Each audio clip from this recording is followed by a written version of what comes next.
City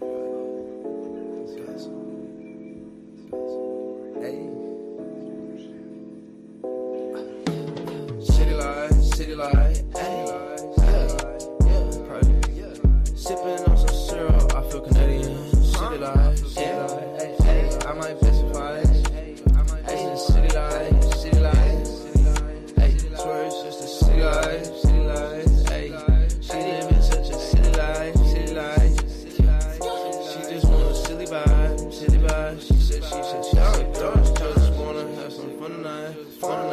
She wanna have some fun out in the city tonight. Told that hoe you wanna sip some syrup like you Canadian. City light. How you make your money? I said, baby, I been fight. City light. Shout out my boy City Life, hey. I get done. Back over the hoe. Swear, life day to day. Show us the fight! You are a smart guy. They don't walk the walk to me. We cooking, I be whipping over the walk. See, walk. If you talk it, then walk it. How you talk it, then hey, city life. Hey, I might sip some syrup like a million. Hey, city life. Said, baby, how you make your money? I said, baby, I best fight. Best in the city life.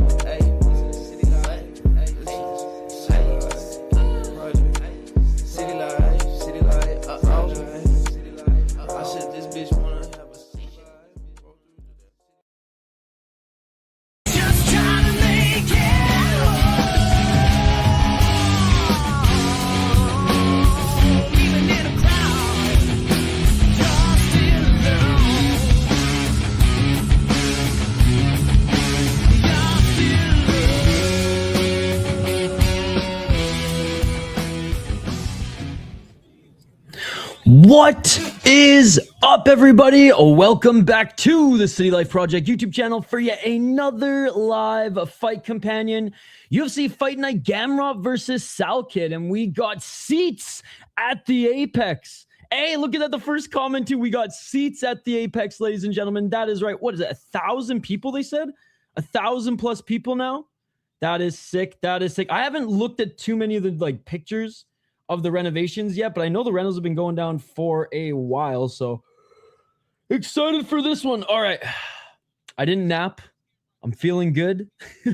I didn't nap too much. Got a little bit of sleep after one samurai. Got some work done. Got the highlights out. That is right. Prospect highlights for this card are posted, guys. So check those out. What's up, Hawkham? Guys, go check out Hawkham, a real hockey channel. I saw Hawkham was in the queue, and I was like, I got to put my hockey jersey on. So shout out to Hawkham. You are the inspiration to this stream.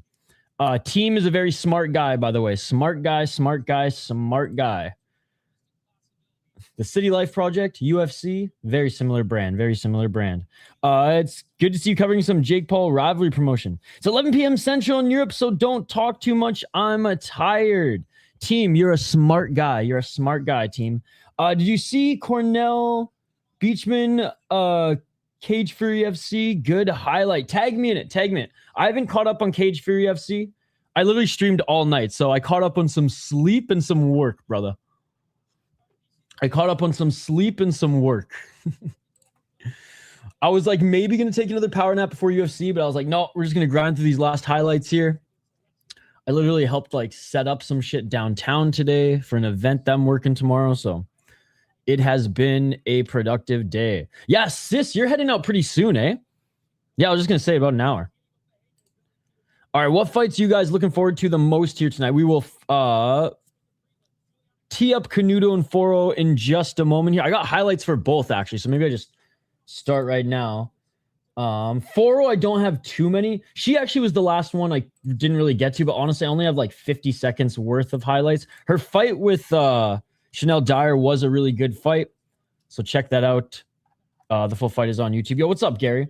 But yeah, let's just dive into the breakdown here, and let's just start with some Foro highlights.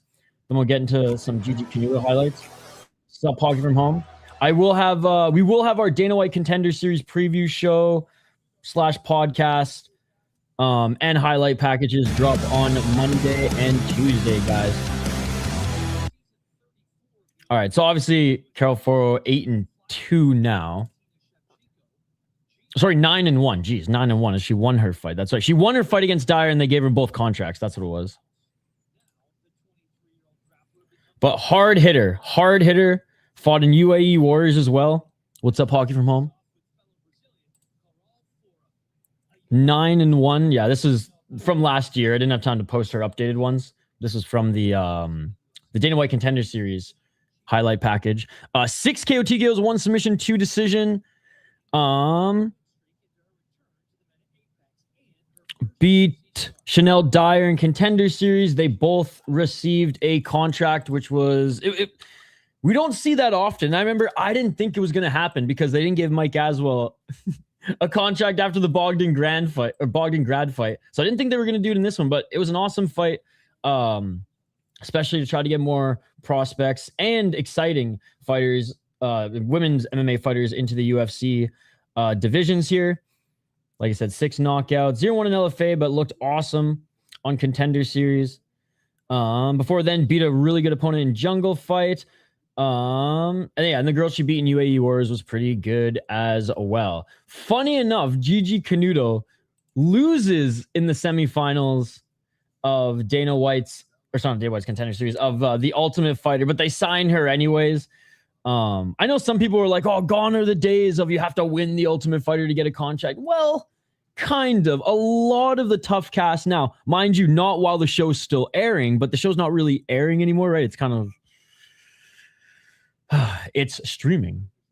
They would sign a lot of guys, and arguably some of the best fighters to come from the Ultimate Fighter weren't even winners, right? Hopefully Gigi got her boxing cleaned up. Cardio more than boxing, but yes, I mean, welcome to the UFC. And honestly, this would be like a top fight in LFA or Jungle Fight for either of these two women. This would be a title fight on the regional scene, whether in Brazil or in LFA. 1 KO TKO, 5 submissions, 1 decision. She did get a TKO in Tough, but it was against, I'm going to be honest, DC's worst pick. 3-fight win streak, 3-fight win streak as a pro, but went 1-1 on Tough. Got finished. She lost in LFA to Natasha Kuzutina, who's now in Ryzen, and I believe in the tournament in Ryzen to fight for the vacant title that Seika Izawa vacated. Honestly, I didn't put too much stock into it because it was more in the 3rd round, but she slowed down in that fight too, and I just said, okay, she's just still young.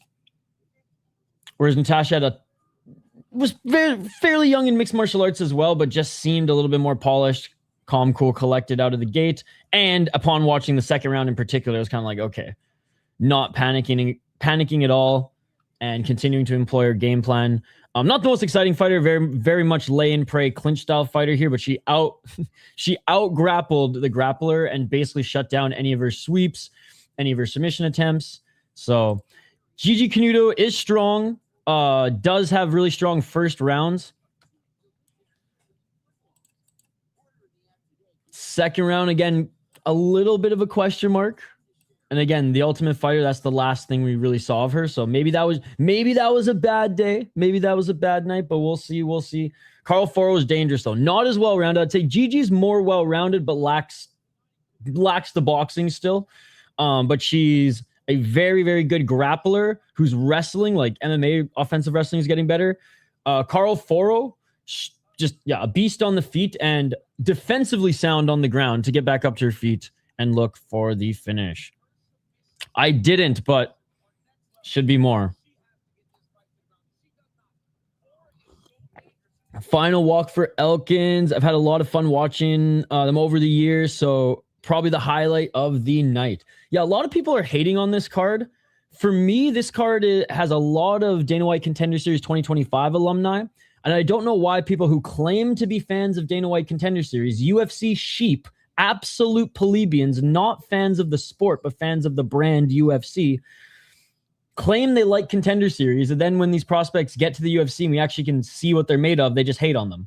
They hate on them before we even see them in the Ultimate Fighting Championship. So, I don't know. I don't get UFC fans. Yeah, there's no big names on this card, but like these new signees have to fight sometime, right, guys? as well as the Elkins story. There's a few other fights that I'm looking forward to as well. Obviously, Steve Asplund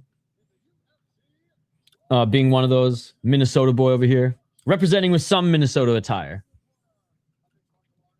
The first fight is about to begin. Yes. Hey, what's up, Amberly? Do you know how long ago her Ultimate Fighter fight was? I think it was 3 or 4 months ago. I think it was 3 or 4 months ago. It was when I was coming back from my trip. Give me the prospect. Oh. I want Gigi to develop into a good fighter. She's the underdog in this one too, yeah, but I'm going 4-0. I'm going 4-0 in this one. She's too dangerous. Billy Q, yep. All right, here we go, ladies and gentlemen. Round number will be top left, and I'll get the timer in the top right. About a leader. I wasn't disappointed with 9 years, but should have been 90. Yeah, exactly.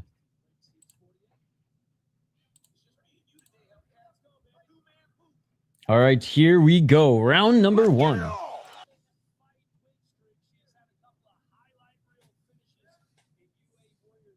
Oh, nice low kick by 4-0. Let's go, Gigi. Uh-oh, it's Tioni. Oh, no.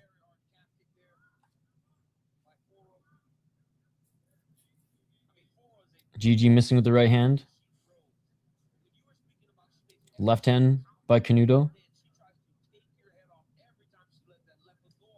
Ooh, low kick by 4-0.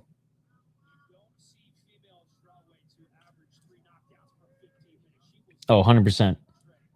100%. Yeah, it's the fucking Fanatics one though, but I got it as a gift, so no complaints. Oh, 4-0 with a nice 1-2. My favorite one is the Reebok. I got a 2003 Reebok, which is awesome. Oh, not even Reebok. It's older than that. Oh, right hand by 4-0.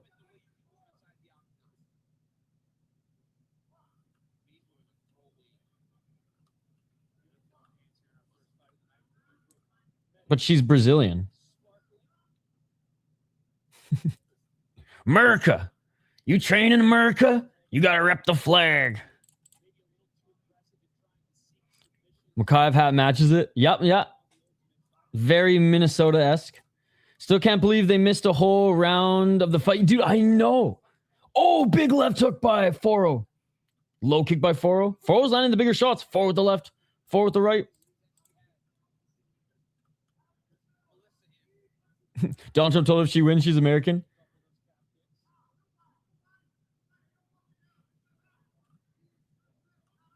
So we got to force her to rep the flag, Amberly. America! Left hand by 4-0. I'm holding out hope we land Larkin still.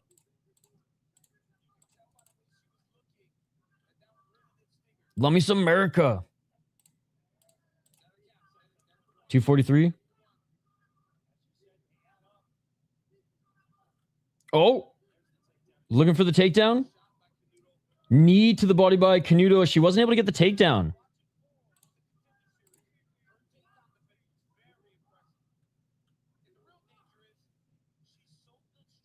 She doesn't need anything. She's allowed to rep her country's flag.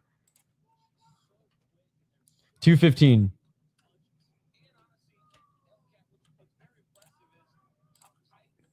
Chat's gonna force me never to flash the Canadian flag on stream.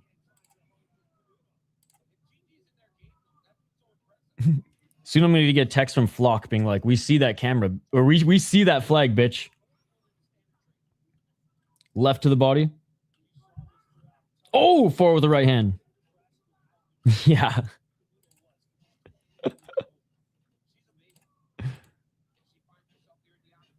No, that was a little outrageous, but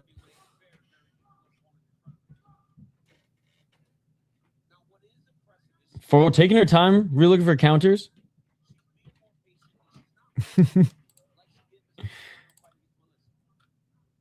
It's just ironic that in the land of the free, she needs to not be free to rep her country's flag.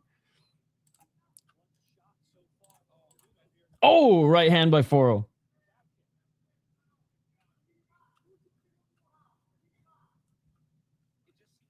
Final minute. Low kick by Gigi. Gigi with the right hand just doesn't have the same power. Left to the body by Foro. Gigi tried to pull the St. Pierre Superman punch off the cage, but gets straight punch there. Oh, Foro with the right hand. Canuto has got to start employing the wrestling a little bit in the second round. Sell predictions, a spoiler. Oh, man. Jeez. It almost hurts more coming from inside the cage than cis at this point. Oh, that's a dagger. Who won the fucking U18s yesterday, by the way? Oh, nice left by Foro. Foro with the left to the body. It's gonna be a liver shot. Left to the body by Foro. Oh, big right by Canuto. Oh, big left by Foro. Foro with the right. Foro hurt her. And that will do it for the first round. Yeah, Canuto needs to take this to the ground because she is going to lose. She's trying to hype up this crowd, but yeah, hype up yourself. She got her country if it's Brazil, and she obviously is doing what she wants. Clearly speaking about what I would like. So please, let's not be serious. Do you remember the Olympic Games? Oh, I remember. I wish I didn't. All right. I know USA, Canada, U18s are playing. Okay, they're playing tonight. Oh my God, they're playing in literally 45 minutes. Holy fuck, chat. Oh my God. Yeah, we're co-streaming. Honestly, I might just end the stream and do the hockey game instead because this is way more important. USA, Canada, U18s. Come on, Canada. I can't believe Canada snuck in there because they got worked their preliminary games, but they beat Finland yesterday 6-3, baby. Let's fucking go. Oh my God. I could care less about MMA for the rest of the day, ladies and gentlemen. Let's fucking go. Yeah, it was a little weird, but you know, party in the USA, baby. Hands up. Dun, dun. I fucking hate that song now. That was blaring in the bar when I met up with my buddy after the stream. Give no pucks about hockey. Dude, you have one of the best leagues in the UK. I don't know why you guys don't follow it more. Oh, Foro grabbed the cage, but Canuto takes it to the ground. Literally, the UK league is unreal. It's one of the most violent hockey leagues on the planet. Cut off her fingers. Canuto ends up finishing the takedown. Gets the right hook in. But before trying to get back up to her feet, Canuto. Left hook in. Trying to grab that left shoulder. She's trying to test herself in the first round, but I think Foro unfortunately passed the test.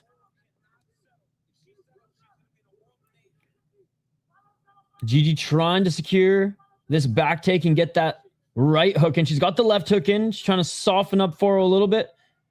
If Gigi can get that, she can take her back and pull her back, which she does. And Gigi Canuto trapping the left arm of Foro. Both hooks are in. And now she's working on that neck. Going straight to the jits.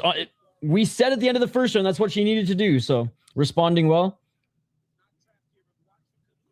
She doesn't have polished boxing. She's got the backpack. DC way too early. Saying she got the choke. I even heard that.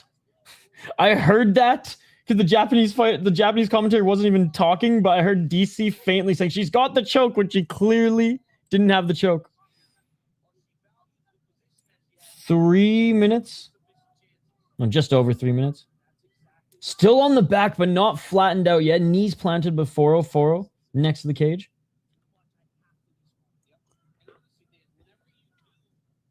Oh my God. I cannot believe the U18s are on. I am fucking stoked, chat. These are all players who will likely be drafted next year or the year after, but still. A lot of them will be on the World Junior team this coming year. Glad I'm spending 4-4 Juliana Miller fight today on this beautiful Saturday night. Yeah, there's a few, like, I don't know why Juliana Miller's still in the Ultimate Fighting Championship, but whatever. But honestly, I would say people are hating on this card too much for the...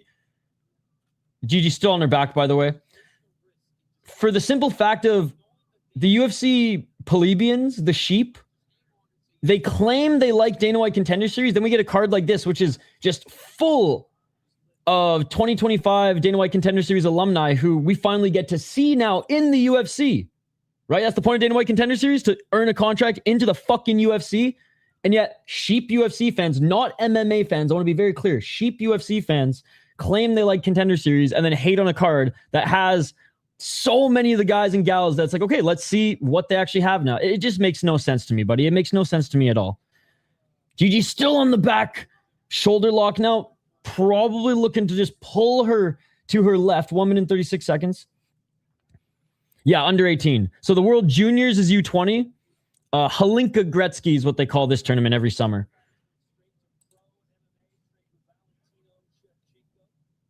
100%. 3 minutes of control time right now in this round for Gigi Canuto. And she's landing short shots here, but Tione is saying, you know, advanced position. Yeah, she's more of a striker. Canuto more of a grappler. Figured Canuto would try to test her striking a little bit early, but tell him to kiss already, for fuck's sakes. Oh, is she going to try to go for that armbar again? She tried that in the Amaya fight, but then lost the position and got a little ground and pounded at the end. But now she's landing ground and pound. Foro's going, but you're getting hit in the side of the face. 40 seconds. Yo, what's up, Sean? What mile you on, buddy? Gigi now looking for the armbar. Kind of just dragged Foro. 30 seconds.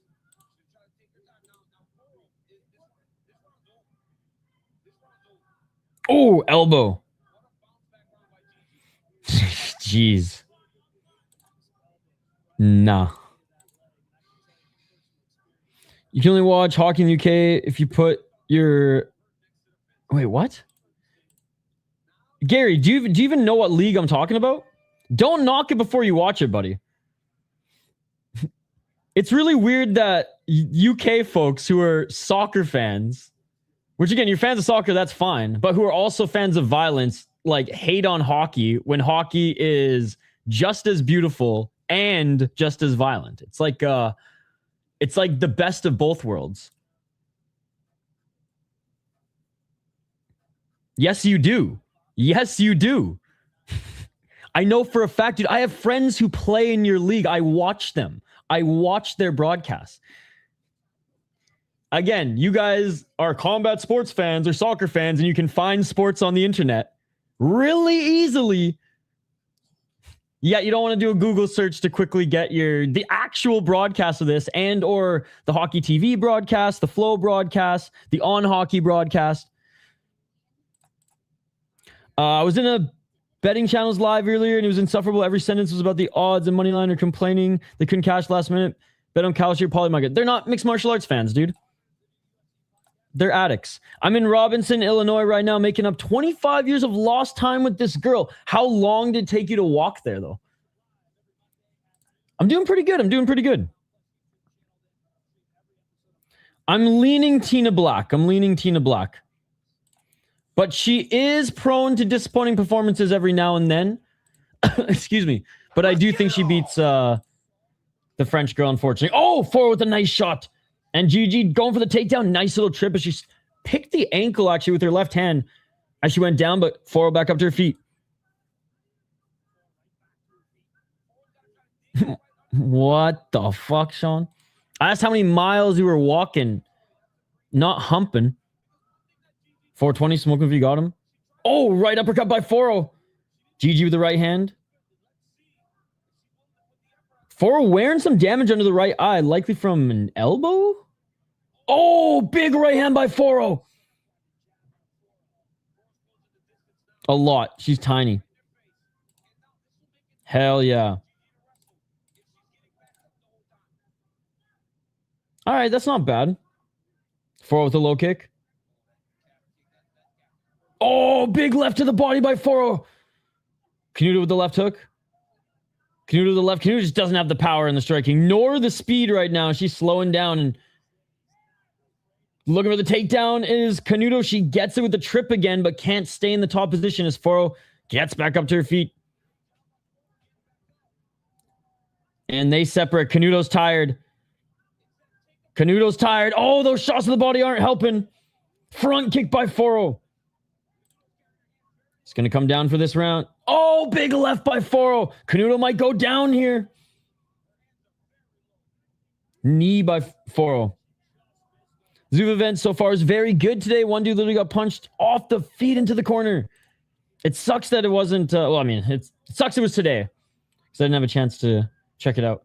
Left elbow by Canuto. Right hand by Canuto. Foro's tired too, but definitely has more gas. Left to the body. Like, the punches that Foro are landing are still hurting Canuto. Canuto's punches, they're pillow shots at this point. And great job by Canuto going to the body. Canuto, desperation, takedown. Stuffed. If this was real MMA, Foro could just knee her in the face. Left to the body by Foro again. Canuto's just dead tired, man. Cardio's got to be something she works on. Literally in her last fight we watched last week on the show. She needs to go full 1 championship. Exactly. And it could be worse. Like, she's lucky that Foro's not... Well, she's lucky that Foro's a little bit tired too. That's what I should say. Thank you, Amberly. Gigi still going for that single leg. She's got to drive with that shoulder. Or go for a sweep now, but she's dead tired. Elbows here by Foro. 1 minute and 49 seconds. I mean, Gigi's running out of time here to even get that takedown. Oh, she's eating elbows. Gigi's running out of time now to even get the takedown because Foro's done way more damage in this round. I think Gigi's bleeding. She needs to pull that Glock right now. 90 seconds. Oh, nice job getting on top. Gigi finally got on top. Foro holding on to the neck. It's not going to threaten her at all, though, but side control for Gigi. Foro trying to escape. Gigi needs to keep this position and honestly just go for it. If we were allowed real MMA, this would be really good for Gigi right now because then she could just land knees, but fake MMA. Gigi's going for an armbar while tired. I mean, she has to score with a submission attempt. She has to score with a submission attempt here. 57 seconds. If she fails, she will lose position, but she is going for it. Foro with some really good defense. Gigi, so tired, just yanking on it. Yanking on it here with the wrist. Foro, max defense. She's got it. Oh, it's on the side, though. It's on the side. She's trying to twist it. She's trying to readjust. Oh, Foro gets out of it. Full Josh Hawkett. Full Josh Hawkett. Now Gigi attacks the ankle. 25 seconds. Yeah, she's not gonna win the round, but oh, cage grab. Elbows. On the feet, she didn't impress. Her stamina doesn't impress. When she had a submission, she couldn't even put it in place. Dead tired in the third round, though. Oh, big shots at them. They're just swinging in the pocket at the end here. They're each swinging, but Foro's getting the better of her. Left hand by Foro, and that will do it. No, hardly a generational fumble. That's crazy to say when we all knew she was dead tired in the third round. Look, am I overall? Yes. She didn't correct the one big issue. And again, it's not easy to just correct your cardio like that. I get it, but there's still that needs to be addressed as she continues to develop. Foro clearly needs to develop her ground game a little bit more, but when this fight was on, and Foro needs to stop grabbing the cage too.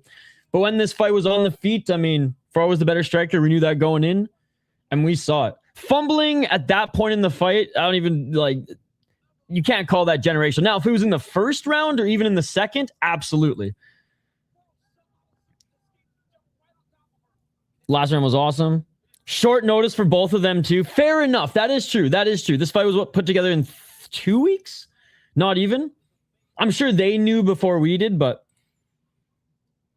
it's a solid and good fight though because of the level of the other chick. Gigi's so tired. That's so funny. Solid 7 out of 10 fumble in my opinion. If she was tired, she did that hard work and broke it free. I think it was less of a fumble and more of should have just tried to settle and mount and just throw elbows. I think like that tired, you're not on autopilot, but your instincts kick in and your instincts were jujitsu. But Foro, man, let's talk about Foro's third round too. Bit down, like Foro was tired in the third round too, guys. Bit down on her mouthpiece, walked forward, threw 130 fucking strikes. Sorry, threw 198, 130 landed, 101 significant. Again, she doesn't have a ground game, but on the feet, fucking sick. And she wins. Unanimous decision. 35 a man, 3 cage grabs should honestly, agreed. Should have been a draw, chat. Agreed. Chris Taone's a piece of shit. Look, I really don't like disrespecting the fighters. I'm pretty critical on refs, but Chris Taone is literally a piece of shit, subhuman scum. He just wants fighters to die. It's really unfortunate that the commission is still employing him. Having said that, he just got away with cage grab, or he just allowed for Ford to get away with cage grabs in this one. 2 rounds to 1 as expected. Yo, what a fight, dude. Maybe I'm being too hard on both of their gas tanks given that it was short notice, but if Canuto gasses again in her next fight, bruh. She probably had an adrenaline dump too. Absolutely. Yeah, and that's the right decision, round 1 and 3. Both Brazilian, both probably strong with their faith. I mean, Brazilians, they love praying after fights. Right? Better have the American flag in the next one. This is America, motherfuckers. Yo, what's up, Smalls? Fun fight, though. Fun fight.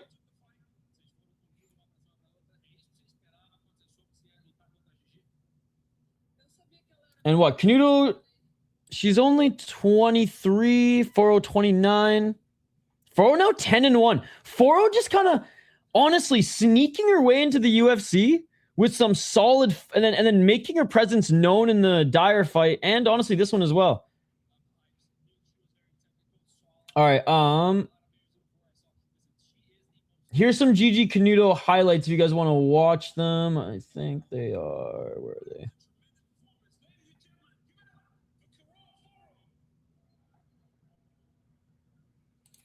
Here's some Gigi Canuto highlights. We're gonna get to the next. Actually, you know what? We probably got some. We got some time. We got some time. I'm just gonna put them on screen here, then we'll load up the next one. I got a ton of highlights. Because a lot of the prospects and newcomers on this card are fighters who participated in last year's Dana White Contender Series and or who recently signed. Whoops. I have a ton of footage. Yo, Chris Cushman, you did not need to do that. Shout out to Chris Cushman gifting out a membership. Let's go. Yo, you're a fucking beauty, dude. And again, big shout out to Scott last night with the $20 dono. And he stayed up for One Samurai. All right, so I know Gigi just lost. We watched Foro's highlights during the preview. Here are just some of Gigi's here if you guys are interested. And then we will fire up the next two. I don't have Juliana Miller's highlights. But I do have Oliveira's highlights. Now, overall, neither of these fighters really impressed me. I'm not impressed by your performance. So, yeah, it'll be an interesting one. Hey, Gracier, got it. Let's go. Yo, Chris, thank you so much. How's your day going, Chris? I let that man get wrist control on me.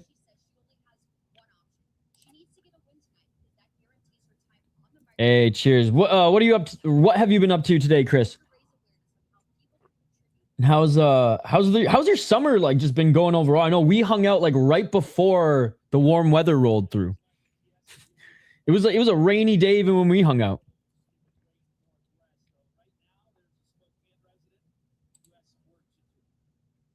Hey, doing a little feature on what's going on in Spokane right now. And as someone who grew up in British Columbia, Canada, I can tell you it's rough, man. It's rough. I mean, fuck, Williams Lake was my grandpa's favorite fishing spot growing up. I mean, the whole town was evacuated and burnt down a few years ago. I mean, British Columbia also loses like hundreds of thousands of hectares. Washington loses a lot too every year. So it's sad, man. It's sad. And I hope, I hope everyone's just safe. I know just like in California, was it last year? A lot of people losing their homes and livelihoods and things like that. It's just horrible. Don't follow me on Instagram. I made an insensitive joke, okay? It was Bryce Mitchell doing the shadow boxing in front of the fire. I think the caption I wrote was Spokane never inviting him to train again. Oh, there's only one angry comment. The rest were like, oh, man. Rahiki vs. Tommy McMillan would be the best matchmaking the UFC has done in years. It's really good. It's really, really good. We will see if Tommy has enough power to knock out Rahiki, and we'll see if Rahiki actually has a good chin, but is just easily,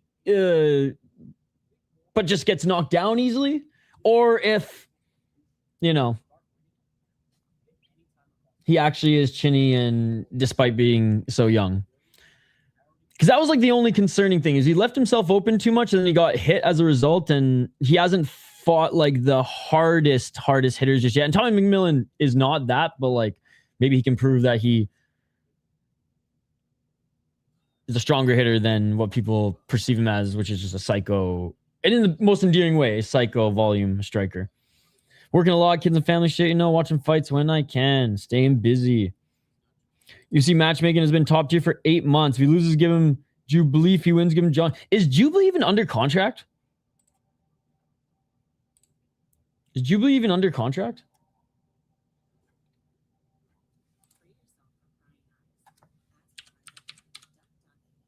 All right, I'm going to bring Ravena's highlights up here next. I mean, she had a lot of hype coming into the Ultimate Fighting Championship and then just lost, 3 in a row now? Neither have really any defense. That's what's going to make it so good. True. Question is Jubilee under contract is controversial because how does he have a contract now? Are they waiting to sign the next big... I mean, the next big Indian star is American. He's Manshur Kara, ladies and gentlemen. And you pick Miller, which I hadn't. Honestly, though, like, I'm not... Oliveira may have more fights, but, like... Probably just waiting for the perfect time to bring back the biggest star since Brock Lesnar. He's the next big thing. Yeah. Matrix really needs to start up in their game then. All right. Let's take a look at Oliveira's highlights. Here's enough of Gigi Canuto. She lost. there weren't much of Oliveira's to put together, but here's some of hers, and let's get into the breakdown here. She is 7-4-1 as a pro, 1-3 in her last 4 fights on a 3-fight losing streak, 29 years of age. Tall, lanky striker, 6 KO TKOs, 1 submission, 0 decision wins, 1 decision loss, 2 submission losses, 0-3 in the Ultimate Fighting Championship. Got fucking destroyed by Chanel Diyar, got destroyed by Stephanie Luciano, and, went the distance with Thainara Lisboa, who by the end of that fight was just kind of grapple fucking her. And I don't even think Lisboa is anything special either. She ripped up very low-level regional leagues that I've never even heard of some of them. Premier Fight League, Imperium MMA. I've heard of Demo Fight, and Demo Fight, it ain't great. It ain't great. So, yeah. As Hockey from Home would say, so, yeah. Juliana Miller, yeah, she won the Ultimate Fighter a few years ago, but still only has fucking 8 fights in her pro MMA career. She's 30 years of age. Also 1-3 in her last 5 fights, coming off a loss. 1 KO TKO. She's been knocked out once. 2 submissions. 1 decision. Lanky grappler. I think sometimes she strikes with lesser opponents. I was surprised Carly Giudice didn't finish her, but Carly Giudice beat the shit out of her. Carly Giudice is my favorite women's fighter in the Ultimate Fighting Championship right now. Straight fucking savage. And her YouTube channel is awesome. She lost to Luana Santos and Veronica Hardy. I mean, you got to beat the Veronica Hardys and Luana Santos. And I think Carly Giudice is going to probably give Luana Santos and Veronica Hardy some issues as well. She beat Brogan Walker, who is more of a wrestler in the Ultimate Fighter. And yeah, Brogan Walker really hasn't done much since then either. God, I don't know. Juliana Miller for fucking... for the Ultimate Fighter, bros. I guess so? I don't know.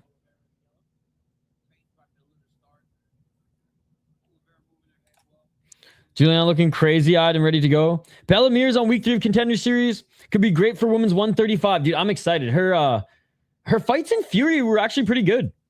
Pig Miller by submission. Yeah, let's go with that. Let's go with that.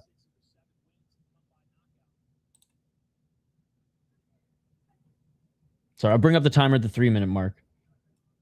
It like lagged for a sec, so it was a little bit off. But we are just about a minute into the fight. Round will be there. Timer you'll see pop up in just a minute. Feints by each of them. Oh, big right hand by Miller. Oh, well then Oliveira returns the favor with the 1-2 and Miller goes, all right, fuck that noise. Time to get into the clinch. Fuck that noise. Time to get into the clinch. The whole Pacific Northwest is on fire. Even Sydney Sweeney came back to her hometown near Spokane to help out.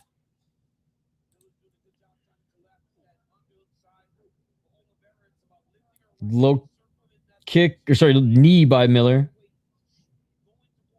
Knee by Oliveira. Right underhook and body lock by Miller. Miller's looking for the trip here.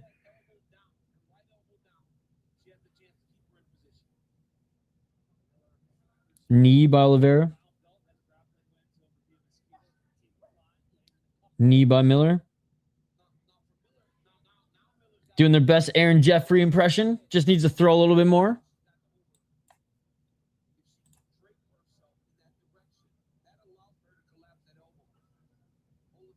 $256. I don't even think it's low key, Mick. I mean, you got eyes. I got eyes.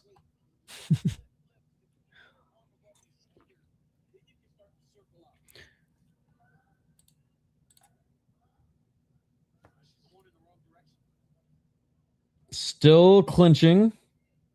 Knees are the only activity coming from both of them.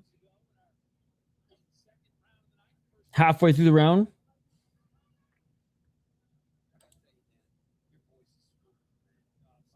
More knees.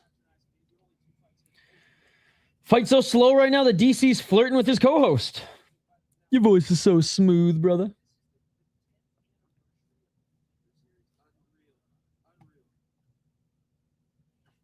More knees by Oliveira.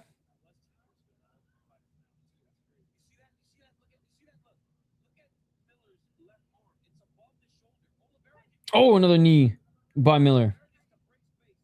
All right, they separate. Oh, they each land a shot. Left hand by Miller. Overhand right attempt by Oliveira. Miller gets the trip takedown. All right, there we go, Miller. Half guard. And here we go. Let's see if Miller can go to work landing those elbows. Oh, big right elbow by Juliana Miller. The killer Miller. Thicker than a Snickers. Nice inside sweep. Yep. Or inside trip. Yeah, she went down hard. Oh, another elbow by Miller. Hammer fist by Miller, but Oliveira with the up kick. And good job by Miller getting back into side control. Oh, another left elbow. I like how Miller on the ground, she's a savage. In the clinch, not so much, but on the ground, she's a savage. Final minute. If we were allowed real MMA, if we were allowed superior rule set, if this wasn't the pussified rules of North American horrendous, disgraceful commissions, Juliana Miller could just knee Oliveira in the face, the fight would be over. That's all good, Amberly. Oh, big left elbow.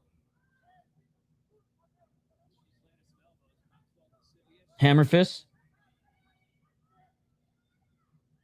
Oh, Miller with another elbow. Man, she's skinny as hell. I can't believe she hasn't cut her yet.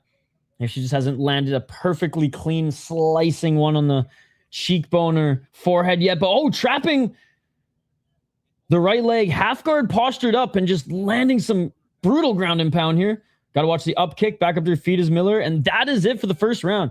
All right, the clinch work was lackluster, honestly, from both of them. But great job by Miller getting the takedown and just going to fucking work. Gigi Canuto, take note. Take note.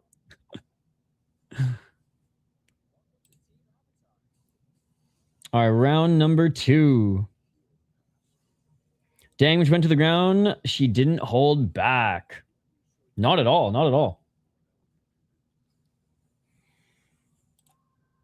Now, we got so many prospects on this card. It sucks that Jesse Rosa was pulled from the card. Gianni Vasquez is probably gonna get destroyed by Miles Johns, but he's not the worst regional fighter. Then we got Sousa and Miranda, our boy Richie Miranda. Tough first fight in the Ultimate Fighting Championship, but you know we're rooting for him. If he can get past the first round, I think our boy Richie can maybe out-grapple him, but we'll out-grapple him and out-ground and pound him, but we'll see. We'll see. Sneaky good at getting chokes is Richie Miranda. Cousin Gamrot. The elbow and punches were really mean. All right, round number 2. Let's get it all. Front kick by Miller.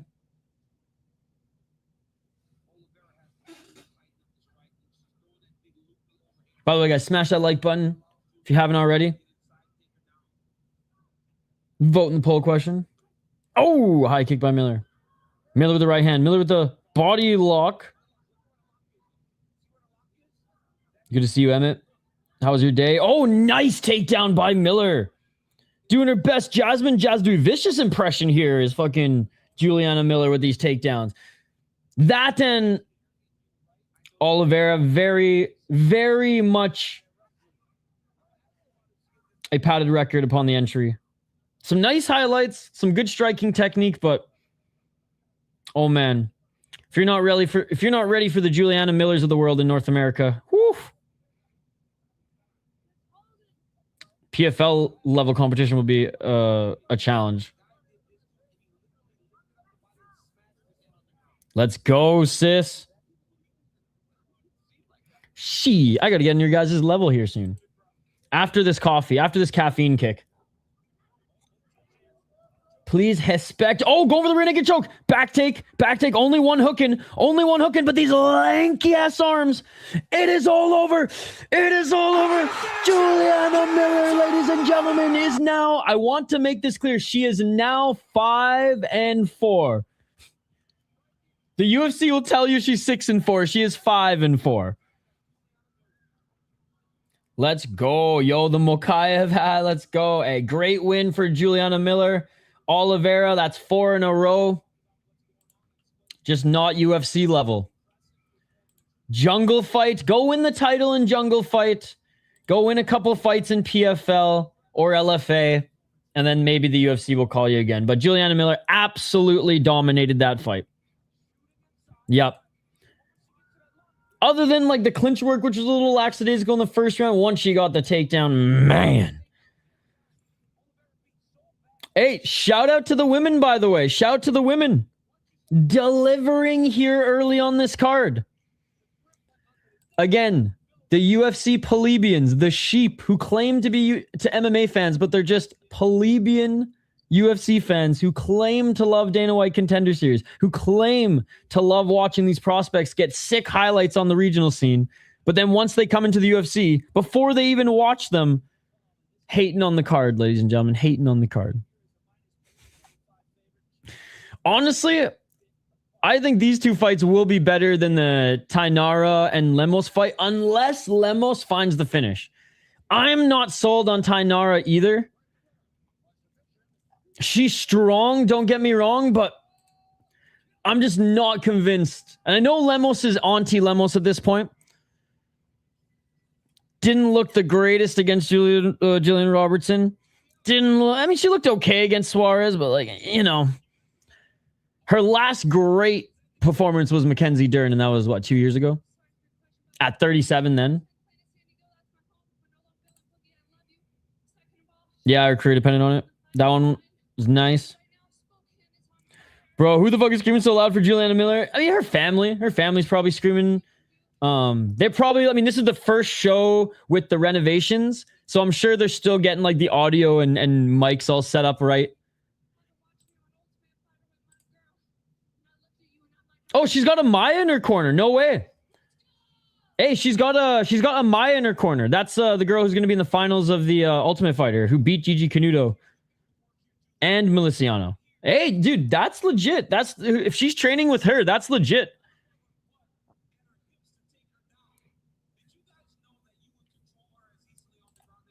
I think she has a bum, and yeah, Oliveira's not UFC level. Yeah, it was awesome.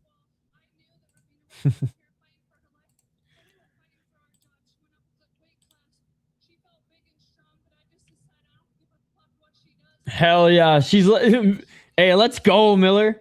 Make the most of your mic time. She's like, Oliveira, we were both fighting for our careers. She moved up in weight thinking she was going to be stronger. She's like, I don't give a fuck what she does.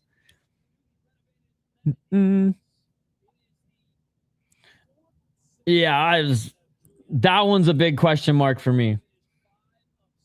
That one's a big question mark for me. Like, did Billy Q take the time he needed to like recover and so his chin can take some damage?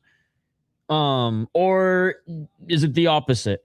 On the other end, is Billy Ferreira, you know, closer to the end, or does he have a little gas left in the tank here still? I have a lot of questions on both, so I'm not really sure, to be honest.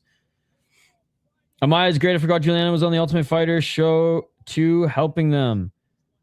I don't, was she on? You're probably right. I don't remember what team. I guess DC's team. I'm trying to remember what episode she was on. I think you're right. Now that I'm like going through the episodes, I just forget what episode in particular. All right. Yeah, unfortunately, we don't get to see the other one of the three Chiwiwis. Because he is fun to watch. He is fun to watch.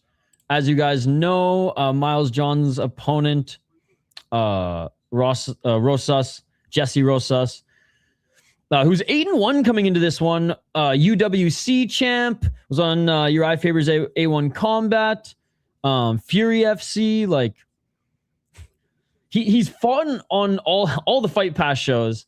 Level of competition, not the greatest, but he's definitely talented. And honestly, I would say more well-rounded than his brother, but like definitely not as talented as a grappler. Like definitely not as good as a grappler. Yeah, mine's great. Oh yeah, I read that one. I do have highlights on Vasquez though. I just posted them, so you guys can check them out as well. You can follow along here. He has got two brothers, Amberly. Oh my God.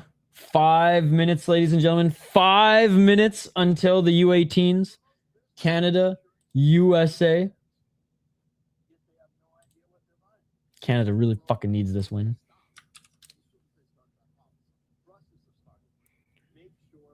I think Russell, yeah, given, well, you know what? He didn't want to withdraw. It was a cut from his gloves that was getting infected or had the risk of getting infected, and his doctors, he and his brothers went to two different doctors locally who cleared him, but the UFC doctors didn't. So, I mean, I'm not gonna dispute it.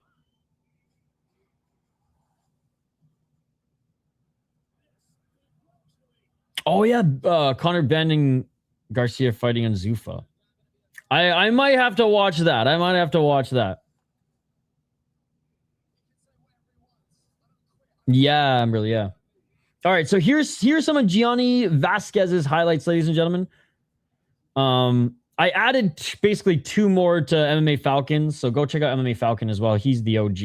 He's the OG, ladies and gentlemen. You think Johns gets finished? Emmett. You do know Vasquez took this fight on like 2 days' notice.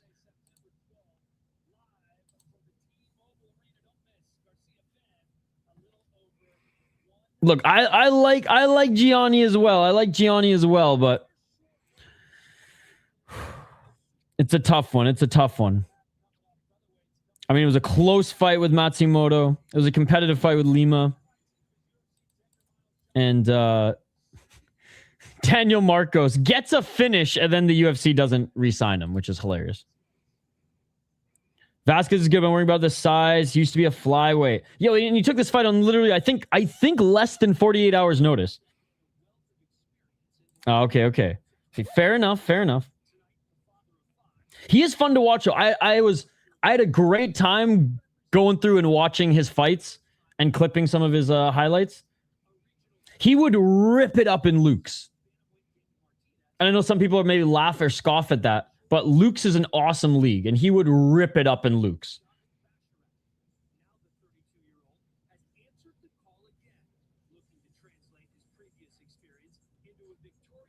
He's very good. I picked some pears down the road from my neighbor's tree. I'm going to make cooked cinnamon brown sugar pears. I love pears. There's nothing like a just slightly overripe pear. Did you see Malcolm Wellmaker's wife with the brutal TKO yesterday? No. Malcolm Wellmaker's wife fights?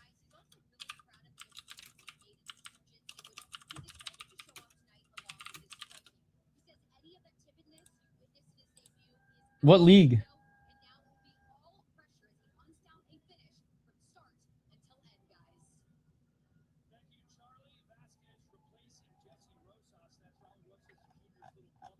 I can't find anything on it. All right, making his walkout now is Vasquez.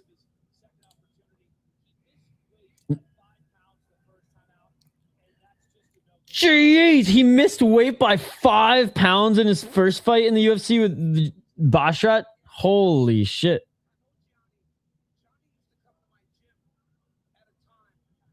Amanda Wellmaker.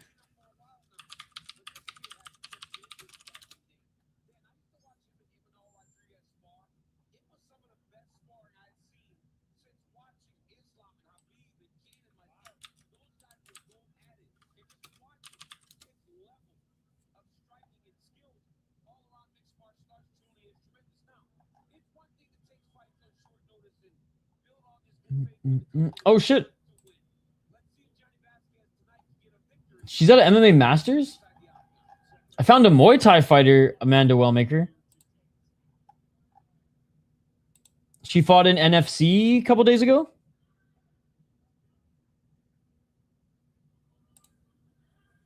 Yeah, that's her. I don't know who won. But yeah, NFC. Oh, she won by brutal TKO yesterday.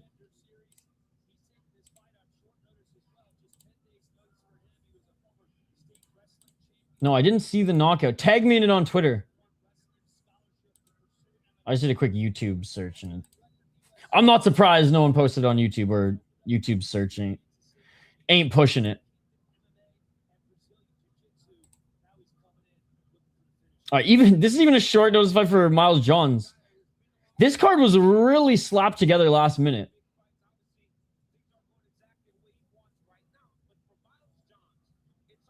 Miles Johns split decision, about to be so fire.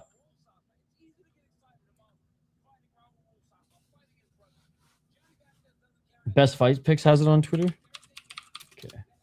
It's better be worth it. Sousa round 1 KO, baby.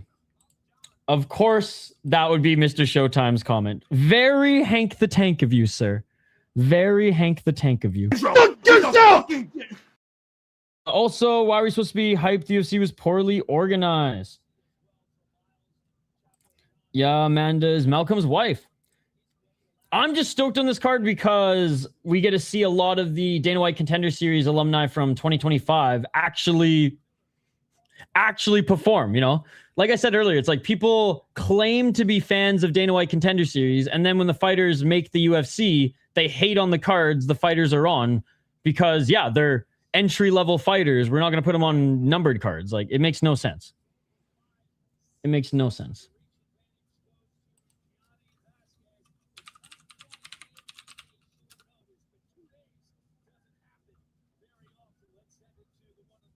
Yeah, it was nice. She dominated. Malcolm in the middle getting better.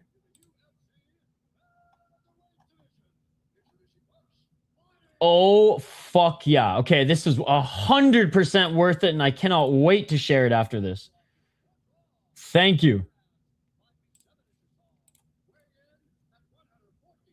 All right, they're both in the cage being announced right now. Obviously, Miles Johns, 15-5 as a pro. He's at a Fortis MMA, 6-5-1 in the UFC, 4-0 in LFA. He won his Contender Series fight. Again, excuse me, split decision to John Matsumoto. Great fight. Competitive fight with Felipe Lima, and then lost to Daniel Marcos, only for Marcos to get cut. Not him after getting submitted. Gianni Vasquez, 14-5-1 as a pro. 5 KO TKOs, has never been knocked out. 3 submissions, 6 decisions. He lost his UFC fight in February against Javid Basharat. Came in 5 pounds over. Went to Combate Global and absolutely destroyed Cameron Ortikov, as you guys just saw in the highlights there. And he's the former UNF champion, 2-time UNF champion, but he's probably going to lose this one. And I think Miles Johns is either going to finish him or beat him. At worst, 2 rounds to 1. I think probably all 3 rounds. Yeah, Vasquez took this on 24 hours notice. 24 hours notice. He was on the road driving just in case before it was confirmed. So he's up a weight class, is Vasquez, but actually he doesn't look out of shape for being up a weight class, you know? He looked way more out of shape in his last fight in the UFC. Well, he was out of shape. He missed by fucking 5 pounds. Low kick by Vasquez. Different Jones. A Johns, actually. Not even a Jones, a Johns. Given this Contender Series season, my idea for a poll question would be favorite Contender Series memory. That's a good one. Especially since it's the 10th year, the 10th anniversary, right? The 10th season. 10-year anniversary of Dana White Contender Series. Where's the time going? Oh, big left hand by Johns. Let's get some anecdotal answers here. What are some of your guys' favorite Contender Series moments? Oh, John's trying to tee up that overhand right. Vasquez looking for the right uppercut, but Johns corrects him.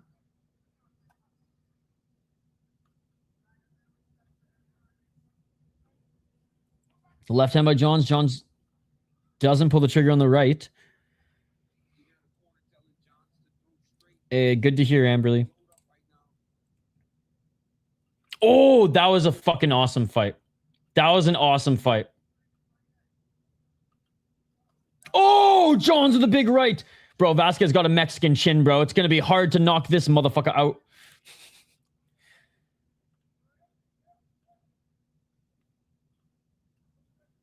All the way back, season 1, Sean. O'Malley! Was Basinger, Serdikayev KO. Johns is saying, come on, fight me. That's a good one, too. Low kick by Vasquez. Vasquez step back left, but didn't get anything on it. Johns the step back. Actually, I don't even know what shot he fucking landed, but he tagged him with a shot as he got out of the pocket. Halfway through the round. Johns missing with the right. I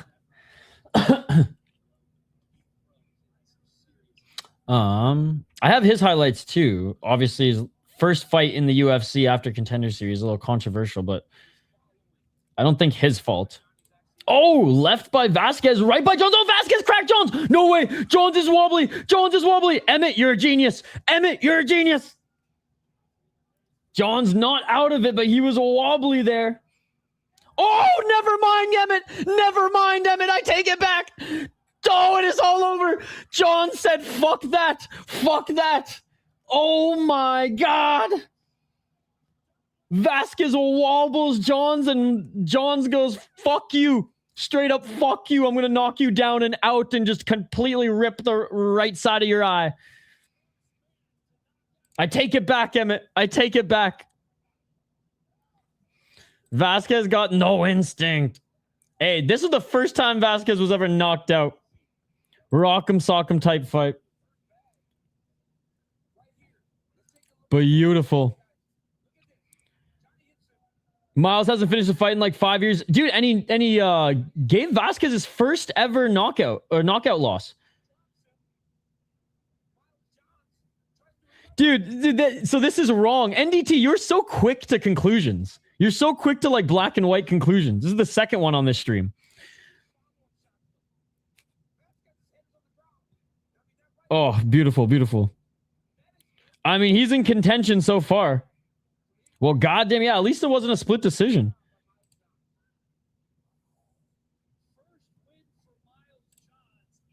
Hey, that was actually a good stoppage from Herb Dean, too. Herb Dean fault. Oh my God, I didn't... Oh. How did that shot knock him out? It barely landed. Is that the GOAT Trey Ogden in his corner?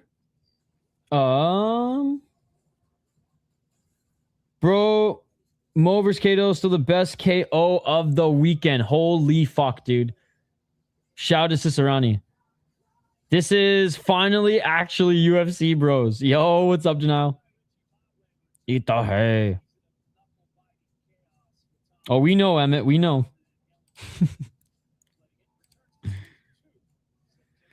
Yeah, Cicerani. Holy fuck. I cannot wait for the Nori fight.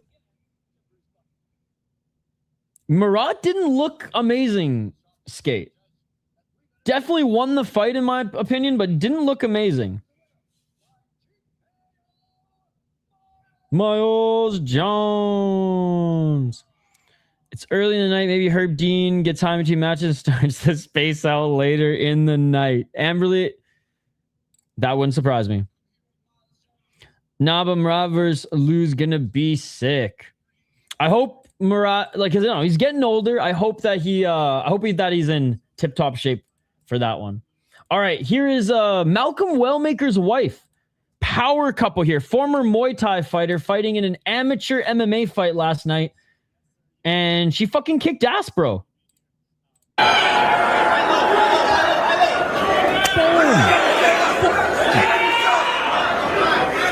Oh my goodness.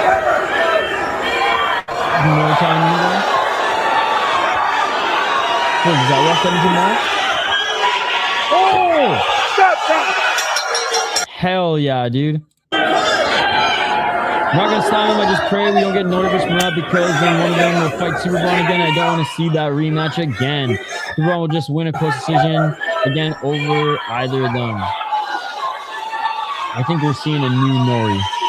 I think we're seeing a new, not a new Nori, a reinvigorated Nori. Although, I can't believe Cicerani's only 24. I thought he was closer to 30. All right, I got highlights on both of these guys. But yeah, I mean, honestly, this one kickboxing tournament has cleared every glory tournament I've seen in the last 4 years. What a joke. And it shouldn't. Noiri. Oh, yeah, whatever. Noiri. And it's pronounced Hayakiku. I mean, it's true. The heavyweight the heavyweight Grand Prix have been absolute trash in Glory. And that's the only thing they push. I wish they had the lighter weight classes in Glory, but they refuse. They refuse to sign good, smaller fighters. They just want blobs like Kachab to sweat in the corner. And that's it. Literally just sweat in the corner. Bahram's legit. No, they have good fights. They have good fights still, but most of their tournaments are ass. Like, most of their cards are still good, but their tournaments are fucking ass. And I said the last 4 years. The first year I was streaming, everything they put out was great. But yeah, I'm so sick of the heavyweight Grand Prix, which is the same guys over and over and over again. And like the same guys who don't deserve to be there half the time too. It has nothing to do with my relationship with Nick, my good old pal Nick. I'm truly flabbergasted. Like with Ryzen that they're doing this again. It's like, why? Nobody wants it. Nobody likes it. The fights are horrible. It just makes no sense. Oh yeah, of course. Don't let the 90% of the bad tournaments ruin the good 10% of the tournaments. Flip that for UFC Sheep, by the way. Don't let the 2 bad cards this year ruin all of 2026 for you. But yeah, K1 clears all of them. I mean, let's be honest. Let's be honest. One championship kickboxing is basically just another Crush. It's basically just Rise versus Crush on every single card. I don't think he's changing the kickboxing game at all. I think he'll put on some fun fights, but I'll support it because it's Scotty. I don't think... And he's got to talk a big game because he obviously wants to make a splash. But yeah, I mean, I don't think it's going to be GFL bad, but like it's going to be a regional MMA promotion with good financial backing, so probably good production. You know, like ZFN out of the gate, right? Popular. Maybe that's a bad example because like it's really popular in Korea, but like, you know, popular with some steam because of the history and decent regional fights. All right, here is Manoel Sousa. He's objectively a bad promoter. Scott Coker sucks. What makes him bad? I always thought he was pretty damn good.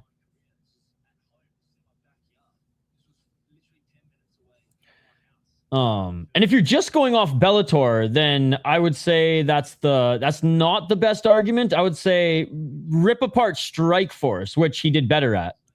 Because Strikeforce he built from the ground up. Bellator he acquired and then literally had to do a lot of what Showtime and the brass wanted them to do, which was rebrand and bring in eyes versus actually make good matchups. I am critical. I don't know what his obsession is with tournaments. I think that's ridiculous. I think that's just old school K1 mentality that needs to be rid. But if we're going off of what he did with K1, and what he did with, and obviously small contribution to K1, but still a good one, and then building Strikeforce, I think that outweighs keeping Bellator alive. And who knows if anybody else would keep Bellator alive either. You can promote a voluptuous women volleyball. Oh, I disagree. I think he'd probably even better promoter than matchmaker, as he was good at making the carnival fights. And that's where if promoters can sell carnival fights, they're good promoters. I would say he's good at building a league and good at promoting, but he's not good at matchmaking. That's where I'm kind of at. Or wasn't necessarily the best at matchmaking. That's where I'm at. Do I hold him in like God status? By no means. I think Terry Treblecock is a better promoter though, Skate. I know you love dunking on my plebeian takes. I know Scott is definitely liking Scott is definitely a sheep take, but I feel like I explain why and the plebeians don't. And the plebeians don't even know, like the UFC fans don't even know who Terry Treblecock is. And Terry Treblecock is arguably the second best promoter in MMA history.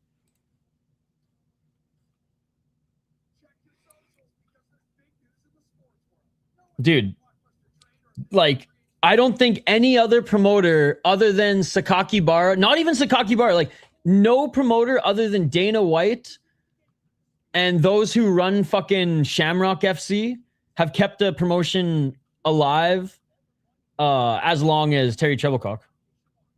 King of the Cage, baby. All right, here's Richie Miranda's highlights, by the way, guys. Let's get into this next one. Listen, the El Perro comparison to Campbell McLaren. Campbell McLaren will definitely tell you that on Twitter. He followed me because I complimented him once and then was critical on one of his tweets and he blocked me. Straight up. I agreed with him on something that was probably like bashing the UFC. And then I disagreed with something. He instantly blocked me. All right. Manoel Sousa, 14-1 as a pro. He's a knockout artist, ladies and gentlemen. 9 KO TKOs, 3 submissions, 2 decisions. 1-1 in Bellator, 1-0 in the UFC, 1-0 in the LFA, and 1-0 in PFL. Bro's been stacking up wins in every big organization. And before his loss to Archie Coughlin in 2024, where he lost a decision, just got out grappled and gassed in the later rounds, he was on an impressive 11-fight win streak. After the loss to Archie Coughlin, he got a win in LFA. Not even a knockout win. Lucas Barros and him went to fucking war. And then Contender Series destroys Christian Perez. Comes in and has a little bit of issues with Balaji Oki early, but finds that shot and knocks him the fuck out too.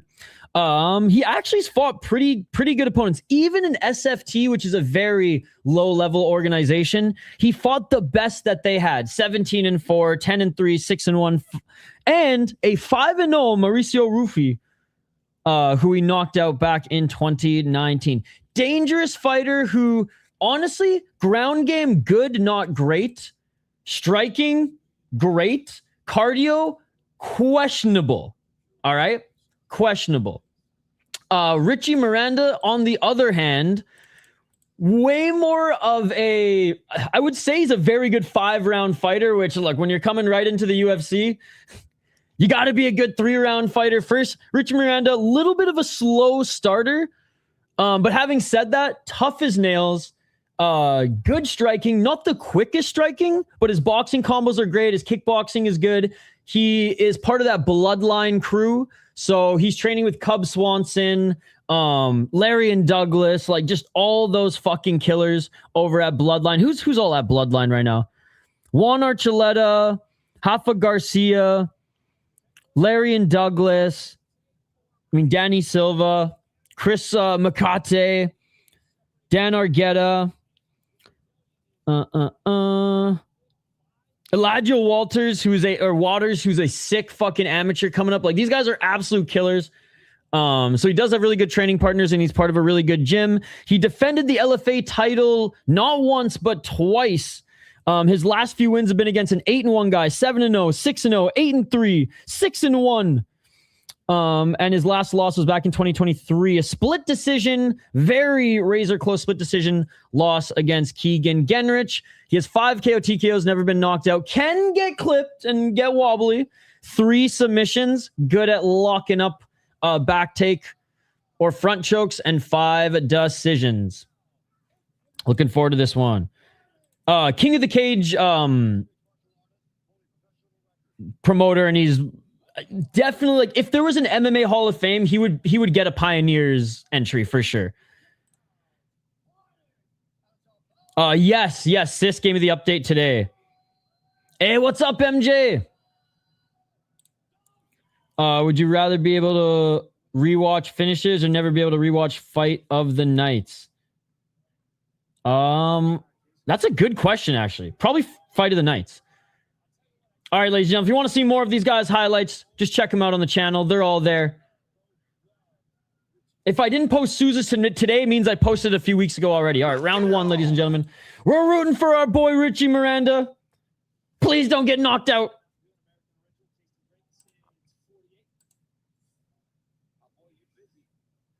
I know some people coming into Contender Series were saying, Sousa, not as good as people are making him out to be. No, he is that good. He is that dangerous.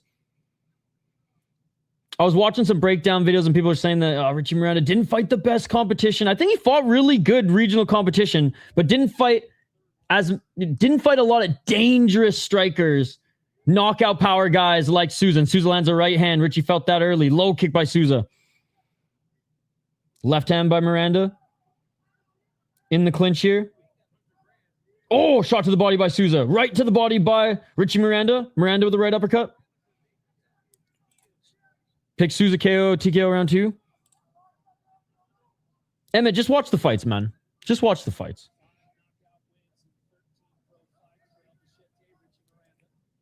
$3.50 on the clock. Knee by Miranda. Oh, each of them went for an elbow and missed. Miranda with the right hand. Left by Miranda. Sousa goes back in the clinch. Sousa's really good.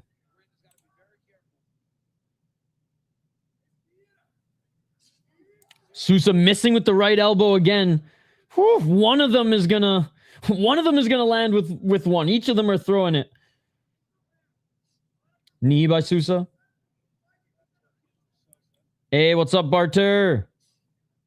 Hey, you know we are too. Definitely fans of Sousa. Tough fight for Richie to come into the UFC, but hey, they would be fighting for a regional title if they both were not in the UFC anyways, right? They'd be either fighting for an LFA title or fucking jungle fight or some shit, you know? Oh, nice 1-2 by Richie. Sousa overswings with the left.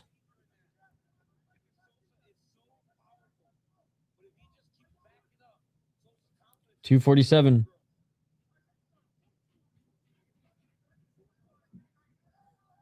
I remember I picked against Richie Miranda to win the LFA belt, and then he asked to come on the podcast to talk about it after the win. Nice left by Sousa, and Richie Miranda with a beautiful takedown. Miranda looking for the back take. Doesn't get the back yet, but has a right hook in. He is a solid wrestler. If you look at his early fights, he got a lot of TKOs and decisions by ground and pound here, and that's what he's looking to do. Sousa's grabbing the cage. Sousa's grabbing the cage. Oh, big right hand by Richie. Let's fucking go, Richie. Let's fucking go. 100%, dude. Yes! Back take by Miranda. Back take by Miranda. Let's go, Richie. Let's go. Richie now looking to maybe go for the choke here. He's staying in the top position. Now with the back take. Both hooks are in. Both hooks are in. Didn't get too overzealous. Didn't get too overzealous. Sousa's still in this. Sousa got to keep fighting the hands here. Richie trying to get that right arm around. Both hooks are in. No body triangle, though. 1 minute and 40 seconds remaining. Bloodline, baby. This gym is making some noise. Cool to see what Cub Swanson has going there.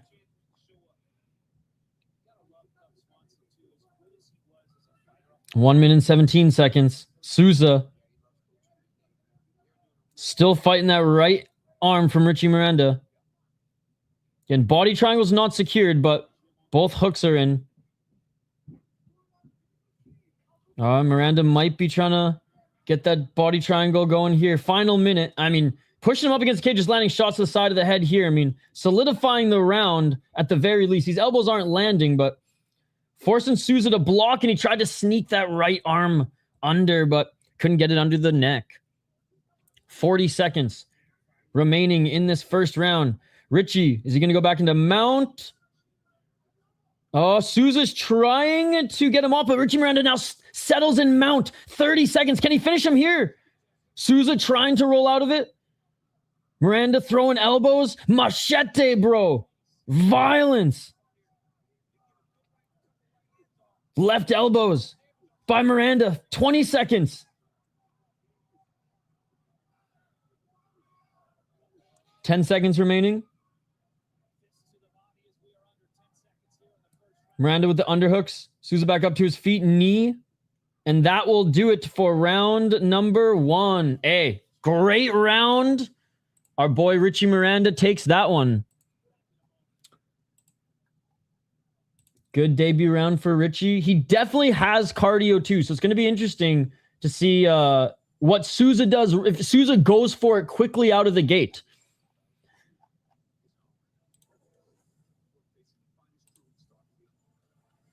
Richie can do this all day. Dude, when I put on Sousa's highlights on my channel, everyone ripping Richie Miranda. Everybody was ripping him. I'm like, did you guys not watch him fight? I know he's not as dangerous of a striker. But he's tough. He's tough. I think if Sousa lands clean, he can knock anybody out. Don't get me wrong. Oh, Richie Miranda 100% won the first round. 100% won the first round.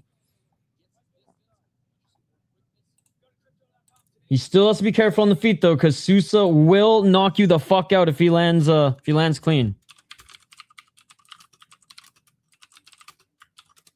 All right, here we go, chat. Round number 2.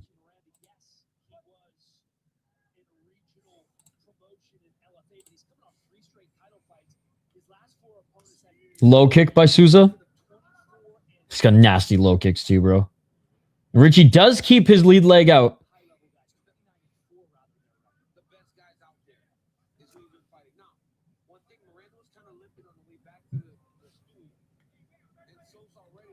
$430. Oh, that low kick has hurt Richie. Richie's lead right leg. He switched stance here. Yeah, Sousa's low kicks already hurting that leg of Miranda. He's thinking about it too, which is not good because Sousa could feint low and go high. Yeah, Richie thinking about it, and Sousa cracks him with the left.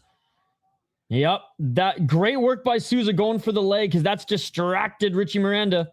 Going for it again, and then tries to follow through with the left. You know, this is very smart from Sousa. Richie trying to get in close so we can go for the takedown. Sousa takes him down. Richie looking to try to reverse here, and now Sousa's in the top position. Now we get to see Sousa's strength and how Richie Miranda can handle it here.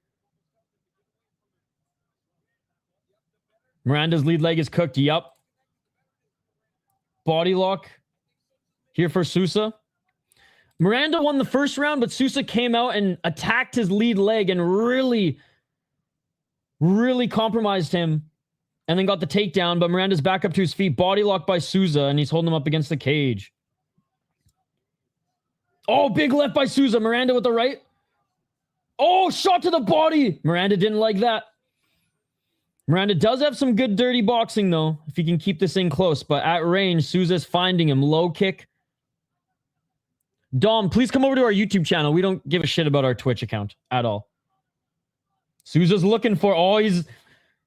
Miranda flinched on that small feint. Yeah, Richie... I don't know what he's worried about, but... Sousa feinting and Miranda's reacting. Slow with that low kick was Richie. Richie, labored takedown attempt here. Or maybe just to try to get in the clinch. But I think Miranda's like hurt. Or that body shot slowed him down quite a bit, and he's just got a good poker face right now. Right hand by Sousa. What's up, C4? Great answering round by Sousa, though. Holy fuck. Back at center. What an awesome fight.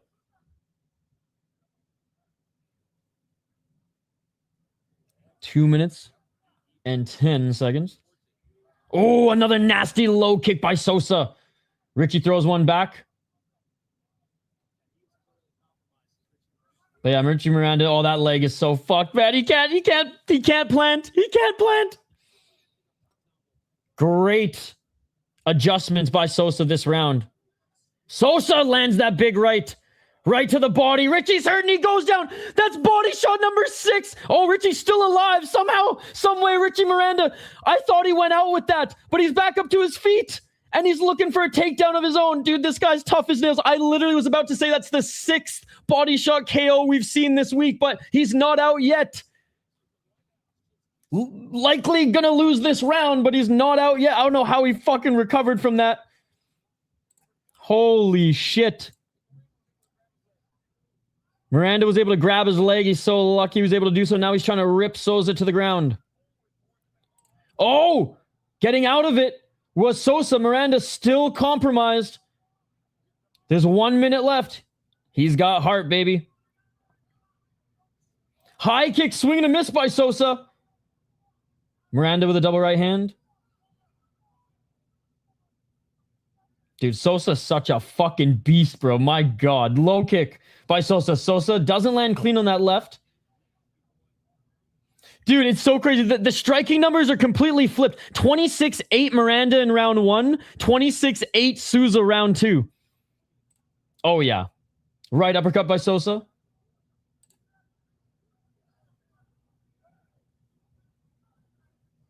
Richie, he's got no strength on that right leg. Oh, he ate a right hand by Sousa. Another right hand. Just trying to swing and survive up against the cage is Richie. Goes for a desperation takedown for allowed superior rule set. Oh, Richie with a couple of shots as they get back up to their feet. Oh, another low kick by Sousa, and he catches Richie with the right hand, but Richie throws a right as well. What a dog, man. And that does it for round number 2. Richie Miranda has one of the best poker faces I've ever seen, because this, oh yeah, 19-19 for sure. Like, Richie Miranda, awesome first round. Manoel Sousa, awesome second round, but Richie Miranda's hurting way more than Sousa is. He's got a great poker face, as you just saw. Walking back to the stool like that, despite him limping his way there. Definitely momentum in Sousa's corner.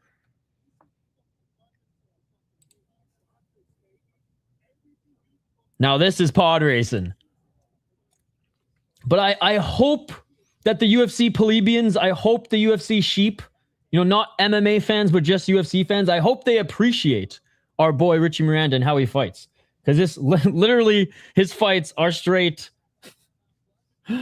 craziness, even if they go to decision. These prelims have been awesome. Yep. Dude, Friday, again, I don't understand why people were ripping on this card.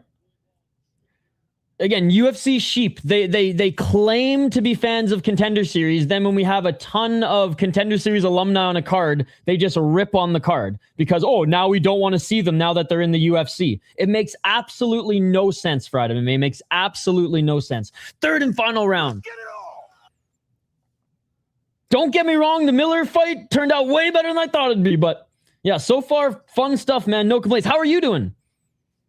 No, I'm not, dude. I'm not always just targeting you. I'm just saying that is what was going on this week. Literally, everyone has been hating on this show all week.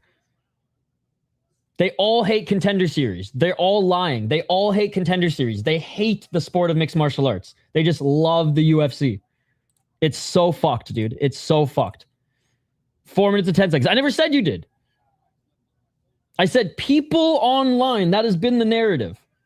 And it was so frustrating to see all week. Did I think this was going to be a 10 out of 10 card? Absolutely not. But was I excited to see the prospects that apparently everybody else was excited to see as well? 351, they're clinching again, which honestly favors Miranda here. He doesn't want to go at range. How's your weekend going, by the way, Friday MMA, now that camp's done? What have you been up to?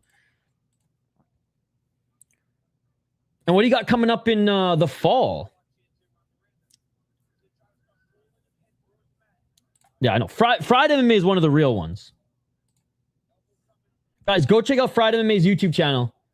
I'll link it in the chat after this fight. All right, they separate again. Richie has an iron chin and fucking ribs too, apparently. Richie missing with the right hand. Not the fastest striker anyways, and he's obviously got less gas in this one, but recovered decently well after that second round. But that low kick again. Oh, man. And Richie tries to shoot for it. Right hand by Sousa. Richie with the right. Hey, dude, let's go. I can't wait to watch that. Dude, Shlemenko, the absolute legend. Those kicks. Hell yeah, dude. Active as ever on Twitter. I love it. Big shout out to Friday Night, one of the many members in the chat here as well. Sousa walking down Richie, right hand by Sousa. Richie going right back into the clinch.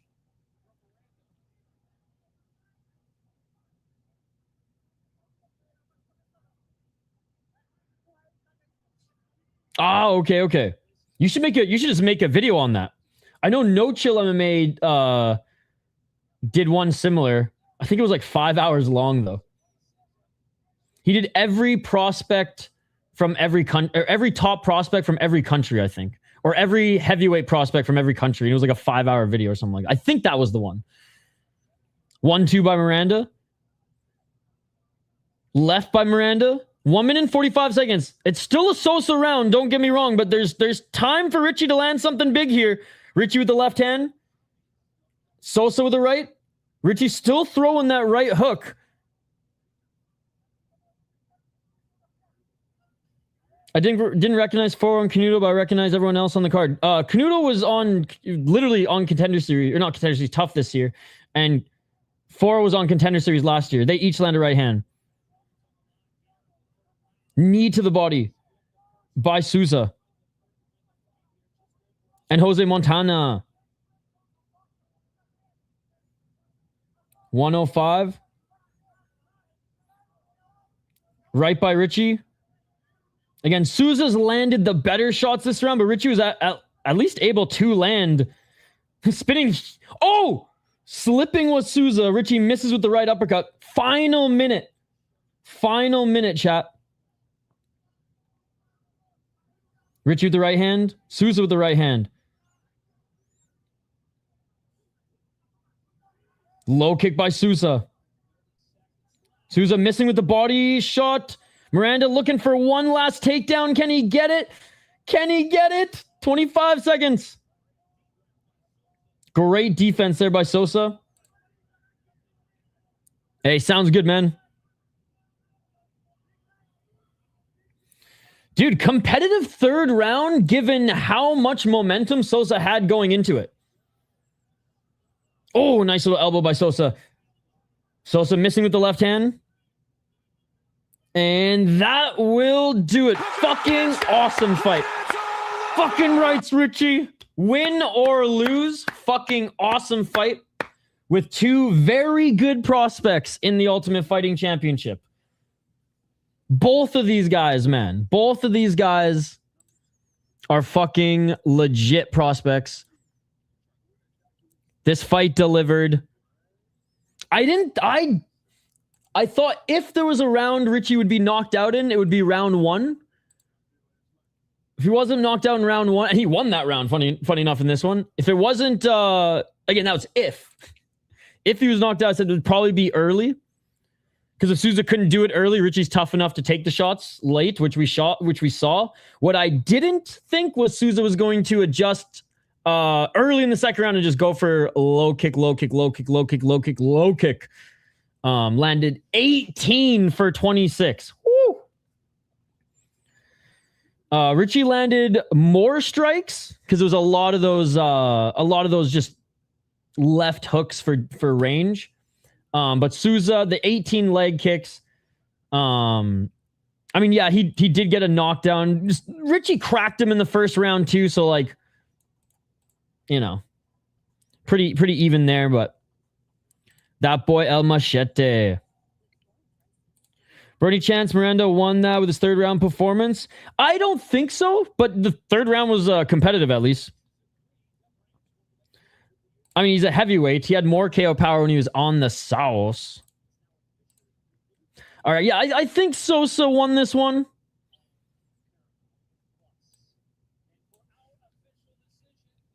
But I'm very happy that the third round didn't look worse than the second round for Miranda.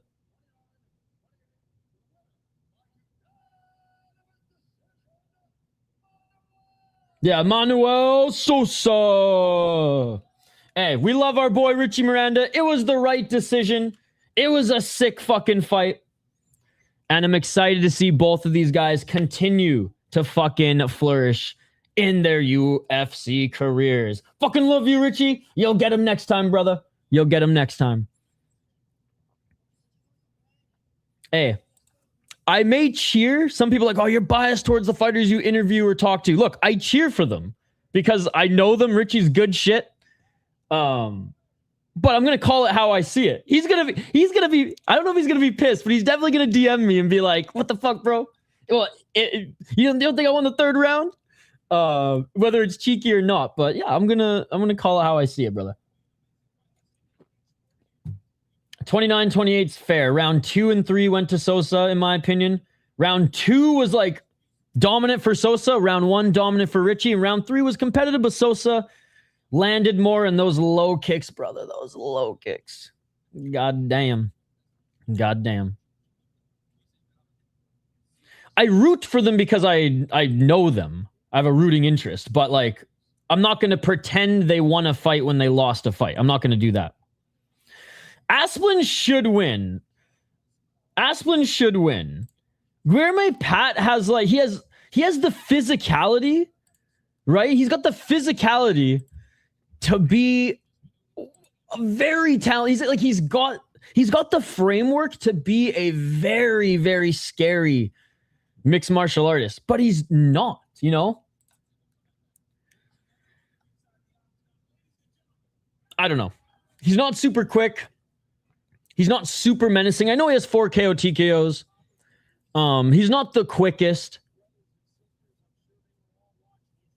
And I haven't seen his cardio get tested too much because he's only had, well, I guess we did in the Thomas Peterson fight. Peterson, a training partner of Steve Asplund as well, actually helped him with his grappling defense in recent years. So, yeah, I got Steve on that one. I got concrete on that one.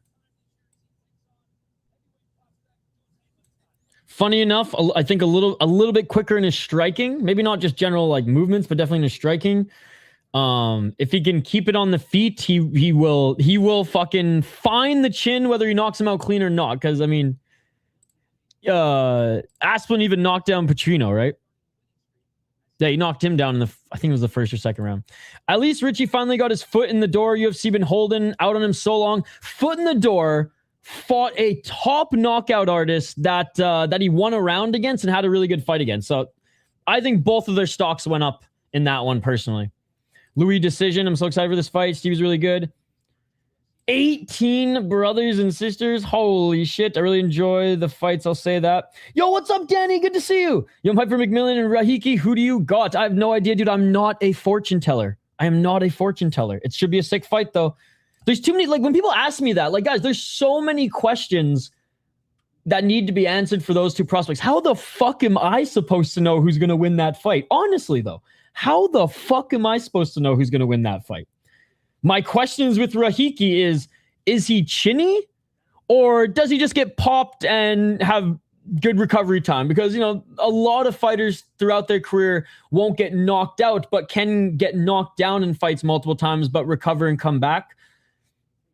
And my questions for McMillan is he going to put on more strength and is he going to work more on strength and conditioning to maybe build up some power? And if so, Rahiki might be a good test for that because, yeah, not the most iron chin type of guy, but okay, we've seen that he's tough enough to recover quick. If McMillan can put him out, then that says something for him. If Rahiki can survive the onslaught and actually, you know, do some really hefty damage on McMillan, then we have some questions answered from him. So I ain't a fortune teller, buddy. I ain't a fortune teller. I'm excited for the fight, though. It should be a good one. Small's Brazilian family be like Smalls. At least Montanha is in shape, right? Maybe he takes him down. Maybe MJ World. Again, I'm not a fortune teller, guys. You guys think I know the outcomes of this fight? I don't, brother. I don't. I don't give a fuck if the decision's rigged! I will always do the breakdown, though, and break down what I know of them every single time. I will never skip it, Chad. I promise you that. I will never skip it. Emmett's a fortune teller, though. Emmett's a fortune teller. He knows. He knows. So direct all who will win questions to Emmett, because he's got you. He's got you. All right. I think I have a Louie Sutherland highlight package. How you been, Danny? How's your summer going? Yes. Sutherland had like traps for days when he was with LFL. Comes into the Ultimate Fighting Championship and, well, looks a little bit different. But he is scrambly. His grappling's not, I should say his wrestling's not bad. His striking's not bad. His clinch work, again, in LFL was good.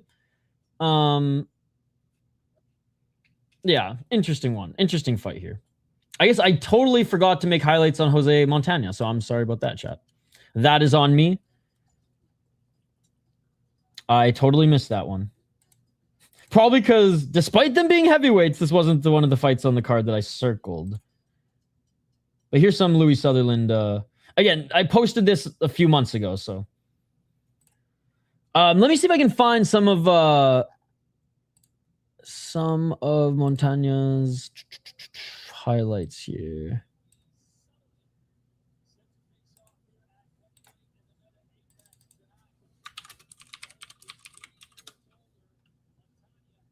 All right, I found a channel that has some of his highlights, so I'll share those in a sec here, chat. My apologies again. All right, they're being announced in the cage right now. Hey, UFC doing their best PFL impression with their pacing here today. Louie Sutherland, 11-5 as a pro out of Scotland, but fighting out of England. He is 2-2. That was horrible. 2-2 in his last 4 fights, coming off a win. 8 KO TKOs, a 1 KO TKO loss. He's been submitted once and he has 3 decisions. 1-1 in the PFL, 0-1 in Bellator, and 1-2 in the UFC. He beat Tai Tuivasa, big fucking whoop. Lost to Brando Pericic, lost to Walter Walker, got finished in the first round in both of those. In Levels Fight League was the heavyweight champion. He was also the Fight Star heavyweight champion as well. He won that in 2023. And he won the heavyweight champion in LFL against Luke Newfield back in 2025, so last year. Here's some Montanha's fight highlights. There's not a lot of them, chat. There's not a lot of them. I would say shout out to Fight Artwork, but Fight Artwork literally was just stealing Falcon's videos and not even doing any other editing to them, so. Jose Montanha, 6-1, or Montanha, 6-1, 29 years of age, 2 KO, TKO, 4 submission, never won via decision. He's lost 1 decision. Let's get it all. He beat a 3-0 guy to win the Curitiba Fight Pro belt, whatever.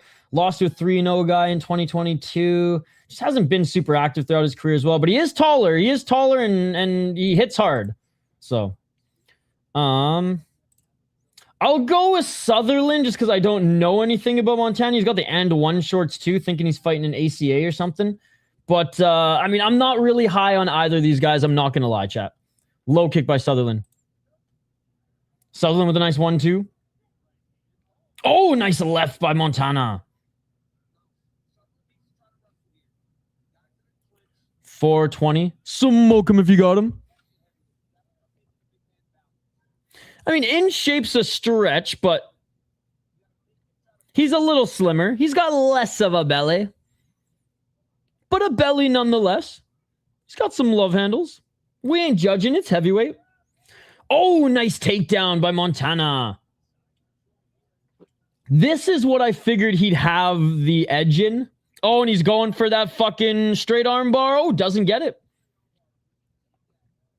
Hey, I'm glad you reconnected, Amberly. I'm glad you reconnected. Half guard still for Montanha. Round number there. Time there. Smash that like button. Subscribe, chat. I have highlights on the next 2 fighters, too. We are on it here today. Oh, looking to get back up to his feet. Sutherland, but he gets dragged back down to the ground. Nice job getting the back take here by Montanha. Montanha looking for the rear naked choke. Oh, Louie Sutherland's getting cut after this. Louie Sutherland's getting cut after this, and it is all over. Not even the rear naked choke, but the neck crank. Louie Sutherland. Unfortunately, without the sauce, I don't think he's major organization level, chat. How good is Tai Tuivasa? Yeah. This is what we need to do. When Robelis Despain knocks out Tai Tuivasa, we do Jose Montanha and Robelis Despain next. When Robelis Despain knocks out Tai Tuivasa, Montanha versus Robelis Despain next. And we'll see if Robelis Despain has learned any grappling defense. Easy work. Easy work. Damn. Hardly any defense there for Sutherland. He may look like Roy Nelson, but he don't roll like Roy Nelson, baby. Let's go, Montana! A good win for Montana in his UFC debut. You know what, though? I will say he got a little bit of the... he got a little bit of luck from the MMA gods because he was supposed to fight Jonata Denise in June. He was supposed to fight Jonata Denise in June, and I think Denise would have absolutely murked him. Oh, Montana, emotional here. But a great win. No signal in the podcast? What does that mean? What does that mean, chat? Check, check, check. 1, 2. Are we still online?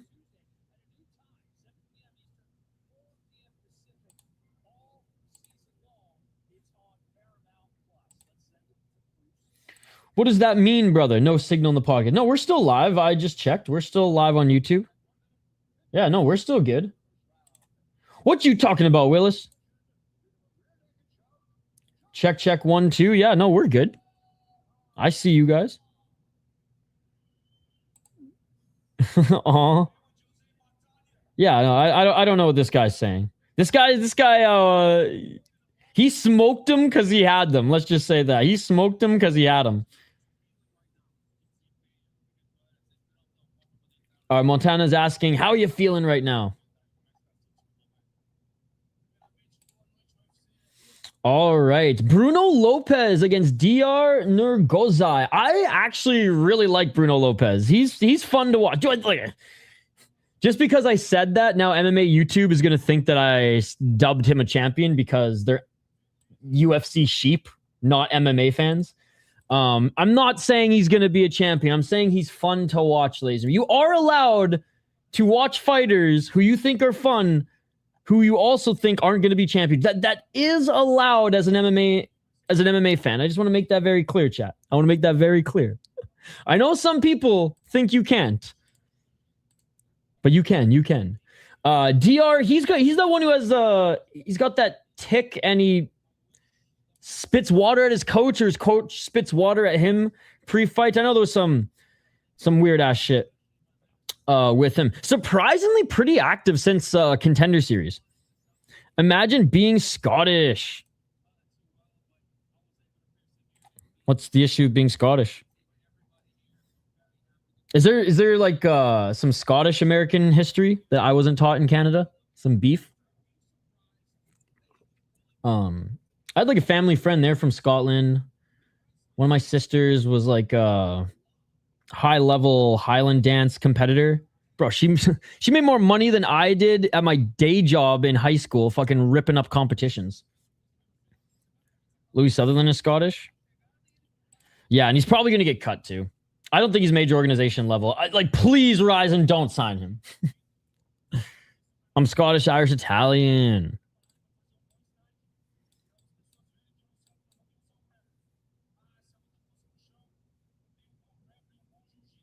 I'm like listening like I think I know what he's saying. What's wrong with being Scottish? Is there...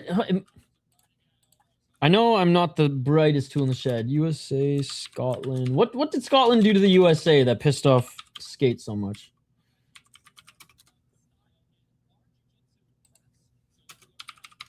Now I'm super interested.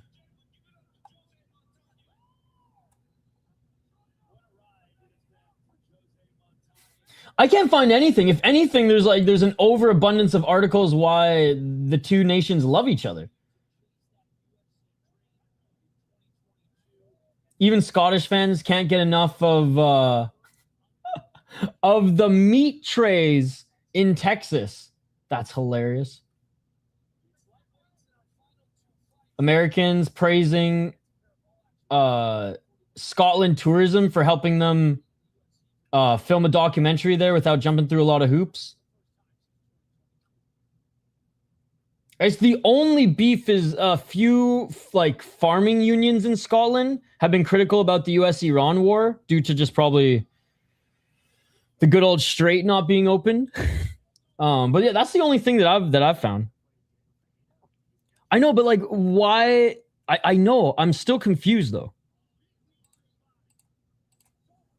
I'm still confused.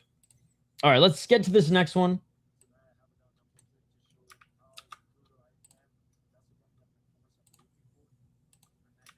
I think my dad did a lot. My dad's a carpenter. He worked with a Scottish hippie. He was like he was still like Colwood as fuck.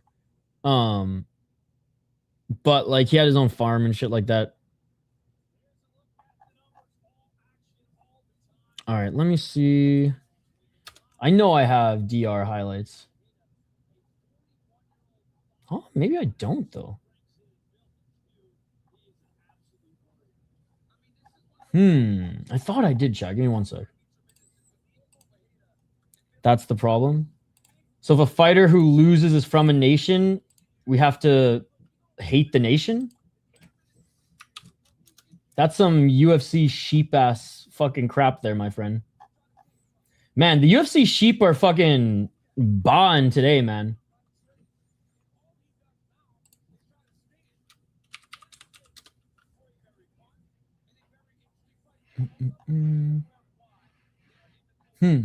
Maybe YouTube removed this video. I know I made a highlight video of him, but it is not here. It is gone. Maybe YouTube removed it, honestly. I'm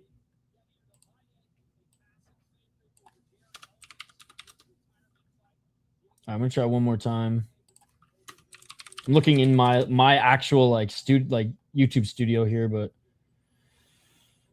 okay, yeah, I don't know what happened to it. It's not here. Maybe I deleted it after it was struck or whatever. All right, we'll share on MMA Falcons, guys. Go check out MMA Falcon. He's the OG. He's a real MMA YouTuber. Go check out his channel. We'll watch those as I tee up the Bruno Lopes ones here for you. I got to get to the bottom of what happened to these ones. I remember putting them together when I was on my trip, or when I was on tour. Same difference.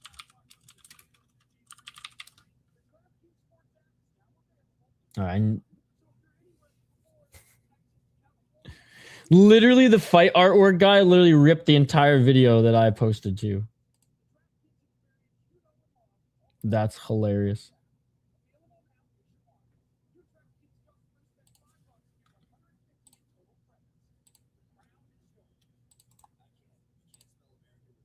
All right, I got Lopez up next. Okay. What's up, Hockey from Home? Diyar Nurgozhay, 11-2 as a pro. He is 2-2 in his last 4 fights, coming off a win. 11-2 as a pro. Never been knocked out. 6 KO TKOs, 2 submissions, 3 decisions, 1-2 in the UFC, 1-0 on Contender Series. Beat Rafael Tobias, who's 14-1 coming into the promotion. He got a nice win on Contender Series earlier, or last season anyways, and lost a decision. So pretty good win there. Lost to Uran Sati Baldiev via Ezekiel choke, and lost to Brenson Ribeiro. Honestly, you should be beating the Brenson Ribeiros. Hey, well, shout out to Dougie's Corner. Go check out his channel as well. I think he's streaming right now too, actually. And here's Bruno Lopez's highlights. Again, I like watching Bruno Lopez fight, and he's moving down from light heavyweight to middleweight, which I think will probably suit him better. Before getting his win on Contender Series, which was a beautiful head kick followed by ground and pound against the 8-2 guy. He was in UAE Warriors, Eagle FC. He fought a few good guys in Eagle, Magomedov, and Bartosz Suchik in Contender Series. But other than that, he hasn't fought the best guys. He got tired in the Brenson Ribeiro fight, and even in the Rafael Tobias fight, he did slow down. He drops his hands. He's strong. He's talented, but he's not super polished yet. It's kind of my rundown of Diyar.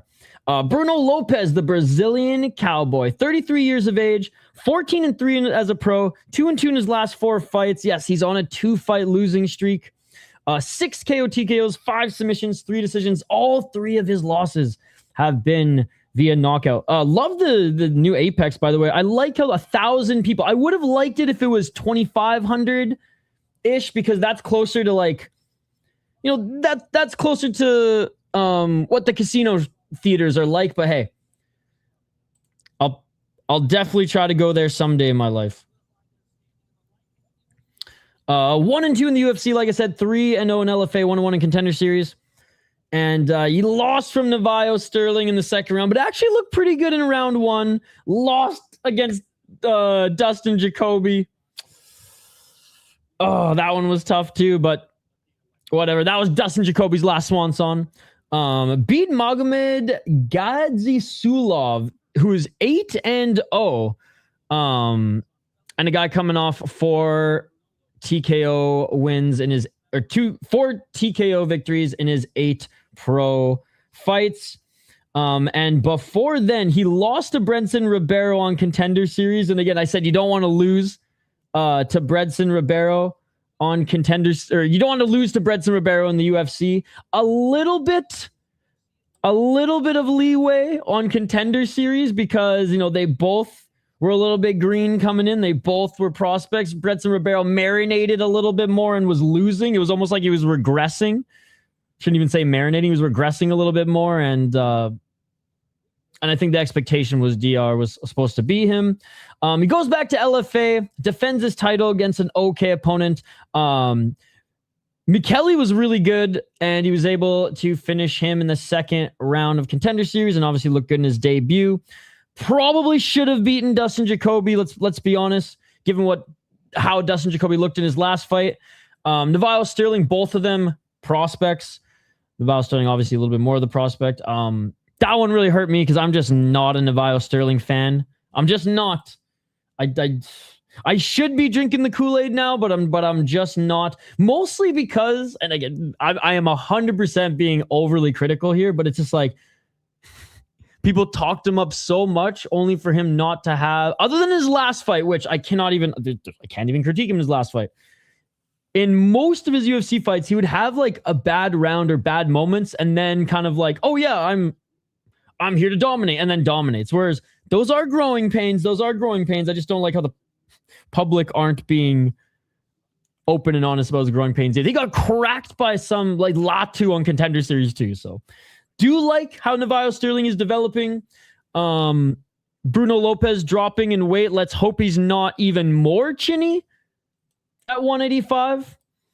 I'm guessing Diyar is the favorite in this one, but rooting for the Brazilian cowboy.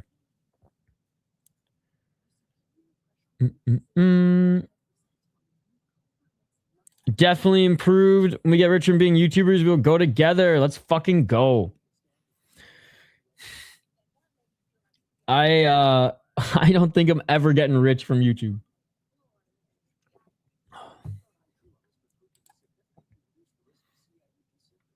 What are the chances Quillan submits Gamrot? I think his chances of getting a TKO, or maybe my thing is if Quillan submits Gamrot, it's because it's following a knockdown. You know what I mean?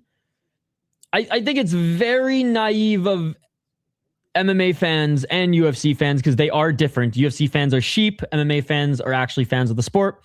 But both of them, I think, if they truly think Quillan is going to submit Gamrot, I think they're vastly underrating Gamrot's scrambling ability, his grappling ability, his wrestling ability against a guy whose primary tools aren't that. I do think Salkilld is more well-rounded than people give him credit for, but yeah, I could see him maybe landing a choke after hurting him and then following up. But I think if people think this is going to be a straight grappling match between the two and Salkild's going to win because he's awesome and he's fun, because Aniki made an awesome video on him, I don't know.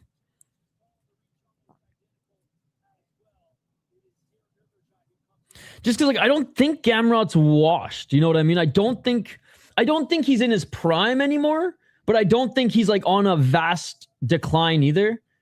I don't think Gamrot's necessarily a submission threat either. I want to make that perfectly clear. I don't think Gamrot's like a jiu-jitsu guy. His grappling is almost like I don't know all the categories of wrestling, but more of like a flow wrestling style. There is a term for the type of wrestling style that he employs, but that's why I say scrambly, because it's hard to fucking keep him in one place. And he doesn't lay and pray. He's constantly moving as well. All right, here we go. Both fighters are in the cage. Hey, what's up, Ant? How you doing, buddy? Hey, let's go, guys. Go check out Ant. He is co-hosting on In the Granite 617's channel. Gamrot's a grinder. It's funny because, like, some of his fights, straight crack cocaine. Some of his fights, but not because of lay and pray, just because of, like, the opponent can't do anything. It's like Gamrot's constantly, I'm still in dominant position, bonk, bonk, bonk, still in dominant position, bonk, bonk, bonk, and it's like, do something. To his opponent, reverse. Let's get it on. Active fighter. Not necessarily the most exciting fighter, but an active fighter nonetheless. I don't know who wins this one, but I'm rooting for Lopes, so we'll go with him. But I'm not bullish on either.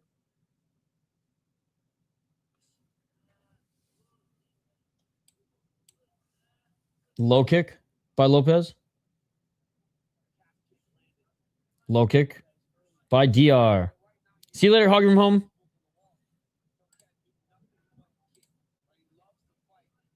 War concrete. By the way, first period of the Hlinka Gretzky 0-0 Canada, USA. Let's go. They better fucking win hockey from home.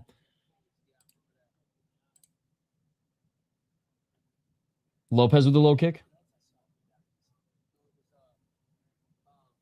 Not that fight yet. Not yet. But I appreciate the text regardless. Diyar with the left of the body. Diyar was saying he got poked in the eye, but Lopes is saying, Kerry Hadley's basically blind in there, so I don't think he can see anything. Low kick by Diyar. Kerry Hadley's a good guy, and I don't think he intentionally wants to hurt the fighters like Chris Taoni. Chris Taoni's a sick individual. He's an evil human. But I do think Kerry Hadley's getting old, man. Do I actually talk about this in real life? Yes. I'm not AI, brother. MJ, I don't know if you notice. I'm not AI. I'm a real human. Low kick by Diyar. Left to the body by Diyar. I talk like this in real life, actually. I don't understand the question. Is this real life? Is that the Helwani quote? This is UFC. Chris Taoni telling Matt Schnell about how his head bounced off the canvas. I fucking hate Chris Taoni, man. He's an absolute piece of shit. And I will hopefully run into him someday and tell him how much the fans know what he's trying to do, and that is kill the fighters. He's a horrendous, evil scum of a human being. Left hand by Lopes.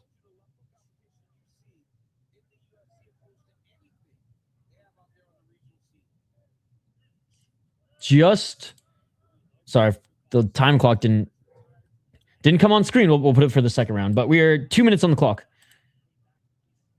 Low kick by Diyar. Diyar with another low kick. Lopes with the right hand. So missing with the low kick was Diyar. Lopes didn't jump on it though. 1 minute, 58 seconds. Left to the body by Diyar. Diyar overswings. Lopes tried to take him to the ground. I got Diyar, KOTGO round 2.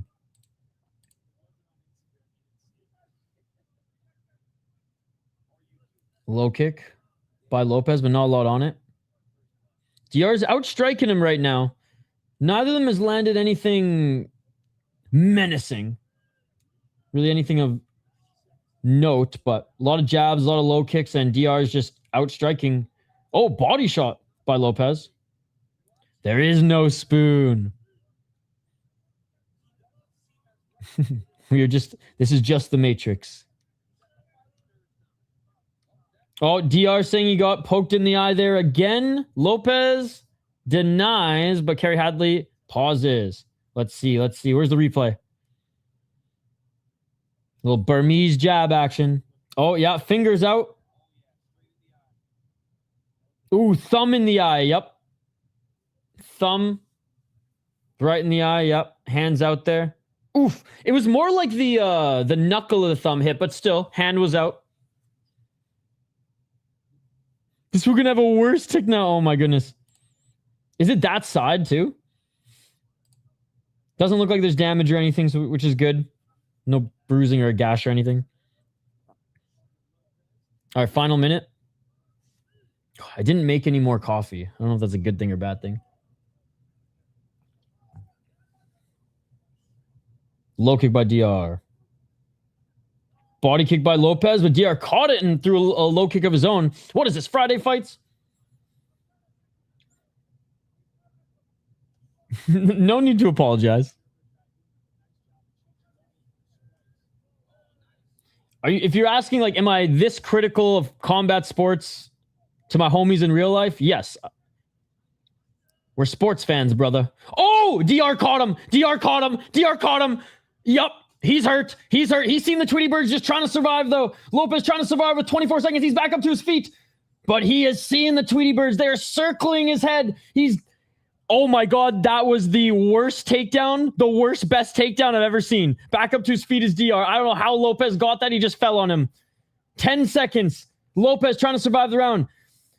Spinning back fist by Diyar. Left uppercut by Diyar. 3 seconds. Lopes goes down. And this with 1 second. With 1 second left. Kerry Hadley calls the fight, ladies and gentlemen. Terrible but effective takedown. And the fight is called with 1 second left. Honestly, not even a bad stoppage. It sucks that there was 1 second left, but Kerry Hadley went running at the 3 second mark. He went running at the 3 second mark. He didn't care if there was 5 seconds, 3 seconds, or 1. He's like, I'm not letting this guy fucking die, ladies and gentlemen. I ain't going full Chris Taoni in this one. You hate to see it when there's 1 second left. But yeah, the way he went down, no issue with this stoppage at all. I know he went to grab the leg after, but look at how his face planted right after. He was out.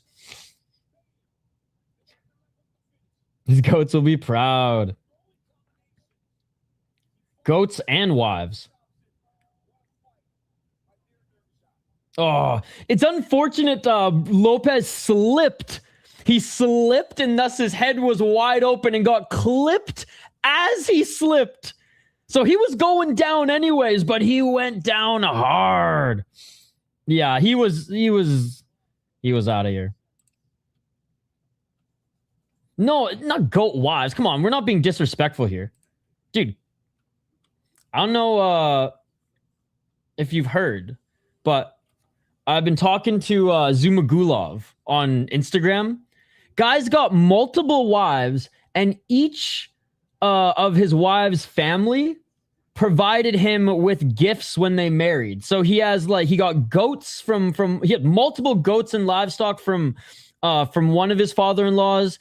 He got a bunch of flooring, literally some hardwood and tiles from one, and he redid one of his fucking bathrooms. It's crazy, man. It's crazy. He's like Randy Couture, no shame on Instagram. Twitter, actually, you know what? He's no shame on Twitter either, but Randy Couture is literally talking about how he, prefers bush over shaved. And let's just say Zumagulov is a little bit more respectful because he's married to fucking 6 wives. But he's pretty out there too. Hello, Alex. Zumagulov.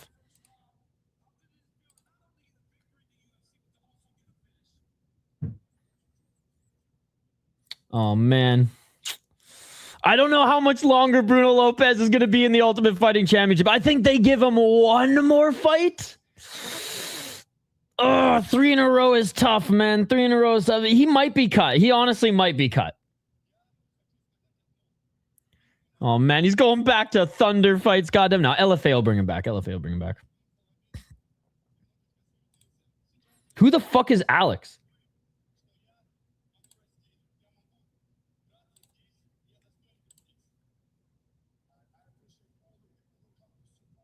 He's saying, I appreciate everyone who comes to support. All right, ladies and gentlemen, we have reached the fucking featured prelim. We got the Minnesota Wild shirt on. We got the Minnesota brand hat on, even though it's Mikhaev, because we got a Minnesota fighter coming up next, ladies and gentlemen. All right. Duh. Sorry. As fucked up as it is, your guys' usernames are what's imprinted. At least I know what you look like now. And now that I know Skate and he streams. When Skate was just a thumbnail for the longest time, it was a trip meeting in real life. I'll say that. Same with Chris Cushman. I had no idea. And Chris Cushman and I went for beers, and I mean, I saw the jersey he was wearing, and I was like, I know who that is. But yeah, it's a trip. Oh, jeez. Call him casually combative from home, ladies and gentlemen. Call him casually combative from home. He be breaking into houses, but only for peeps. But only for peeps. By the way, hopefully bringing Steve Asplund on the show. We DM'd a while ago, and then he just ignored my Instagram DMs because he got too big for us. Okay, I'm kidding, Steve. But on Instagram, he was on a pretty big, I don't know if it was Full Send or one of the other ones, but he was on a pretty big MMA show, and I just commented cheeky. I was like, fam, Steve Asplund's too famous for us. And he instantly messaged me back after, oh, no, fuck that, dude, fuck that. And it was like Thursday, right before his weight cut. And I was like, nah, dude, we'll catch up, win or lose after the fight, so. Steve Asplund over Guzzi, dude.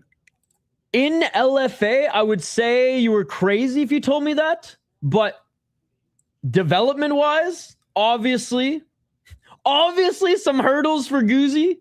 And Steve Asplund has done nothing but just perform. Even in his loss against Victor Petrino, I think that his stock went up. Super lame skate clips from Salkilld. Oh, I didn't know he skated. Help me, Isha. But yes, we have Hank the Spank Bank's favorite fighter coming up next, ladies and gentlemen. Look, you just got smacked. Did that hurt? Fuck you, you bitch. And dude, let me tell you, YouTube did not want me to give you guys Steve Asplund highlights. LFA, I mean, they're worse than the Ultimate Fighting Championship when it comes to highlights. So sorry that some of it's a little jumpy. I literally posted this video, no joke, 24 times yesterday until it finally passed. And it was literally this fight, and you'll see the other one in the middle here. The two big LFA fights of his that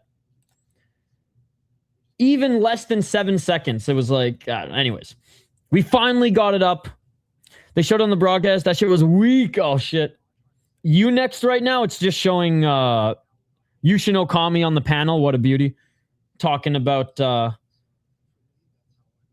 this card. And one a little bit, too, which is funny. They snuck in a couple one segments.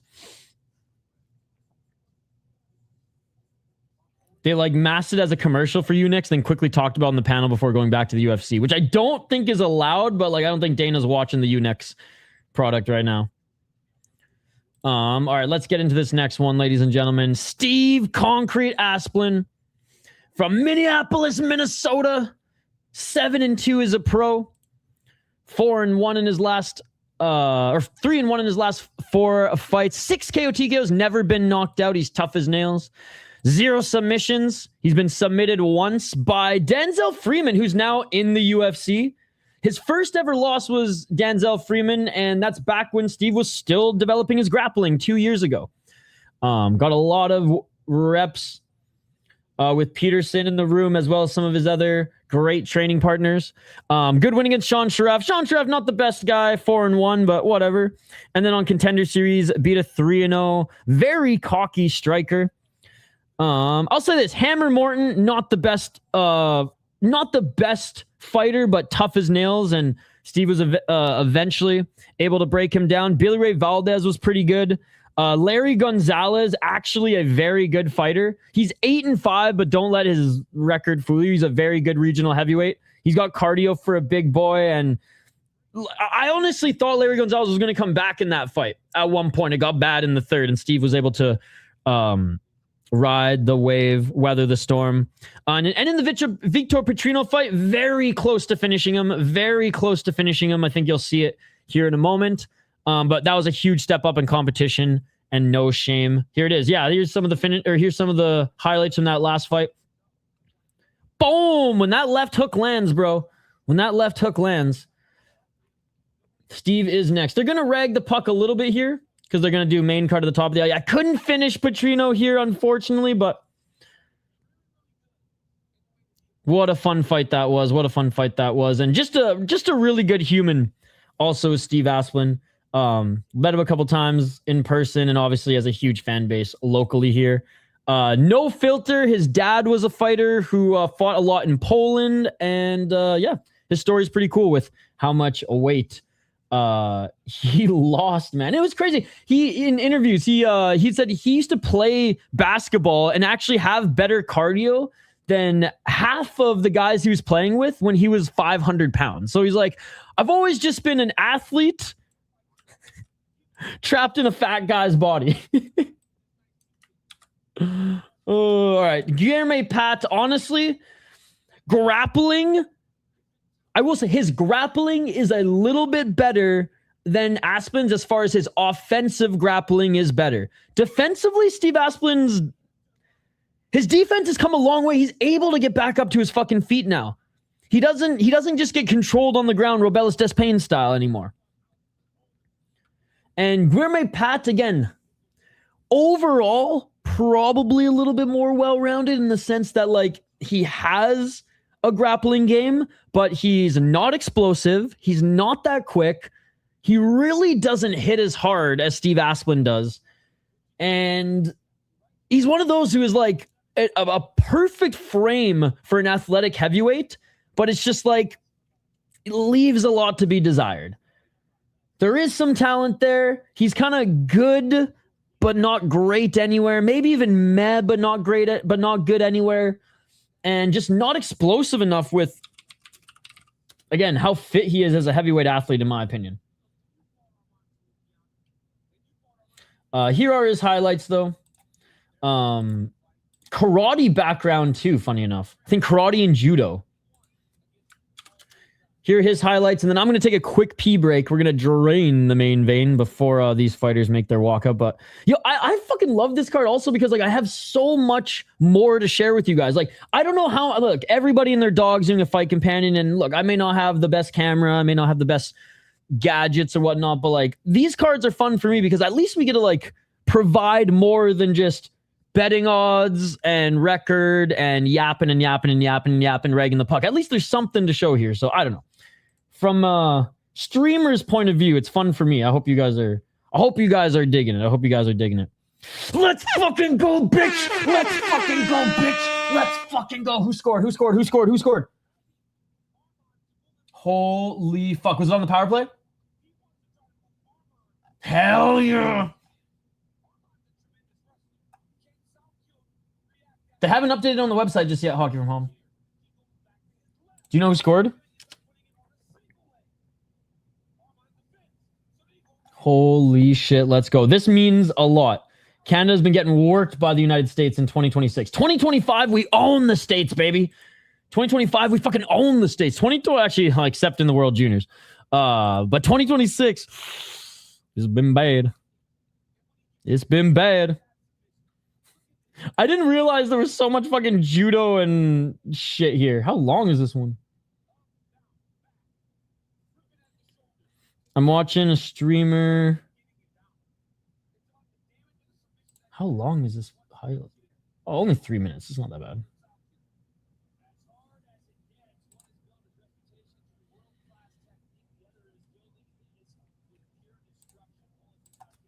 Hockey, who's ask him who scored. You're not even watching the game, Hockey from home? No, this is Guilherme Pat. I think he's a little too tan to be Steve. We just watched Steve's highlights. I can play them again if you want, though. I can play them again if you want. Man, they're ragging the puck. They must know that this heavyweight fight is going to be quick. No worries. Here, I can make it bigger for you guys. Whoop, there you go. No worries, no worries. Sorry, it's so... I don't realize how small it is because everything... I have so many tabs open up right now and 2 monitors that everything just looks small, so my bad. My bad, Amberly. Okay, the website's not working for you either? Okay, Hockey. Yeah, it's just not loading for some reason for me, but... That's okay, that's okay.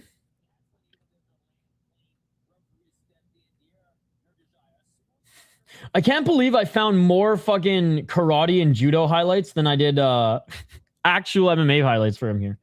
Okay, I'll play the Steve Asplund ones again. Guys. And then as they're walking out, I'll do the breakdown.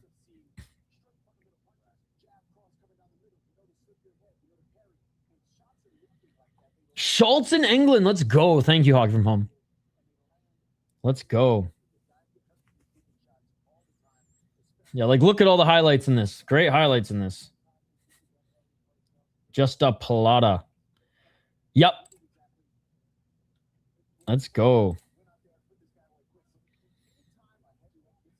So, like, pretty good performances in the Ultimate Fighting Championship thus far. But all right, I'll show Steve's one more time. I'm going to take a break here. I'll leave you guys with this. I'll be right back on the other side, all right?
Let's go.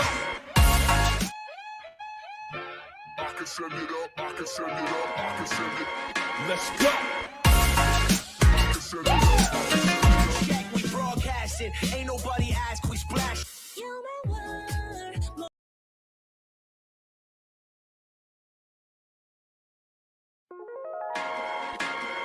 Let's go.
And we are back live here. Sorry about that, guys.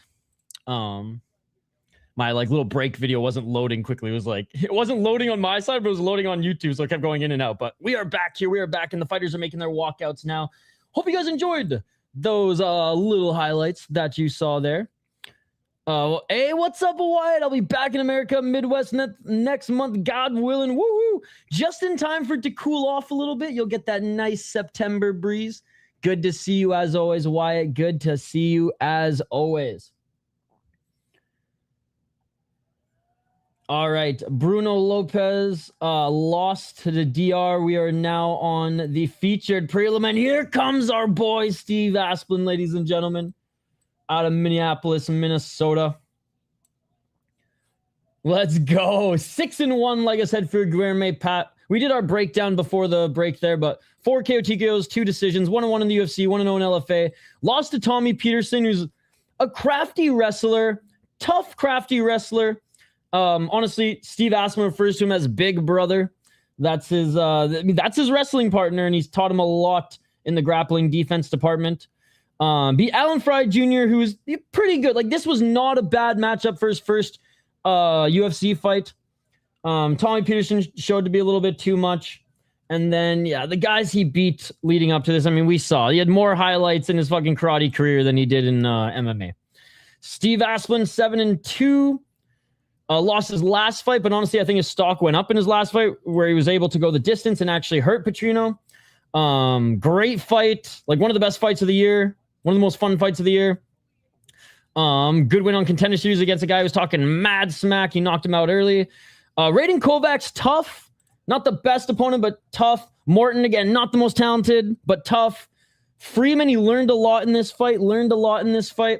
And Larry Gonzalez, again, he's like 8-5 now. Don't let his record fool you. Larry Gonzalez is a well-rounded heavyweight. I don't think he'll ever be in a major organization. Like, maybe he'll sniff PFL someday. But he's a really good guy for heavyweights to get reps on. And he's not like super old either. What is he? 31. But yeah, I got Asplund's the better striker. Asplund hits harder. He's more dangerous. Asplund's got good cardio. Guilherme Pat might be able to out-wrestle him, but there is going to be a size difference from the 28-year-old Steve Asplund. He's going to have a size difference against most heavyweights, let's be perfectly honest. All right, live play-by-play commentary reaction, of course, live interaction with all you amazing folks in the live chat here.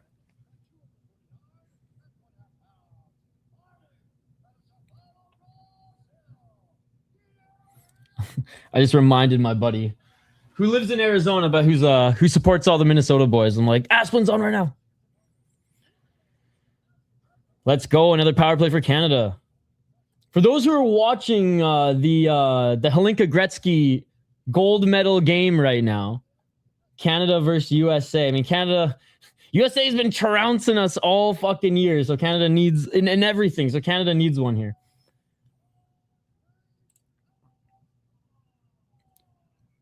Bro, Asplund, it's crazy to say, but he actually looks like he's in the best shape that I've seen him as a pro fighter. Asplund saying, let's fucking go. I love this. I love watching him fight. I've watched him fight so many times locally as well, and always loves like his father when he fought, always loves putting on a show. All right, round one, Asplund with a low kick. Kickboxing style, low kick by Asplund, already in Pat's face. Pat with the left.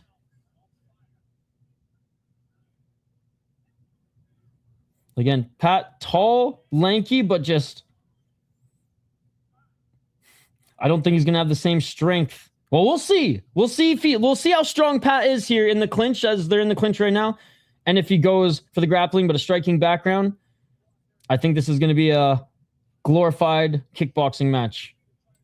But we shall see. In the clinch, 420, smoke him if you got him. Knees in the clinch. Let's see if Asplund starts to employ these elbows here soon.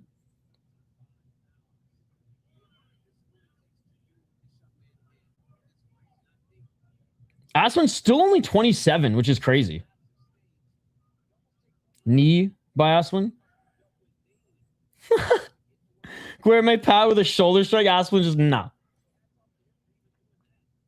Hey, appreciate the updates, Hogger Home. Each them exchanging knees in the clinch here. Trying to jockey for position. All right, Pat's stronger than I'm giving him credit for. He's pushing Steve still here. Up against the cage.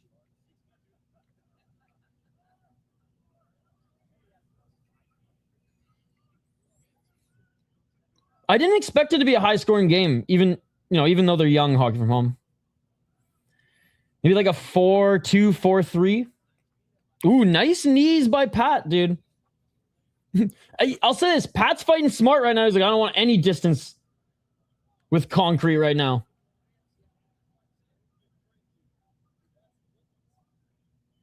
All right, now Steve's pushing him up against the cage. Oh, there's that right elbow by Asplund, and he's able to break. They're back at center. These guys make Herb Dean look small. Oh, Asplund with the right hand. Like bonk heads a little bit as Pat re-enters the clinch. You can tell, man, Pat wants to clinch. He doesn't want to separate just yet. Fuck yeah. Second goal from England. Let's go. Oh, Canada.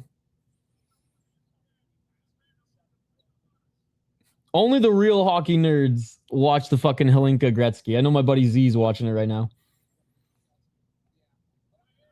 All right, Herb Dean telling them to work. Herb does give you time in the clinch and on the ground for a little while, but then once you show him, okay, this is how I'm going to do it, he goes, nah. I will say that's one of the good consistencies of Herb Dean. But yeah, at this point, separate him. Oh, nice right elbow by Asplund. Left by Asplund. Asplund missing with the right upper or right hand as Guilherme Pat ducks under. Oh, Pat with some speed here. All right. Pat's moving pretty good here, man. Low kick by Asplund.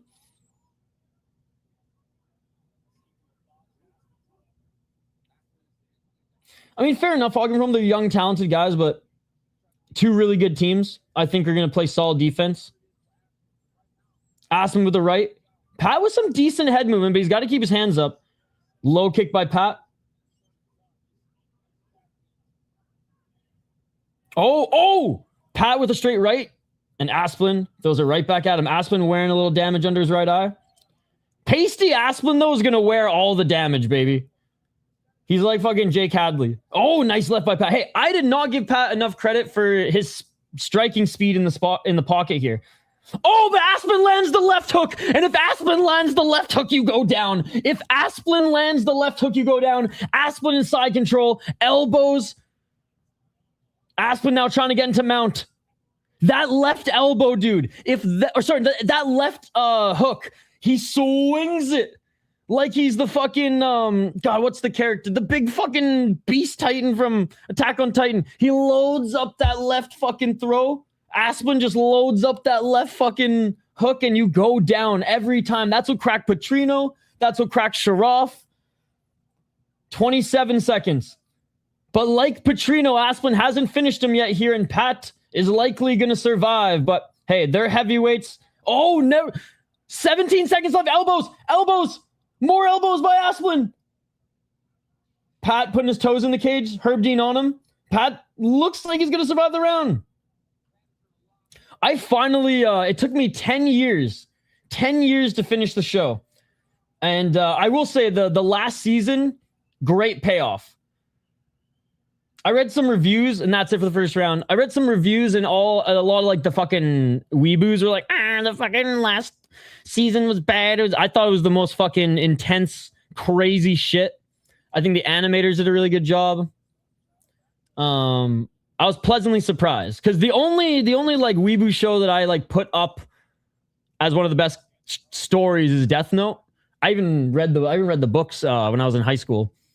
So like I don't really have an open mind when it comes to anime and manga, but I will say that Attack on Titan, I also the first season hit the hype. Like the hype was real. Seasons 2 and 3 were, but the last one, goddamn, dude. Like I said, one of the best payoffs for like a show that you have to invest time in.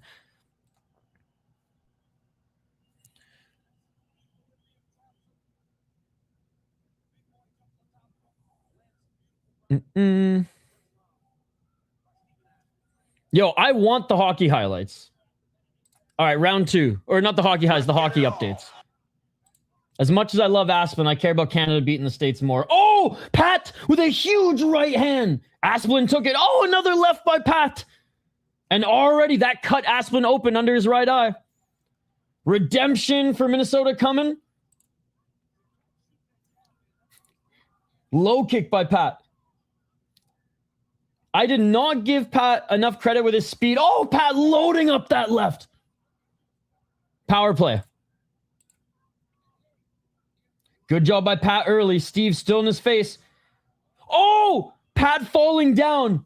Pat falling down. Steve inviting him back up to his feet. Oh, I don't know. That's the smartest move, but Steve wants that knockout. USA. Oh, you mean Canada. Got you. Yeah, you got to be more specific, Hockey from Home. Oh, step in left elbow by Asplund. Back in the clinch. USA chance here in the apex. Guilherme Pat with a welt under his right eye. Steve Asplund with a cut and a big welt on his cheekbone. War Asplund. Big knee by Asplund. Great start to the round by Pat. Stop it. You say you don't want it, and then you egg her on. So, like, I don't understand what you're doing here. Nice knee by Asplund. Hockey, don't type all the players. Just ignore them. 3 minutes. Knee by Asplund. Fuck. Asplund getting a little annoyed with Pat controlling him in the clinch right now. I'm down with the updates, but like, let's just not derail the fucking stream. Oh, and Herb Dean fucking separates them. Oh, and he warns about grabbing the cage? Or just for inactivity. Oh, Pat dropped him. Steve Asplund's still alive, but Pat dropped him with a huge left. Fuck. Damn. And the mouthpiece of Steve went flying. Asking for every player on the ice, you know she's going to answer to. And just, we don't need that. Pat's grabbing the top of the fucking cage, dude. Herb Dean separates them. Steve is probably like, oh, I would have liked to have a few more seconds there to recover, but god damn. Left hand by Pat. Low kick by Pat. Because you know she's going to right every single player. Steve, he knows that left hand from Pat's coming, but he's still getting tagged with it. Left hand by Pat. Oh, yeah. Well, you got fucking rocked. Eye smashed. Asplund. All he needs is to land that left hook again, though.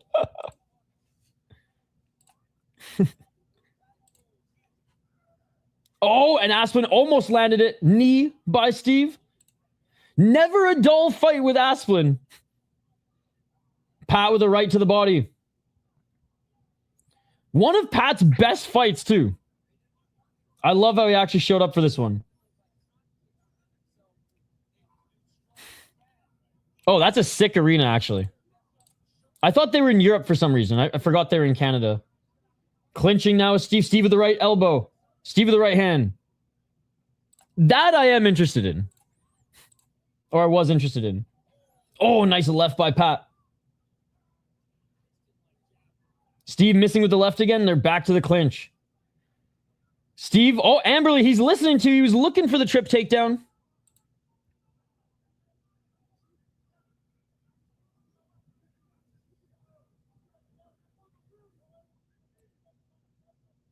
I do good. Right to the body by Steve. Herb Dean's telling Steve to work now. Dude, you know what the Apex vibes are now? It's got, because you can see a lot of an audience, it's got those like Hard Rock casino hotel vibes. Final 10 seconds. Herb separates. Steve looking for the right hand back into the clinch. Knee to the body. Another knee, but nice block, actually. And that will do it for round number 2. Round 1, Steve. Round 2, Pat. Momentum in Pat's favor. Assuming Steve can recover a little bit in this round, and Pat is still slow coming into the third, because Pat did slow down at the end there, but what I really like about Pat's game is he fucking just went for it early, and it worked. He didn't allow Steve to pressure him at all in the first 2.5 minutes, and he rocked him and dropped him.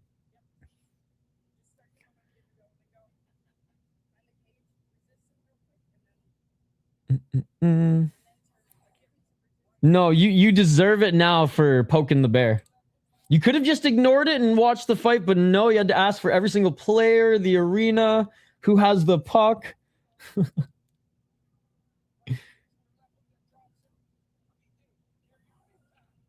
I just meant this dude's skinny for a heavyweight. He's in shape for a heavyweight. Hey, you guys are ruining it. She was giving me just enough info that I wanted, because it's Canada versus US right now for gold. And you guys are making this worse. You guys are distracting. No one was distracted before you guys were poking the bear. The left by Pat. But, like, why? Well, then, like, just go away. Then just fuck off. Like, go to someone else's stream then and go hang out in their chat.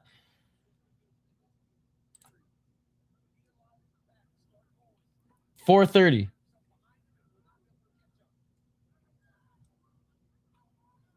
Oh, right uppercut by Pat.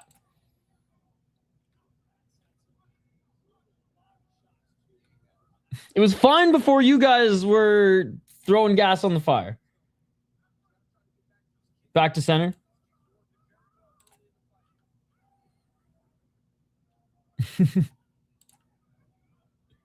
I don't give a fuck if the decision's rigged!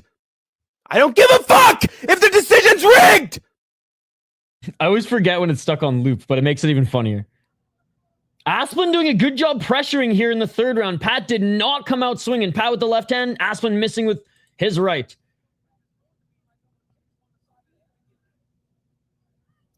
Oh, Steve with the right hand. Steve with a body kick.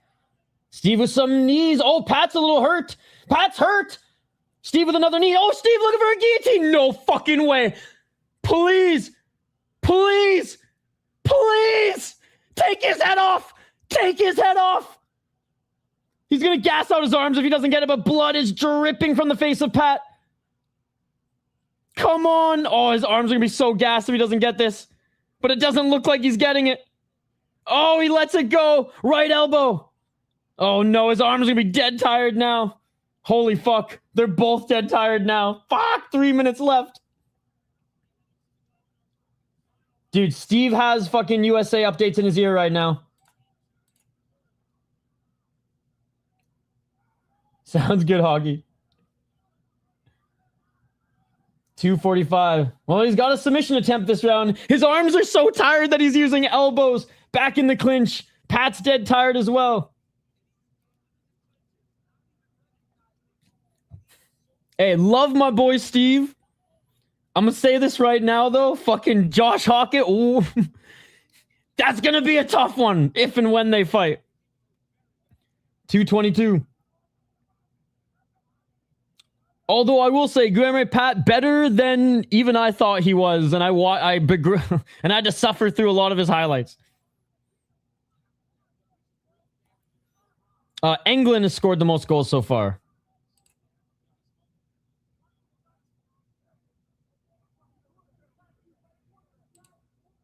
I mean, that doesn't make sense, but... Knees by Asplund as Pat's pushing him up against the cage. Yeah, where is Andrew B? I hope he's doing good in life.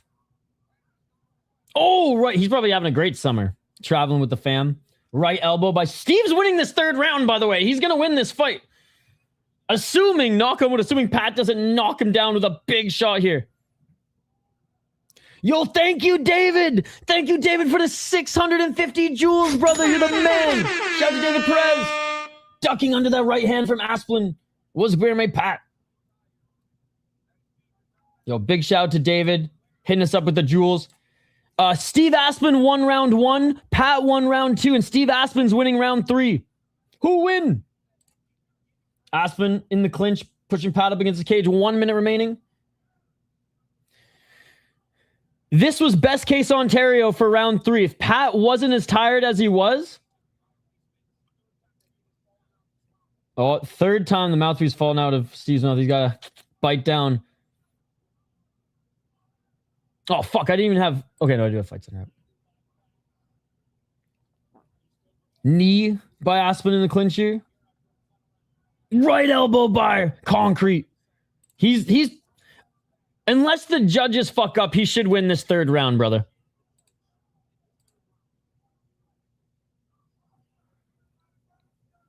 $25 seconds remaining. Pat, though, if he swung for the fences early... Oh... Elbow attempt again by Asplund. Pat throws 2 elbows, but Asplund blocked those with the high guard back in the clinch. This was a heavyweight slobber knocker, ladies and gentlemen. I have $7,000 on Steve, but I'm not watching. Says every gambling fan in every MMA chat. And that is it, ladies and gentlemen. Never a dull fight. Yeah, never a dull fight when Steve Asplund's in there. It's crazy how people hate him, ladies and gentlemen. It's absolutely insane how you hate watching this guy fight. It blows my mind. It blows my mind.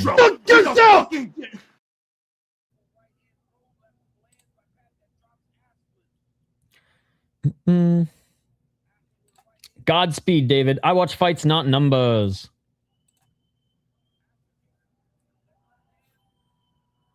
But thank you so much for the 650. I was reading those numbers. Cha-ching. I mean, the biggest moments in the third round were Asplund. He landed the better strikes. He got a submission attempt. He had more control time. Round 2, Pat dominated. Round 1, Steve dominated. And round 3 was a competitive round that Steve should edge out. What a war. And it pleasantly surprised with Guilherme Pat. I did not think... Maybe Steve's just that slow, but I did not think his striking in the pocket, his dirty boxing, his combos, especially setting up those uppercuts, would be that quick.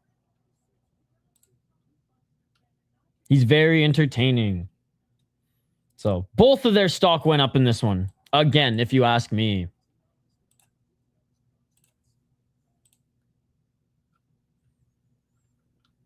Hey, there's Tommy Peterson in his corner.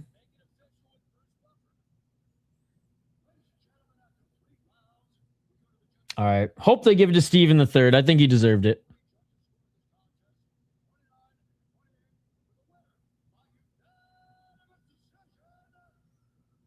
Steven Asplund! Let's go, baby! Let's go. Hey, there's his dad in the audience. Let's fucking go. All right, I'm listening into his interview. Fucking love you, Steve. Let's go, baby. Minnesota, stand up.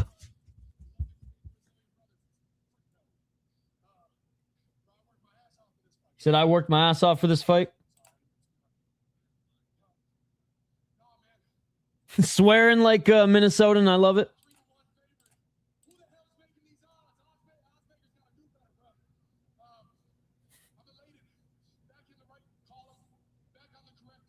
Said back on the correct path. Back in the win column. Hey, cheers, buddy. Thank you so much for the 100 jewels. High fives. He's saying shout out to my beautiful team.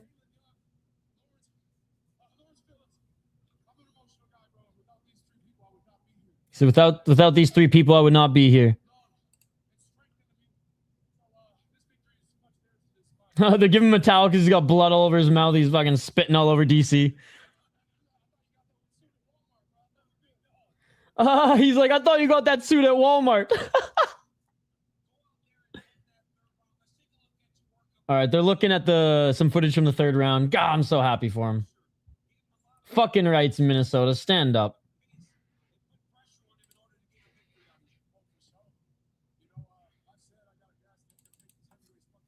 He says, I got a gas tank that will make these heavyweights fucking sick.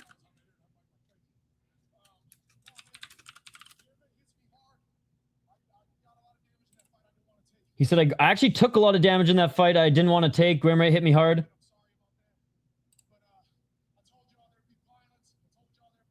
He said, I told y'all there'd be violence. I told y'all there'd be blood.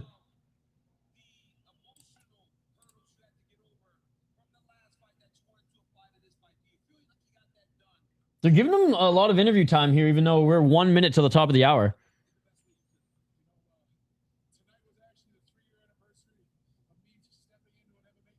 Oh, say today was the 3-year anniversary of him stepping in an MMA cage. He says, all the cheers, the pressure just fuels me. Oh, how can you not root for this guy?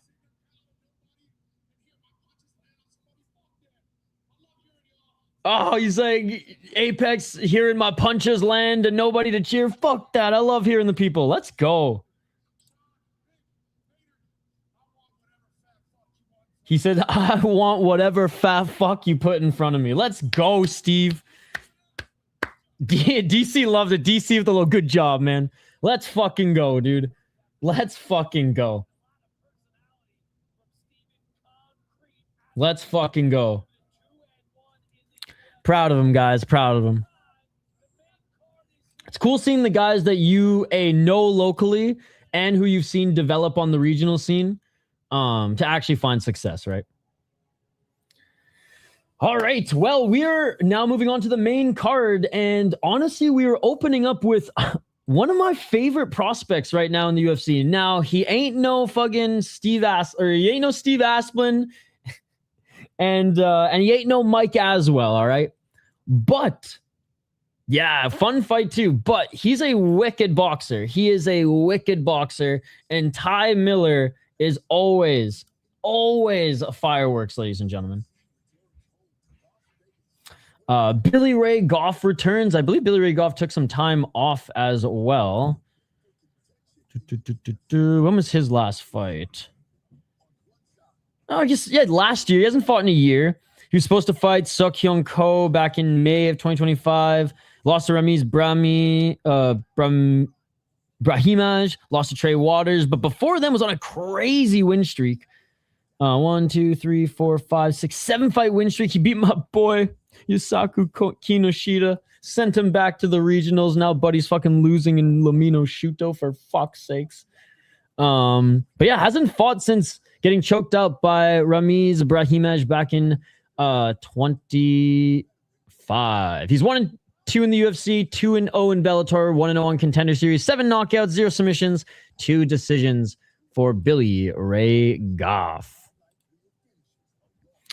And yeah, Ty Miller, 7-0 as a pro, 3 KO TKOs, 4 decisions, 1-0 in LFA, 1 no contest, 1-0 in the UFC, and 1-0 off Contender Series. Absolutely destroyed Adam Fugit.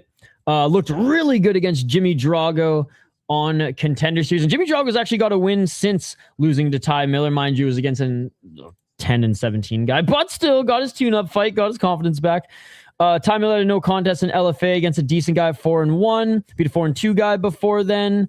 And as an amateur, went 3-1. Lanky boxer is Ty Miller, whose takedown defense is good and grappling defense only getting better.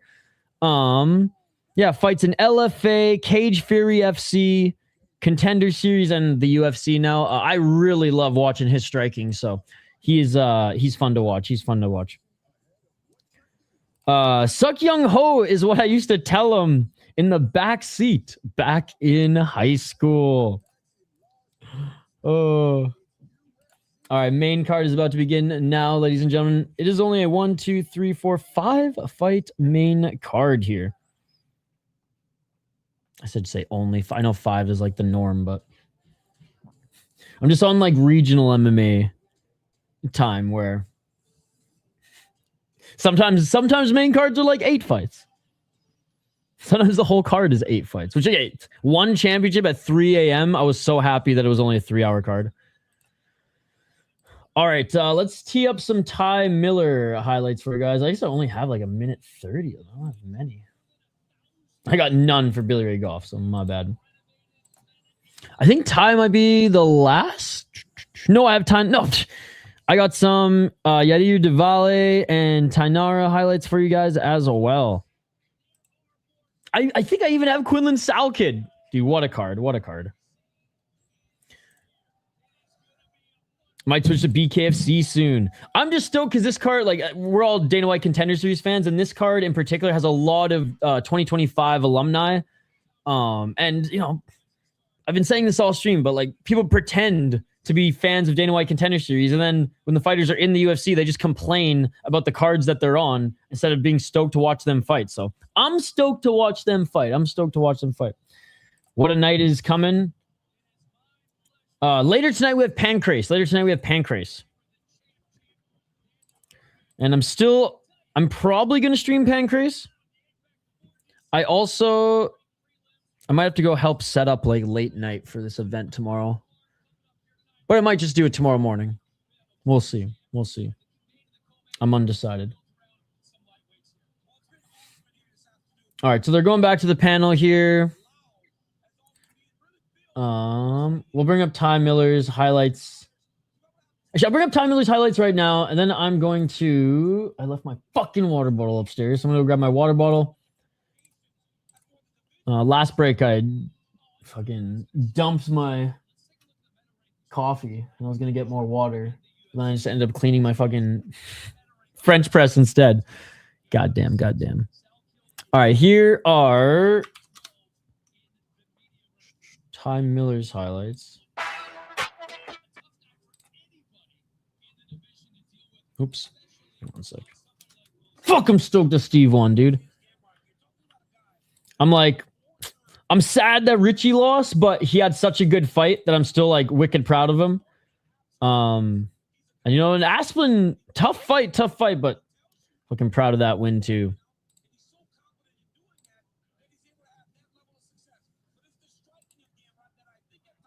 My problem is I barely remember 2025 Contender Series. I remember it a little bit more because I do a preview show for it. I take a bunch of notes for it. I make highlights for it. So like, I very much remember not all of them, obviously, there's hundreds of fighters, but I do remember for the most part. It's called Refresh. It's a big, like, fucking health and wellness event tomorrow. There's, like, keynote speakers, there's vendors, you know, like, running shoes that are good for your, like, your knees and back, cryo chamber sessions, massage therapy, sauna, cold plunge, nutritionists. I think there's like a few bands playing. There's gonna be like a DJ for like a whole fucking not beer garden because it's this like health and wellness festival, but like drink and food vendor area where there's gonna be like a DJ and shit. So my client puts on an event like this every year, and I always help with I film the speakers and post the content on his website or his channel. So we'll be operating a camera or 3 tomorrow in the hopeful sun. It's been a little overcasty today. Hopefully tomorrow it's nice. Yeah, of course. It's tough to not remember Ty Miller, dude. It's tough to not remember Ty Miller. He's legit. Hey, thank you, David. Well, David, I will continue to keep updating you, my friend. I will continue to keep updating you. And thank you so much for the jewels as well, man. I hope you have a good night at work. Kind of working on a Saturday. But yeah, I'm pretty sure we're going to be live for Pancrase later. He's running the event. It's his event. He is running the damn thing. And hopefully making some money on it this year. Last year, he held it at his brewery. So as awesome as it was, and as, you know, decent money as he made, he's like, it's a little contradicting to like have a health and wellness festival at a brewery and then everyone's just drinking after all this stuff. So, but he's like, we made a ton of money that day, but now he wants to kind of separate the two and see how he can make as much or find different revenue streams through these events, and obviously ticket sales and all that shit. But anyways, yeah, it's cool what he's doing, and I'm just like, I just help with media stuff, and I edit his podcast, which is a side thing. But he's a friend of mine, so I help him in stuff like this, and I get paid. So hey, let's go! Shout out Canada, who's up 3-1 right now in the Hlinka Gretzky. All right, let me see.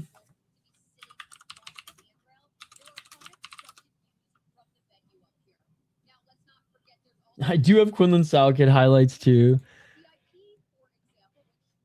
Thainara's, I don't think they're that long. I don't think Yadir's are that long either. If Yadir's are like 4 to 5 minutes, then I'll put those on here.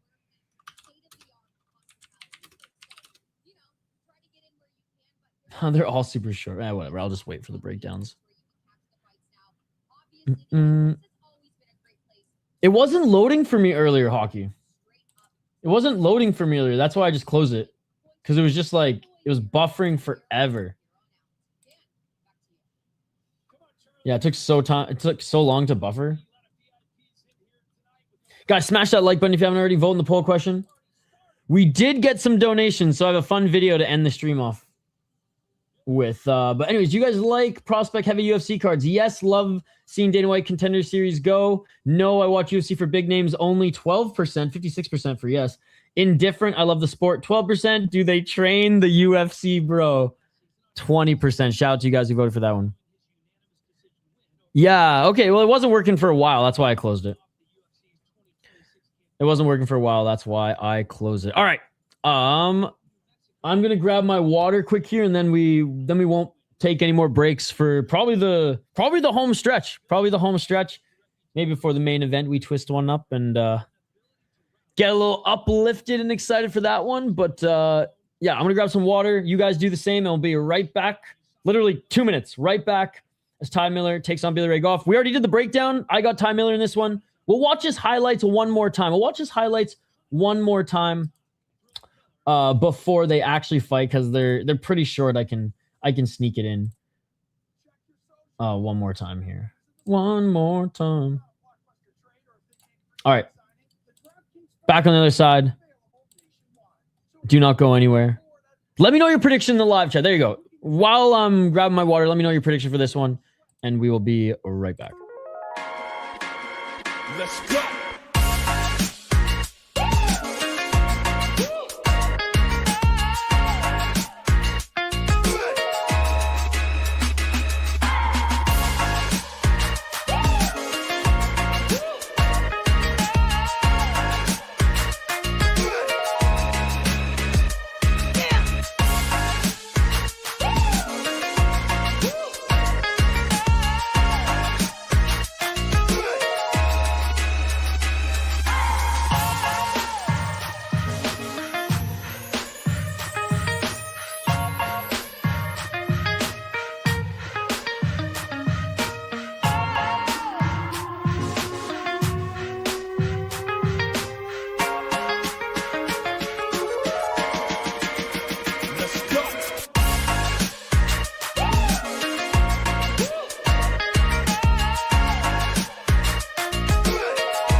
Let's go.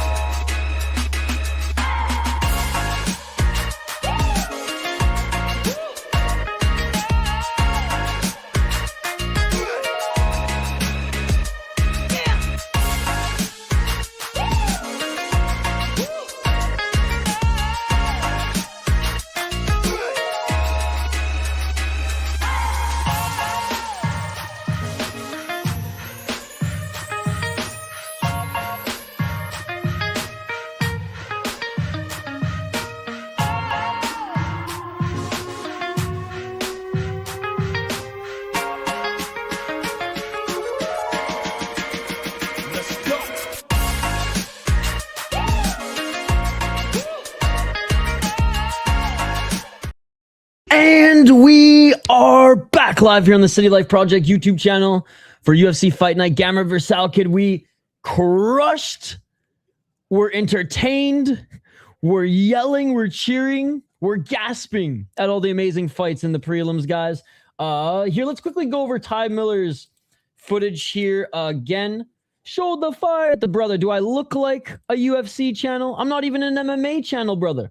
I'm not even an MMA channel. We just cover 30 plus hours of combat sports every single week, chat. But I'm not an MMA channel. I want to be very clear about that. I'm not an MMA channel. Every time I smoke this stuff, I go to sleep. I think it's laced. I don't think it's laced. Why? I think it's just getting stronger. I just think like I'm in my 30s now, and I'm like, bro, I can't even handle my shit. Good to see you, Michael. Good to see you. Yo, Mr. Grant Gregory. How's it going, brother? I knew you'd pop in for a little Salkilld action. I even have a highlight package for you, brother. I even have a highlight package for you. By the way, Mr. Grant Gregory, I was thinking of you the other day. I watched the Survivor Australia season that Parvati won. It felt like old school Survivor.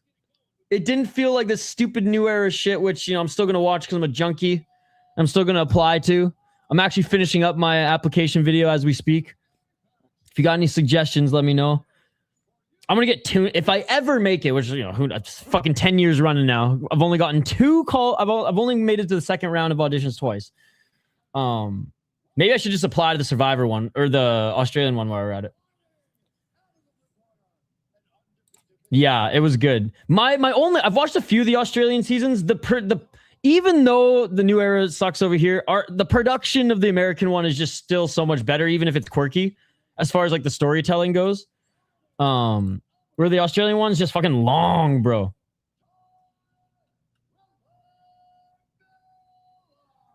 Oh, dude, I am gonna literally just whatever color, if I ever make it, it's just gonna be City Life branded shit the whole time.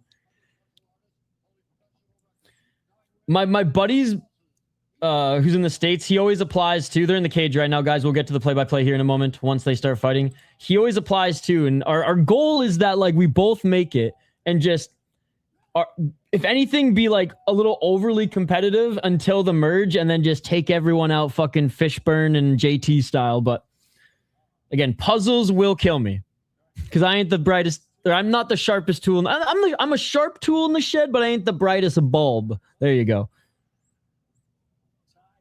All right, here we go, guys. Round 1. Very excited for this one. Billy Goff on the regional scene was knocking out guys left, right, and center, but Ty Miller, man, huge. I mean, he was fighting at 155 at one point. 170 now, and he's still big for welterweight.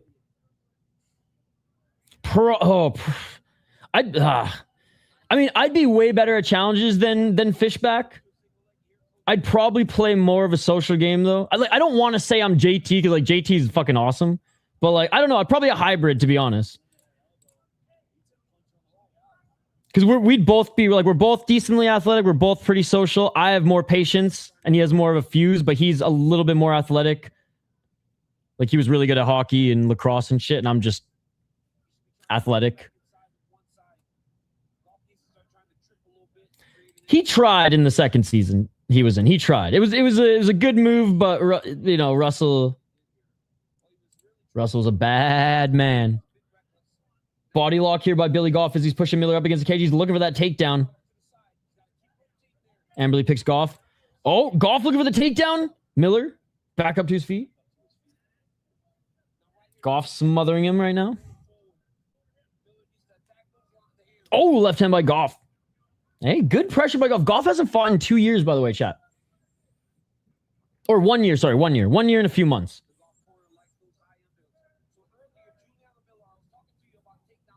A little slap there from Miller. You catch up on the Samurai fights, Mr. Grant Gregory, from 1? Actually, a really good show. Cicerani stole it, but Noiri looked really good too. Oh, nice right elbow by Goff as they separate. Goff so far having a good round. Miller missing with these jabs. Goff definitely a little quicker out of the two. 259. Oh, high kick by Miller. Goff caught it. I mean, he ate it and caught it. He drags Miller to the ground, but he can't keep him. He still has that leg, but Miller's throwing punches at Goff as Goff's trying to take him down. Goff still can't take him down. It's all good, Amberly. I get mixed up sometimes too. Hey, don't grab the cage time, Miller. Cut off his finger. Body lock here by Goff. Goff's trying to drag him back to the ground. Whoa, deja vu. That's wild. That hasn't happened in a long time. That hasn't happened in a long time. Almost like a good head rush. You're like, woo, that was nice. That was nice. Now looking for the single leg.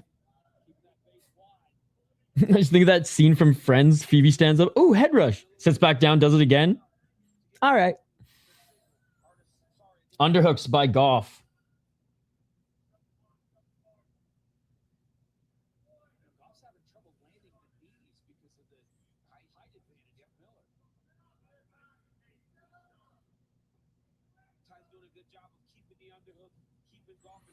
It's been a few weeks since I caught any fight promotions. Looking to get back into it. Let's go. It's only 8 fights, 3 hours with walkouts and commercials. You could probably fire through it.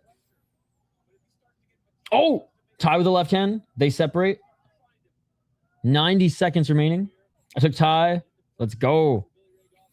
I thought I picked Goff, but I picked Miller. I don't know either of these guys very well. Go Team Canada. Let's go, Canada. Crush the USA. Let's go. Right uppercut by Goff. Goff with the low kick.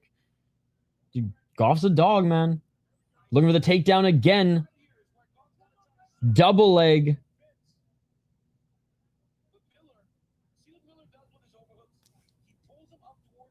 Miller doing a good job. He kind of grabs under the shoulder of Goff and just kind of lifts him up a bit, or under the right arm. Able to separate from the underhooks and the grasp, and he separates. Honestly, that's something you drill over and over and over again.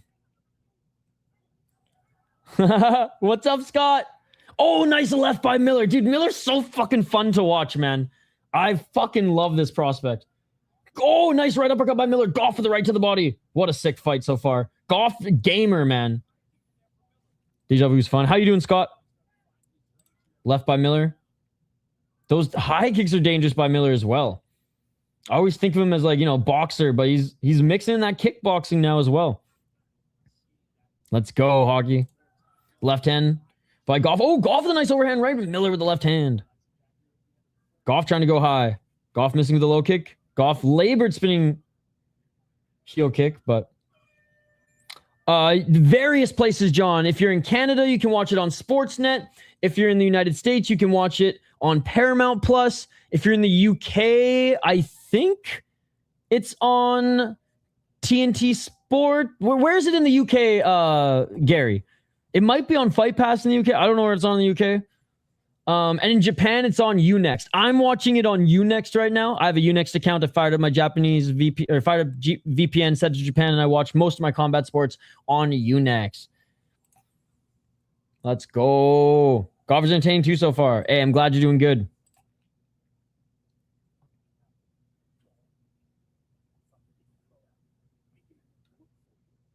Hell yeah, John. How you doing, by the way?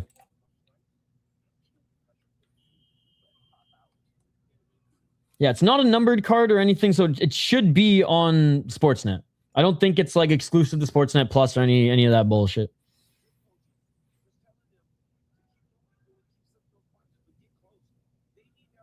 Dude, that's crazy. So you're just being a hater to be a hater.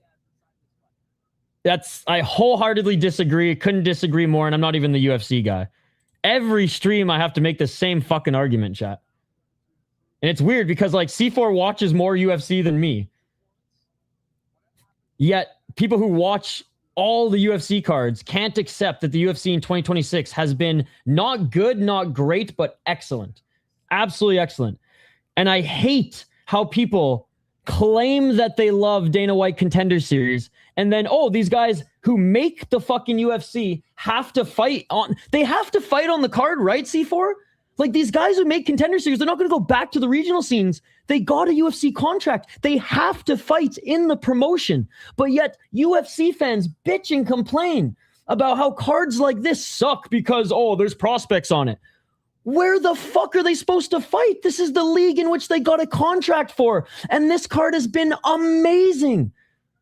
So many of the prospects that we were hoping would do well have done well. So I just don't understand trust me, I am down to criticize the UFC, fake MMA at any opportunity, but like I can't jump on board with this narrative that 2026, the UFC has gone downhill. This has been one of the best modern era UFC years of my life. And I don't understand why people don't want to give it the credit it deserves. I don't understand. How? Guys in their mid-30s are still performing at the highest level, yet the competition has gone down? Who are some examples? I mean, no one's going to be Anderson Silva. I'm with you on that. Like, and I'm not being facetious. Like, I think he's one of the greatest, if not the greatest fighter of all time. GSP's run was incredible, but I think the level of competition, oh, beautiful right hand to the body and left hook by Goff. The level of like the sport is, oh, Goff with a big right, sorry. Miller with the right hand, he drops Goff. Goff's on the ground. Miller's trying to finish him.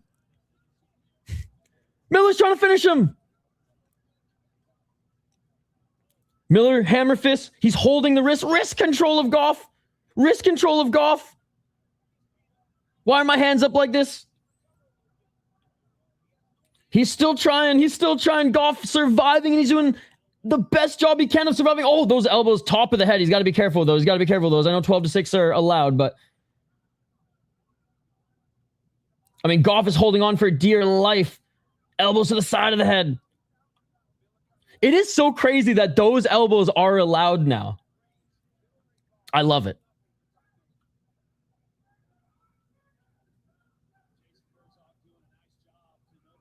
Couple left hands by Miller.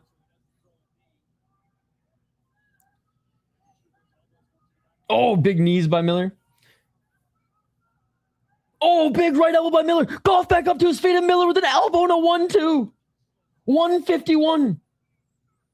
I guess my main argument, C4, is like, we don't see as many prospects like who are like as good as Miller coming in back in the mid 2000s, 10 years ago even. Every promotion has its waves, and I think the UFC is definitely on a high right now. Oh, left hand by Miller. Oh, right uppercut by Miller. Having it every week, though, you do get brand fatigue, though. And maybe there's a little bit of that in the air, too. I'm trying to be fair and try to look at it through your lens, but it's tough because I've been loving everything. Mostly everything. I think there's been 2 bad cards this year. Or 2 mech cards this year. Oh, left hand and a right uppercut by Miller. Goff is tough as nails, ladies and gentlemen. 59 significant strikes to 9. How is Billy Ray Goff still on his feet? Left and right elbow by Miller. Again, people were hating on this card, man. They were hating on these prospects that they were cheering for last year. I do not understand.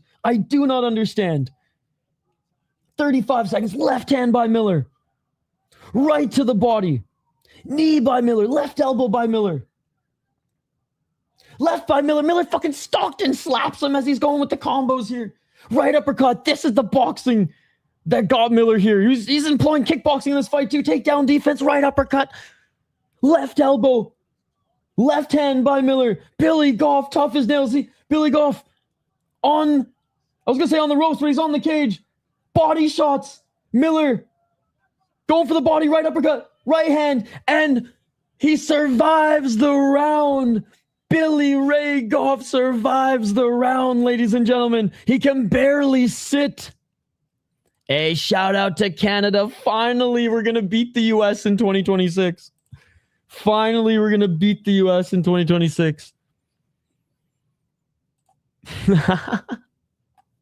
What's his most famous song again? That should have been stopped to have a bet. Heraldry.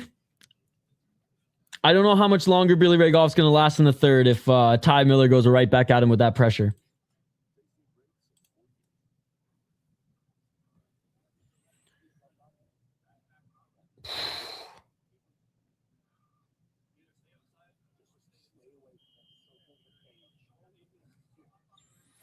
Right eye swollen. Above and under it.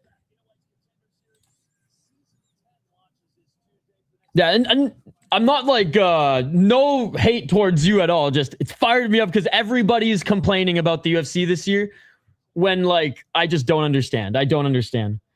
I'd expect the next generation to arrive faster, sharper, more athletic, and technically more compete. Instead, we keep seeing veterans beat seriously challenging guys who are supposed to be the future.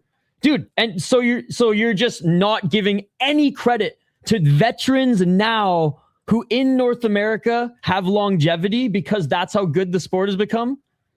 Dude, Anderson Silva fought till he was 37 and people didn't beat him till then. Oh, and there it is over. Miller comes in strong, couple shots to the body, left hook, uppercut, and it is all over.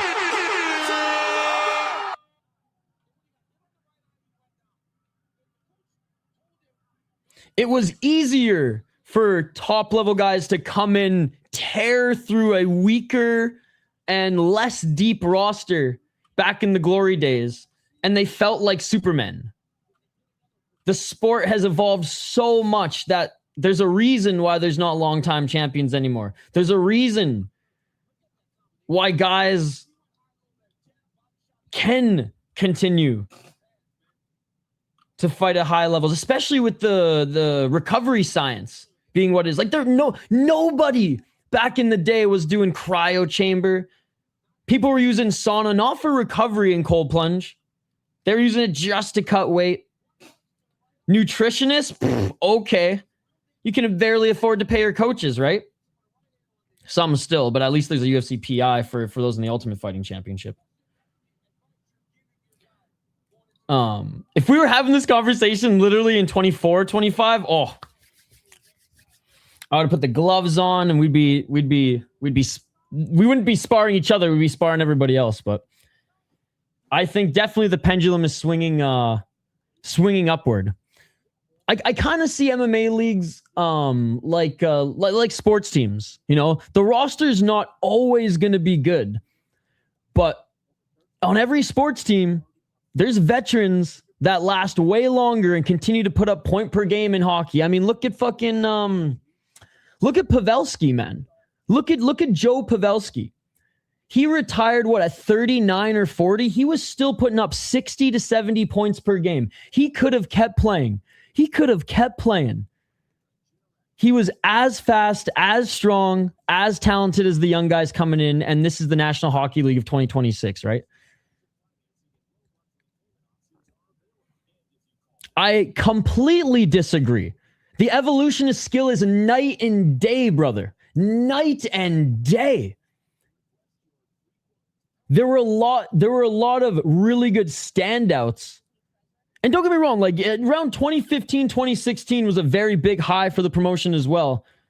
The roster is so big and they do shows every week that like I get it feels stale at times, and it really did in 2024, 2025 when matchmaking wasn't. I will say this, my biggest critique in the UFC is matchmaking more than anything, and obviously the rules, but I think the matchmaking has been better this year too. Some are ridiculous, don't get me wrong, but I do think that's a big factor too. Dude, what a performance by Ty Miller. I know some people who want him to have a TKO in the second round are probably not happy, but bro.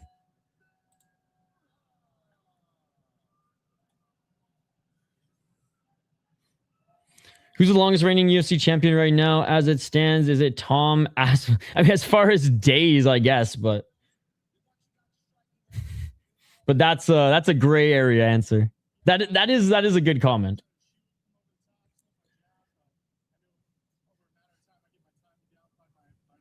Oh, my score. What did I say my score prediction was? 4-3 or 4-2? Still undefeated at least. 5-1 Canada, let's go. Schultz with the goal.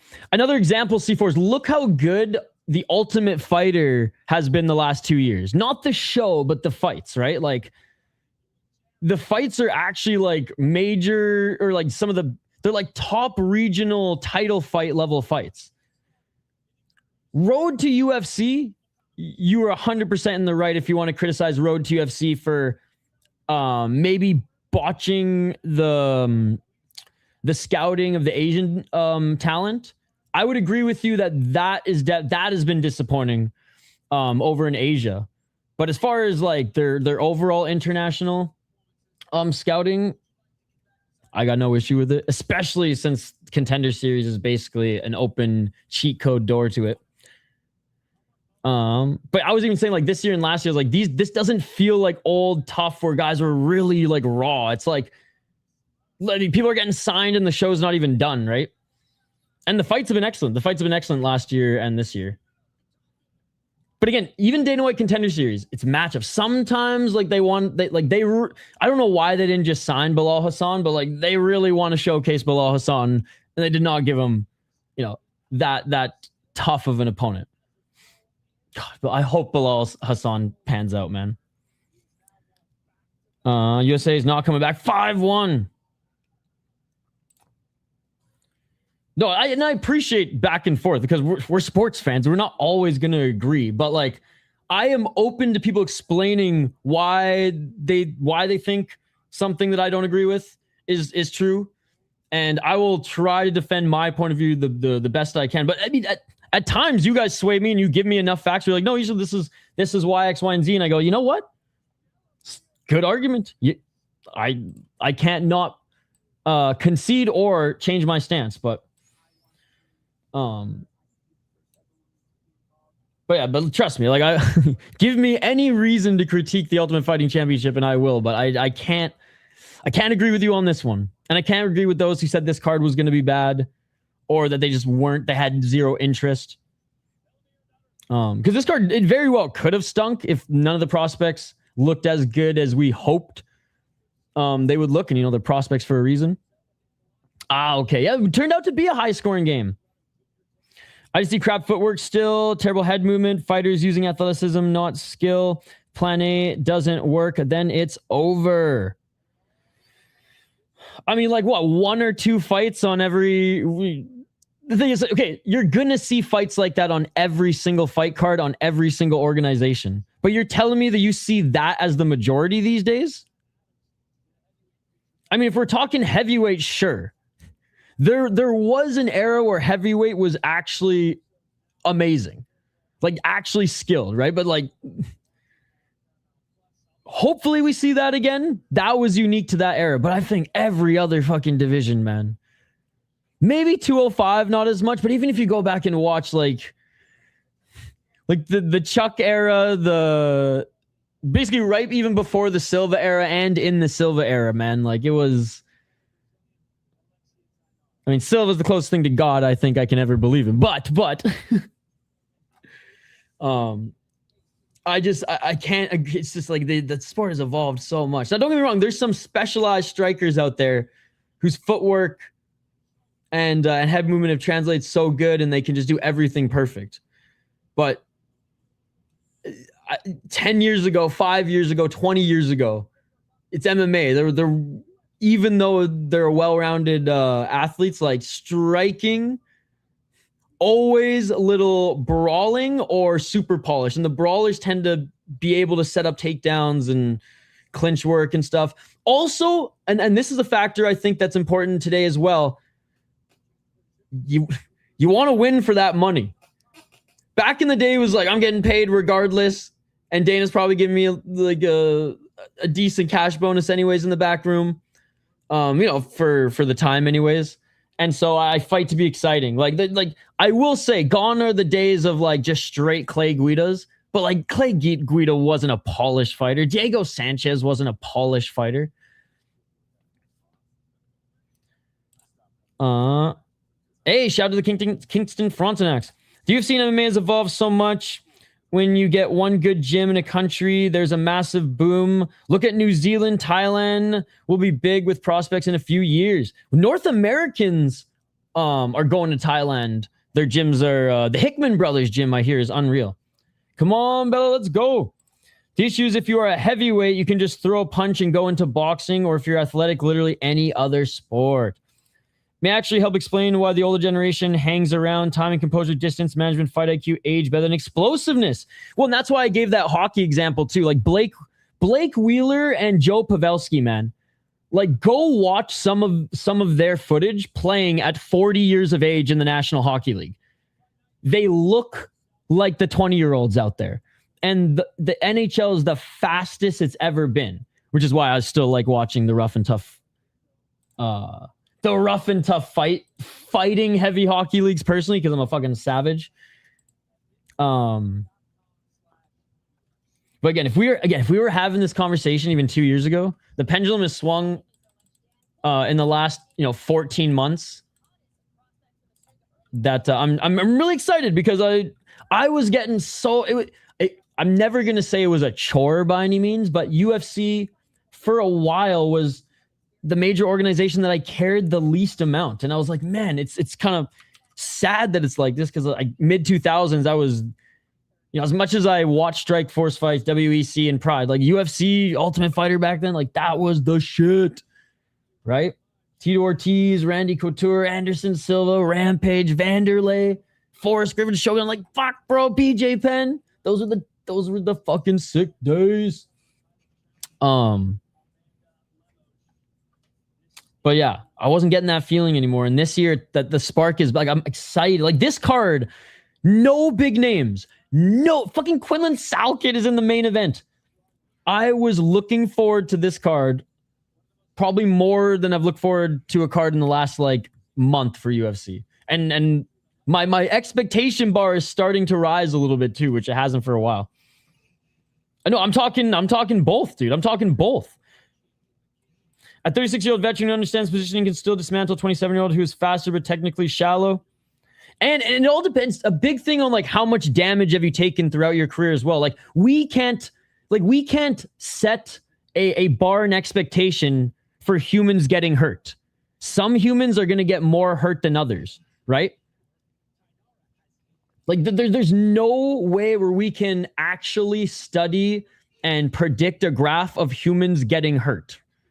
And in a sport as brutal as this, where guys get 80% of their injuries in training, it's like, maybe some of the most skilled guys in the world, maybe they aren't able to show it consistently and have early retirements because of that, more than, they actually weren't that great. Whereas we saw flashes of it early. Like there's so many factors that are hard to predict in fighting, which is why like I try to keep it simple. In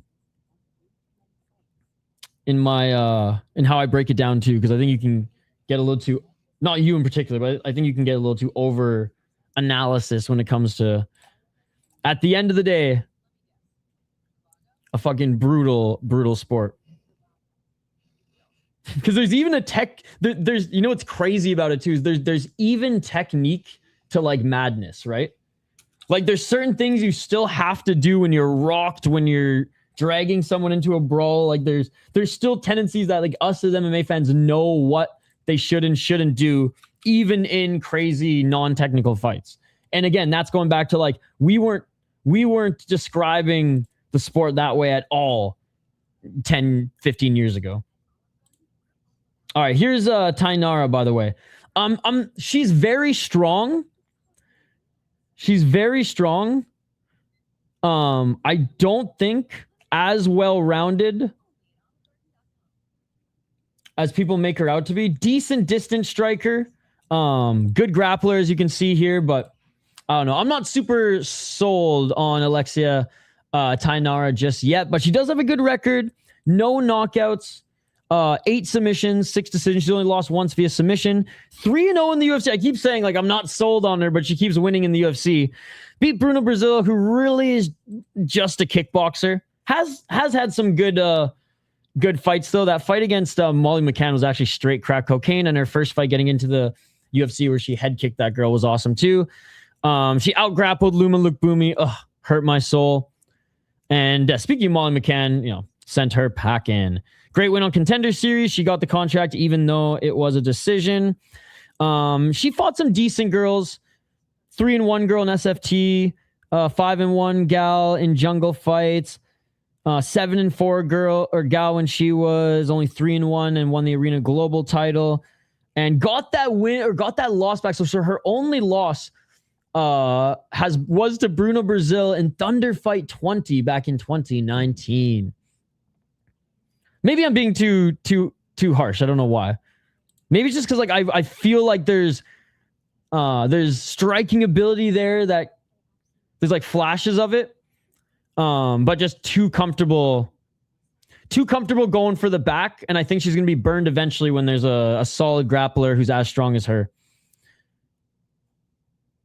But you know I'm an ex-fighter and I've been in the sport since 2004. Hey, fair enough. Again, I am by no means I'm never gonna say like, oh, I fought so I understand too, because I did point fighting. Like it wasn't even the same. But like I'm pretty confident. Like I want like in my analysis, not that sounds too pompous. In my opinions when it comes to hockey and fighting, like I don't say shit for the sake of saying it. Like I stand by it. I stand by it.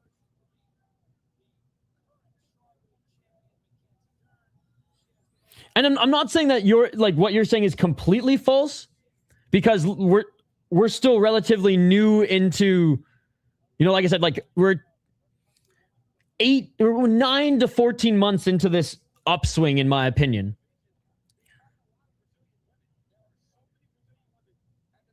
But I also think like just there's so many other great major organizations out there that like the UFC still is the destination. But when there were less options, when there was less options for even lesser pay back in the day, even like 10, 15 years ago, like I mean, look, Saladin was making was making so much money in KSW.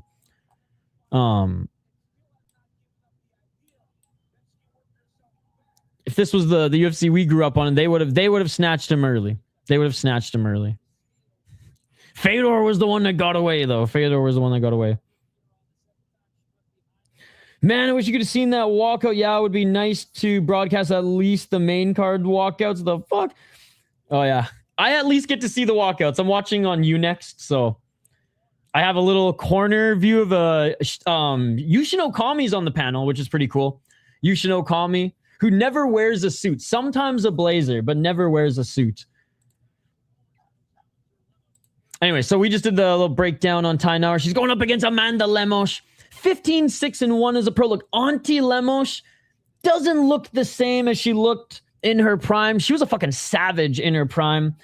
But this is still, I mean, everybody in the UFC has to face an auntie or an uncle eventually, right? That's just, it's not even just the UFC. That's MMA. In an MMA organization, you take out, you know, low roster fighters, other prospects. Eventually, you're going to have to fight an uncle or auntie name, and this is her first auntie. I wouldn't even say Molly McCann really counts, even though her age is up there, whatever. This is her first fucking certified auntie. And Lemos, no joke when she's on. 8 KO TKOs, has only been knocked out once. 3 submissions, has been submitted twice, and 4 decisions. Didn't look good against Jillian Robertson. But again, Lemos, more of a striker than a grappler, in my opinion. Didn't look good against Tatiana Suarez. Again, more of a striker than a grappler, in my opinion. Looked good against Lucindo Jandiroba, she lost to. Again, 3 straight wrestlers and grapplers. However, she beat the champ, Mackenzie Dern, the now champ Mackenzie Dern, who, again, is very much a grappler. So I had confidence that she might beat Virna because of the Mackenzie Dern fight. I had confidence that she might beat Suarez, might beat Robertson, even at her age, because of the Mackenzie Dern fight. The Mackenzie Dern fight was in 2024. Really good fight. Well, not really good fight for Weili Zhang back when she fought her, but Lemos did have a good comeback at the end of that fight. And I mean, we could go over Lemos' entire career. She's had a great career, has fought top girls in the UFC, has beat the top girls in the UFC. And was the former Jungle Fight champion, and she defended her title twice before coming into the Ultimate Fighting Championship. I'm gonna go Lemos. This is my last time swinging for Auntie Lemos. Humble Thainara. This should be good. That's a straight hitter. Let's go, Canada. Hey, can't stay. I'm at work, but Saw you were live and had to say, what's up, buddy? Hope you have a good stream. Hope Samurai was good last night. I was too tired. Hey, it was only 3 hours. It was awesome. You'll be able to catch up on it really easily. Thank you for stopping by. Good to see you, by the way, James. Pick Thainara. We're rooting for Lemos. She's a beast. She was a beast. That's what Brandon Fitz said. Oh my goodness, that's funny. Shout out to Brandon Fitzgerald. Oh, hell yeah, man. It's been awesome. Shout out to the chat here tonight. You guys are fucking awesome. All right. 1 minute in. Lemos with a low kick. Damn, Thainara's fucking huge for this weight class. She probably can deadlift more than me. Never mind. I'm even like, I would even tower over these women, and I'm not the tallest guy. Oh, Lemos swinging but missing. Thainara, decent footwork there. Body kick by Lemos. Lemos with another body kick. Thank you, Hockey. Lemos with the left hand. Oh, Lemos with the counter left. Underhooks by Lemos. The longer this stays on the feet, the more, all right, Lemos. The more Lemos, I think, is going to have a chance. I don't think Thainara is as good as the grapplers that she has lost to recently, but she's clearly strong as fuck. And that's what I said in the breakdown as well. Tioni actually looking at fingers in the cage. Attaboy. Yeah, I could watch it, but like I'm just focusing on the fight here. So I'm glad that you're giving me updates. I appreciate it. I know Skate wasn't happy with them. Left to the body by Thainara. Nice knee in the clinch. Oh, left. Lemos is saying that she got hit in the dick. I mean vagina.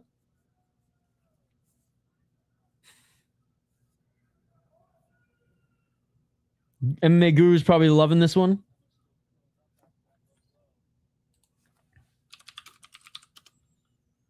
I mean, it was a knee to the vagina.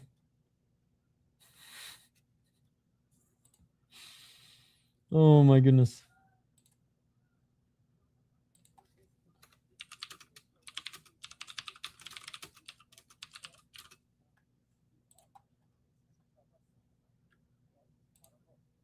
All right, being warned for the dick, I mean vagina kick. Right in the cooch.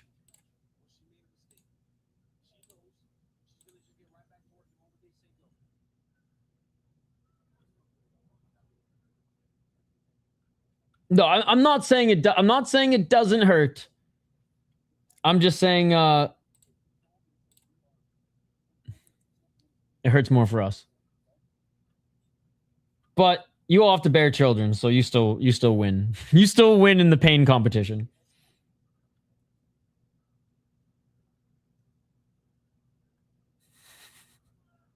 All right, cameraman, come on, dude. All right, thank you. Jeez, what? Oh. Paramount producers like, oh shit.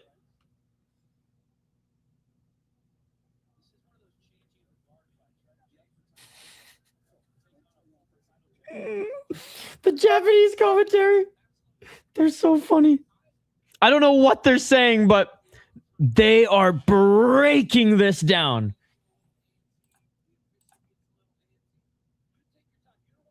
They are breaking this down.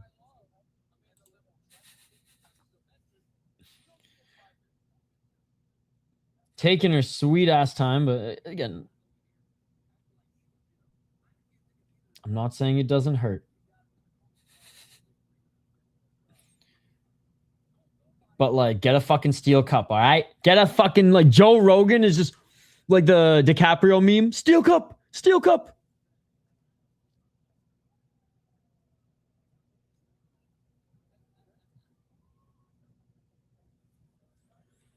All right, we're back at it.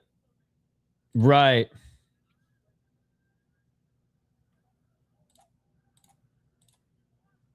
All right, here we go. Here we go. 2 minutes and 36 seconds. Switching stances is Lemos. Lemos looking for a right hand. Lemos with the left. Thainara with the left hook. Right to the body. Oh, Thainara with a counter left. All right, I got to start giving this girl her flowers, man. She's going fucking blow for blow with Lemos right now on the feet. Oh, clash of heads there, but each of them are swinging. Lemos in the clinch. I got to start giving Thainara her flowers, man. Looking good so far in this fight. Lemos pushing her up against the cage. And Lemos, she's strong as hell too, but God, Thainara's a beast. Knee by Thainara. Nah.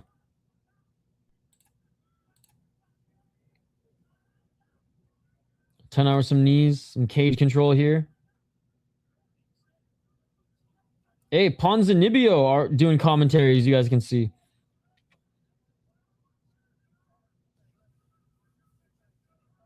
I mean, short knees by Thainara here. But nothing too. Show the fight. Come over to YouTube. Anybody on Twitch, come over to YouTube.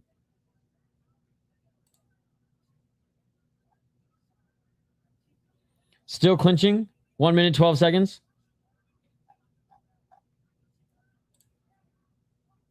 The City Life Project. Left elbow by Thainara.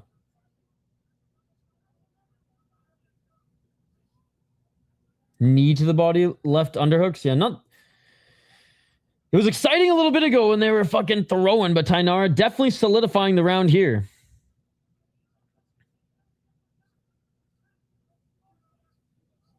$30 seconds. No, 35 seconds. Jumping the gun. Wrist control by Thainara. Is she going to get a late takedown here? Nah, just control time. Do I look like the UFC? Bro, this guy's a smart guy, I think. This guy in the live chat. He's a smart guy. He thinks a non-UFC channel can show actual fights on YouTube. What a smart guy. What a smart guy. Show us the fight! You are a smart guy.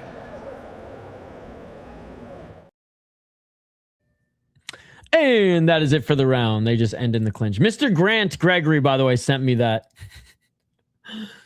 Sent me that clip. It's gotten some use today. Show us the fight. You scammer. I was showing highlights earlier, but you missed them. You can rewind the tape. All right, round 2 coming up. Thainara won that round. Yeah, like I said, we're not a real MMA channel. Oh, now he's sad. It's not my fault. You're broke and you're super smart. And you can't even afford a VPN to watch this for free on online. I hope you have a better day, buddy. He's telling me to quit, but like this is not a job. I'm just hanging out watching fights. Oh, crashing out because he can't watch it on Sportsnet, Unex, Paramount, TNT Sport. Poor guy. Round 2, ladies and gentlemen. And he's on Twitch. Oh, nice left by Thainara. Low kick by Lemos. 27 viewers to be exact, chat. Oh, right hand by Lemos. Low kick by Lemos. Low kick again by Lemos. Oh, big swing and a miss with that left hand by Thainara. Thainara looking for that low kick. Lemos out of the way. Lemos throws the low kick but gets countered with that right hand. Lemos with the right hand. Lemos swinging. Just missed without counter was Thainara. Thainara with the left jab. Lemos cracks it with the left, but Thainara eating these shots well. I mean, a little swelling under the right eye. Lemos with overhand right. Lemos eating these shots well, too. Still able to back and dodge those overhands. Low kick by Thainara. Those gotta fucking hurt, though.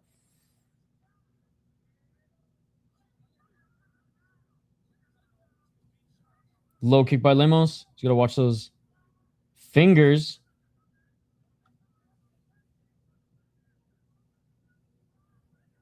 Oh, nice body shot by Thainara, followed by the left hand. Lemos with the right.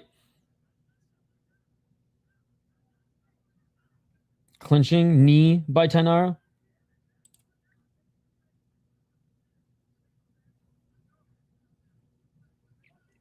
Underhooks by Thainara. Knees again. The fight, same in the first round. So exciting until they clinch and Taioni just lights up a cigarette in the back. Japanese MMA style.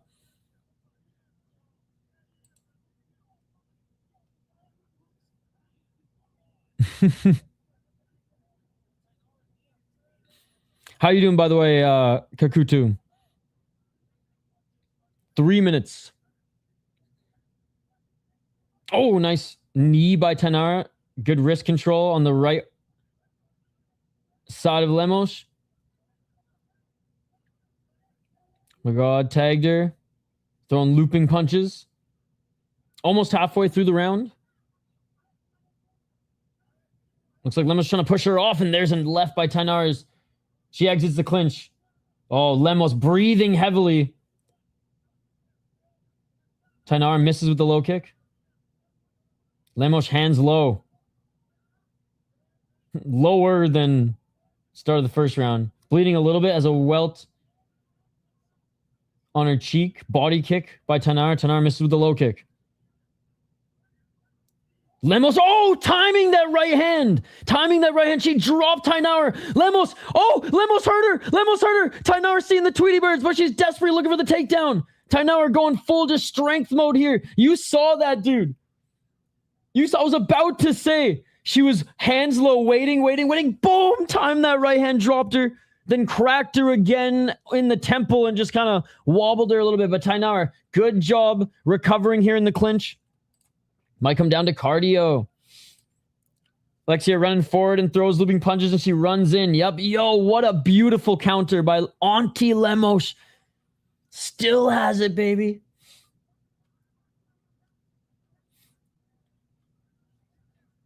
Lemos trying to get her off of her.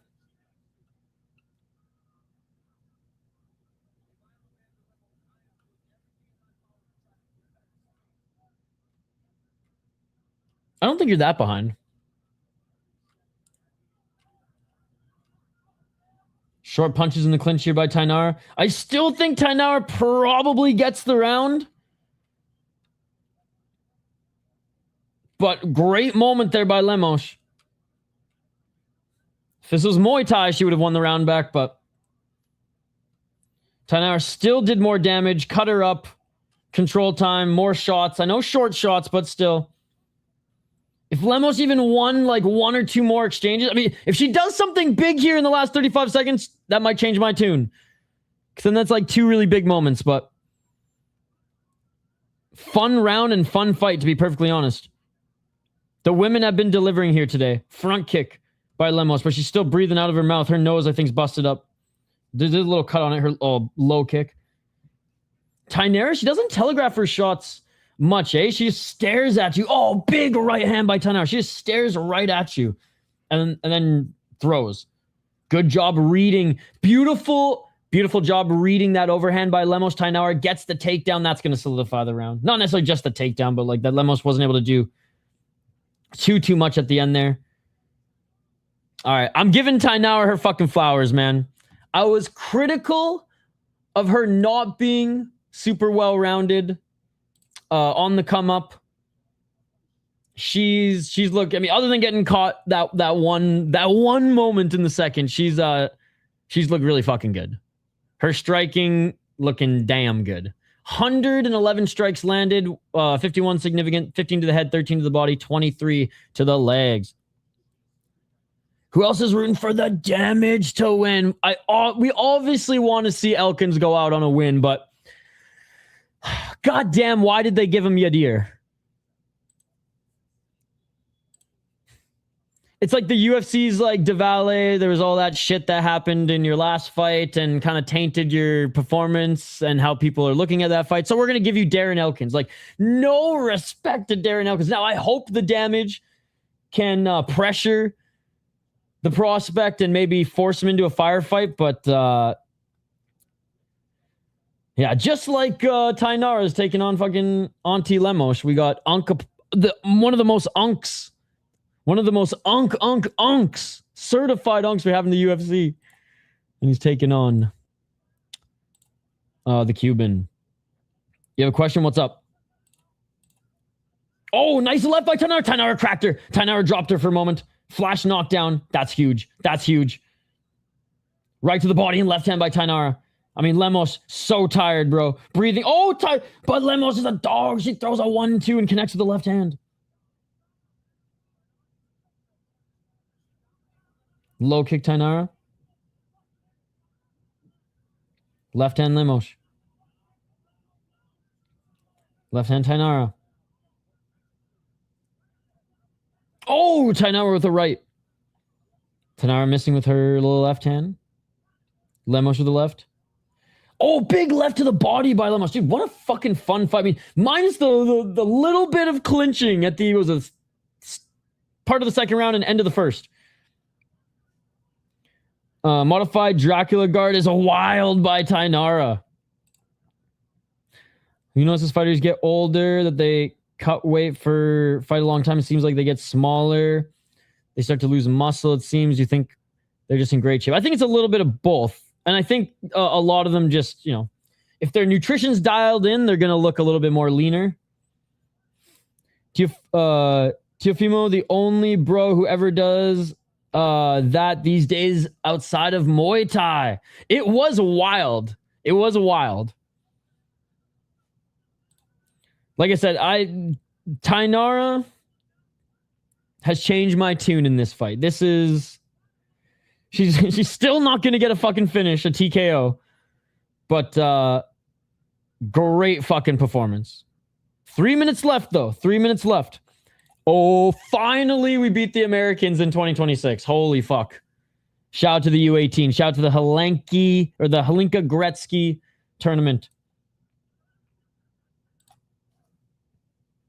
And we're back to the clinching here. More knees. Lemos trying to move out of Thainara's corner. I don't think Lemos grabbed the cage. I think that was hand to the cage. Thainara knees.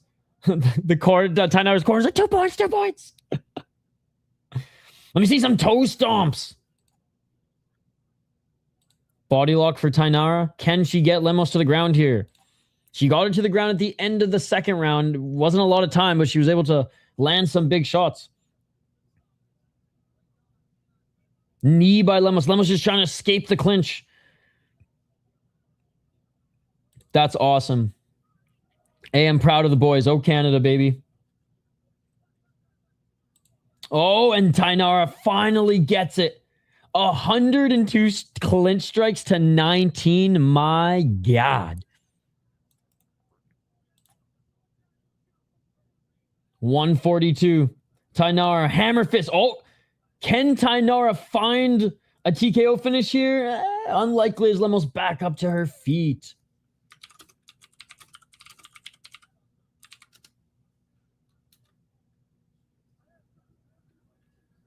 Looking for the sweep here is Thainara. Oh, kind of. She's just kind of kicking the shin right now.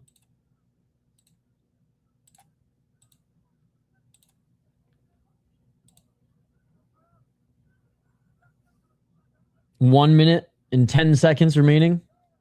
Whoa, why is it? Sorry, I don't know why this fucking got delayed so much.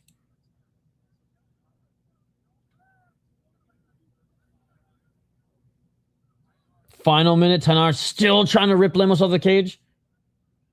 Boo! And finally, Lemos gets out. 45 seconds. Thainara with the low kick. Lemos. Hardly any gas left. Just looking for one last counter, but that lead left leg. Look how big Thainara is for the weight class, too. Like, fucking beast. Still light on her feet here after all that pressure, dude. Oh, man. This is her best performance I've seen yet, and I'm officially now excited to see her fight next. Oh, Lemos looking for that big right hand. Oh, Thainara, she hurts her. She hurts her. Oh, Lemos with a 1-2. Lemos with another 1-2. Lemos lands a left hook. Right hand by Lemos. And a right hand by Thainara. Dude, how fucking tough is Thainara when Lemos, and I know this was the end of the fight too, but even early in the fight, when Lemos cracked her so many times, and Lemos used to knock bitches out, dude. No, Mikey, every round had a little bit of that and then clinching. And I said that if you go back and watch, every single round had clinching and that. Clinching and that. So I can't even hate on this fight because half the fight was like Thainara just dominating the clinch. But then the other half of the fight was them just swinging. Dude, in the first and second round, she cracked her. Obviously, she dropped her in the second round. But she connected a few times, and Thainara ate the shots well. Yeah, she is fucking jacked. Dude, the women, I mean, again, moments in that fight that were meh. But even there were some moments in the Steve Asplund and Guilherme Pat fight that were the same. This was the female equivalent. Yes, I think she lost every round. I think she lost every round.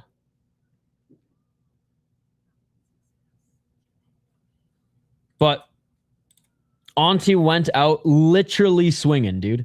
Literally swinging. And honestly, I think this was a good test for Thainara, and she passed with flying fucking colors. Yeah, the PFL judge would give the fight. Oh my God, that PFL judge would be a split decision.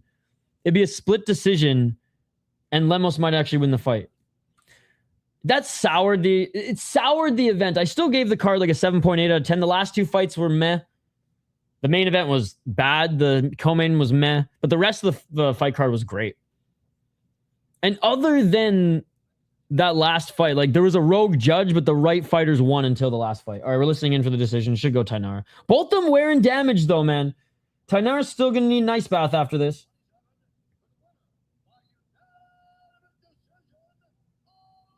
Alexia Thainara. Hey, I was critical of her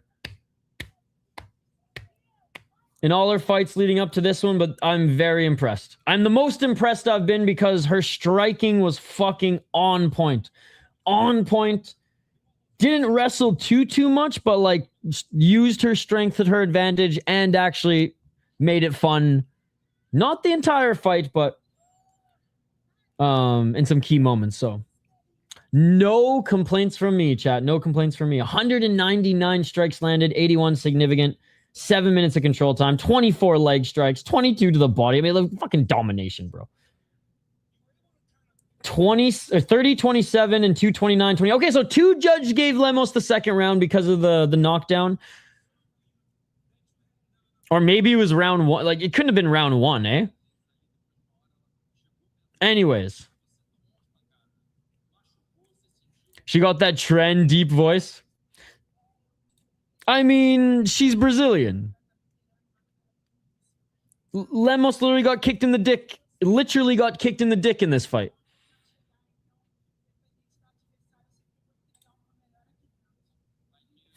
Brazilian women with high voices actually surprise me. That's how much MMA we watch now, Mikey. I'm like, oh, damn.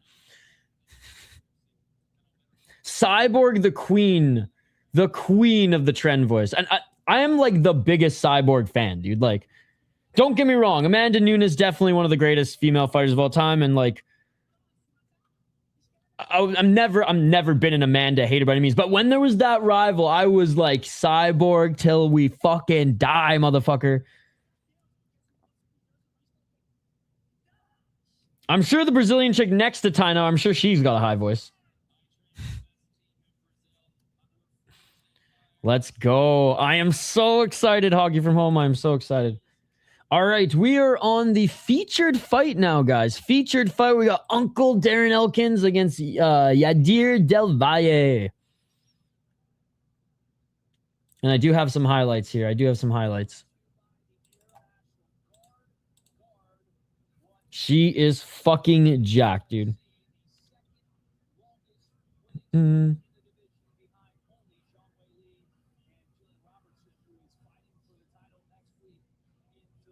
Oh, I didn't even realize it either, to be honest.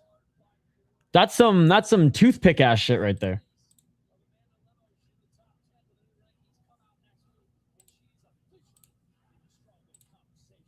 Let's go. Yeah, great fight. Definitely, I'm eating crow on that one. That was the best. That was the best performance I've ever seen her in. You know, especially, I mean, obviously she's gotten some quick finishes or like quick submissions, like takedown, get the back. So maybe, but those are against really low level competition, right? All right. Let's. Oh, what's up, Mackenzie Dern?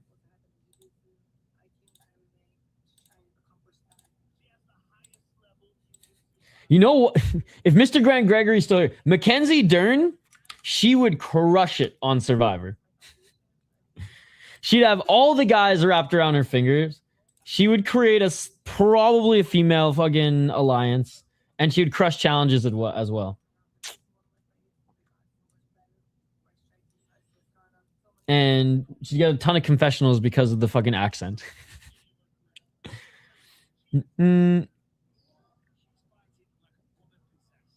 Wait, Hockey, so you're not even giving me the right score. Hockey, if you're going to give me updates, you got to give me the right updates. I was defending you earlier, and you're not giving me the right updates. Even though Women's Cyborg is more popular, Men's Cyborg was also Goated fight with Melvin Manhoof is a must-watch. Yep, Melvin Manhoof, and then obviously infamous or famous for taking that knee from MVP that literally cracked his skull. Yeah, I mean, I think the real ones know how good he was, too. Okay, it is 7-1 Canada. Thank you, Hogman Home. Ah, okay, got you. Sorry. Obviously, Jillian Robertson earning her shot here. Very one-dimensional. Dern, at least her striking has gotten better. I just think like they're very similar fighters, and Dern is bigger, stronger, and a better striker. Although stronger might be Jillian's actually strong for a little gal. It's either going to be boring as fuck or a really fun, like just all around slop strike fest, but fun scramble fest. Jillian Robertson though trains and lives in the States, so like I don't root for her as passionately as the Canadians who are still training in Canada. But yeah, I'll still celebrate and wave the Canadian flag if she wins. All right, here is Yadir Devaye, ladies and gentlemen. Some of his highlights for you guys here. I'm not showing you the fight like Mr. Twitch guy wanted, but I can show you some highlights. Yo, Shinaoki better wear a getup like that when he fights in Ryzen. By the way, speaking of Ryzen, guys, we got Ryzen on Tuesday. I should add that to the schedule. We got Ryzen on Tuesday. We have so much content coming in the next 2 days, guys. That's why it's a little bit thinner as far as streams this week, because we have so much content. We have a Ryzen podcast and picks and predictions video / podcast for you guys. We have a detailed Dana White Contender Series podcast / predictions and previews video for you guys. I have week 1 of every single Dana White Contender Series prospect highlight package coming out for you guys, and we have the Ryzen stream as well. It's unbelievable. It's unbelievable. Jillian Robertson is really good and has great technique. She's a lot smaller than Darren. She's small, but she's strong. Small but strong.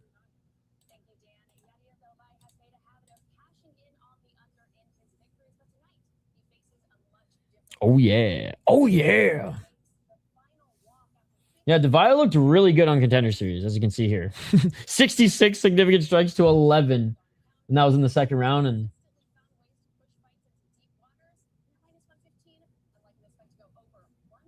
it's just, it's that last fight. It's that last fight against Bulgarian. I guess I totally forgot he beat Connor Matthews. Obviously, there's a lot of fuckery when it comes to this one.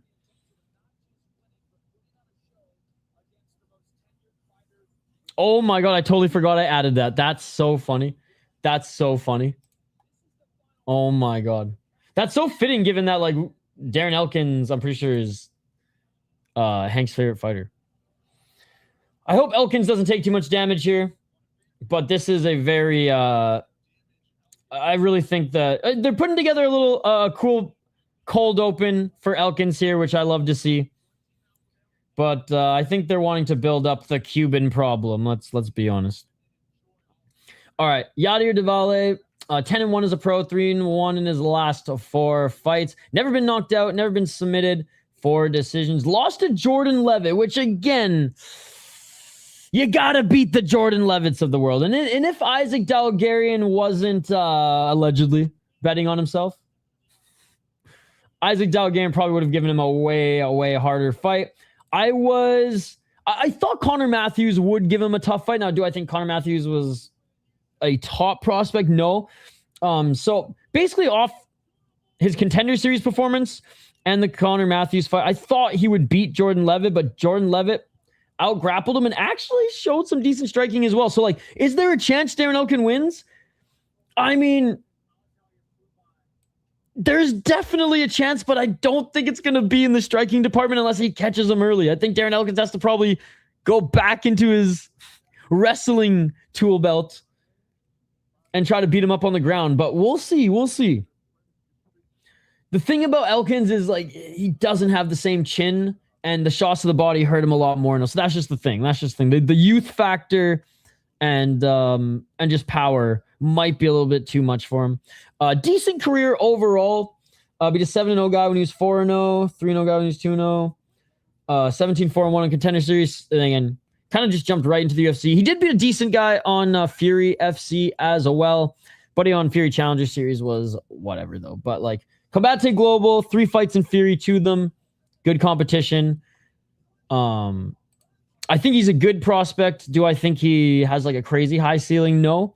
But I'm interested to see him fight again, like someone at Jordan Levitt's level or above again. Although an upset from Darren Elkins would be fucking magnifique. The damage, Darren Elkins, 29-12 as a pro, 42 years of age, certified onk. Dude, he just hasn't used it in a while because he just loves to fucking bang. Let me bang, bro. Dude, this was C4. Pictures like this was the UFC that, like, the Spike and early Fox days, man. Those are the fun days. This year, it's been pretty fun too, I will say. It doesn't have the same aura, but Paramount era so far off to a good start. He's taken too much damage. 29-12 as a pro, 7 KO TKOs. 8 submissions, 14 decisions. He's been in so many wars, man. 6 losses via decision, 1 via submission, and 5 via TKO, and they've been recent as well. 19-11 in the UFC, 3-0 in Corral's Combat Classic. That was back in 2008. Lost to Juliana Rosa. You can't lose to Juicy J at this point in your career. Did beat Daniel Pineda, who's long in the tooth. Did beat TJ Brown, who was a little long in the tooth as well. So good wins here against guys that the UFC should be matching him up against if he wants to keep fighting. Juliana Rosa was one of those as well, but Juicy J just still had more juice. Lost to Jonathan Pierce. Lost to beat Tristan Connolly again. That's the win. I mean, honestly, he took a lot of damage against Jonathan Pierce. Took a lot of damage against Cub Swanson and was absolutely knocked out bad early. For some reason, I thought he's been more active in the last 2 years, but I think I was just thinking of Nate the Train, which he did fight back in 2020. What a sick fight that was, man. What a sick fight that was. Man, look at this run he went on. This is his best run in the UFC. Beat Dennis Bermudez, Michael Johnson. Godfredo Pepe, man. I forgot about him. He's pretty good as well, but look at everyone who he fought. Diego Brandao, what a great win that was. Dwayne Ludwig. Unbelievable. And even guys that he lost to, he fought killers, man. Charles Oliveira, Chad Mendez, Jeremy Stevens, Volkanovski. A killer who tries to attack your knees in Ryan Hall. I hope he has fun. I hope he has fun, and I'm rooting for an upset here. I mean, I don't think there's plot armor in fighting, unfortunately. Hey, Quillan, he could, if he keeps it on the feet, I think he's obviously going to outbox, outstrike, and maybe if it's not over the course of an entire round or 3 or 5, I do think he'll have better moments on the feet that if the fight plays out mostly on the feet will be in his favor, will play out in his favor. I just don't think Quillan Salkilld has fought anyone whose wrestling is as good as Quillan Salkilld, other than, or is as good as Gamrot, other than Benil, but like Benil, there wasn't even any time for Benil really to get his wrestling going. Quillan Salkilld caught him early in the fight. Now, could he catch Gamrot early in the fight? Yep, definitely could.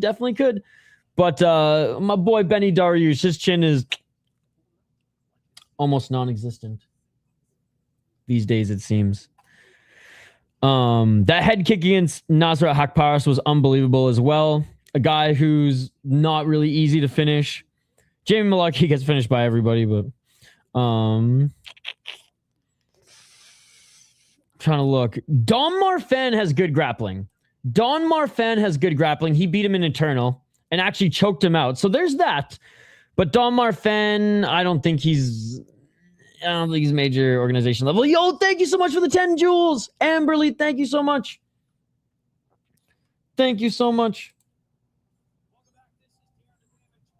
Hey, man, I agree. I've had fun watching the fights. Dude, it's been a good one. Chat has been awesome here today as well. I'm not really a gambler myself either. And I mean, there's some homies in the live chat here who are as passionate as me and who watch maybe even more. Your favorite Andre Philly, who are even more passionate than me. And, you know, they gamble, but they're just not crazy when it comes to it. You know what I mean? They don't go on fucking social media tirades and fucking throw tantrums when their fucking bet loses. They're like, yeah, I'm betting. It's literally risking it for the biscuit. They don't go full Hank the Tank when they lose. I don't give a fuck if the decision's rigged! It's a weakness for the soul, yeah? 12 years the elder. Oh, Canada.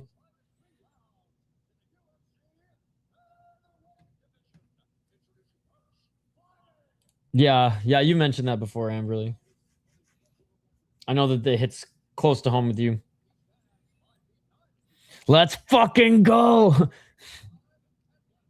Our world championship team. Well, actually, a world championship team did beat the Americans, but they didn't win a medal. Yeah.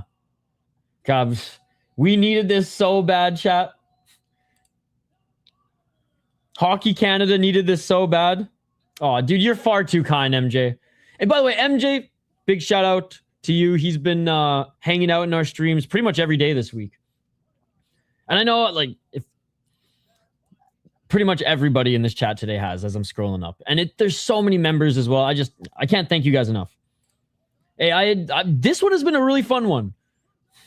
I've only gone crazy Isha a few times, which was far less than last night at 3 a.m. when people were asking me for links at the end of the show. And I was like, motherfuck off.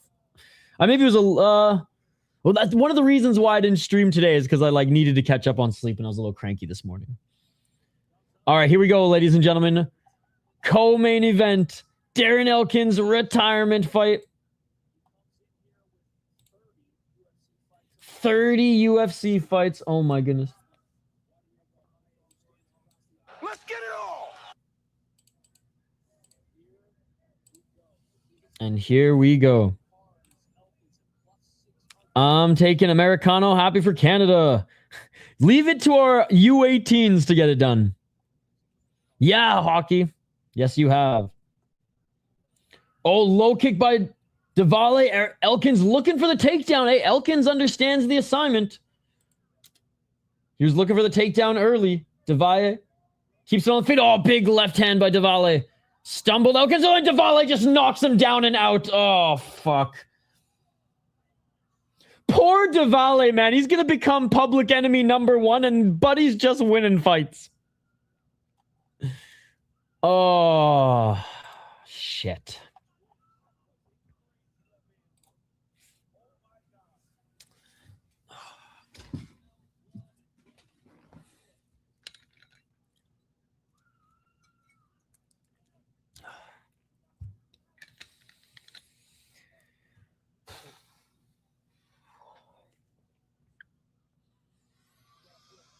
Not like this. Not like this. Emotional damage. The MMA way. The MMA way. Always happened before retirement, man. These orgs are ruthless. And again, the UFC is infamous for it, but it's not just the UFC, man. Other organizations do this too. Brother father's plan. Oh, damn. Yep. All right, can we give Valle someone who's Jordan Levitt's level or higher next time, please? Yep. Yep.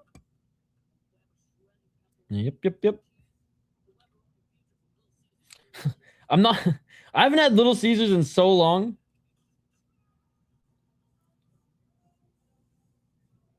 But this ad's making me hungry.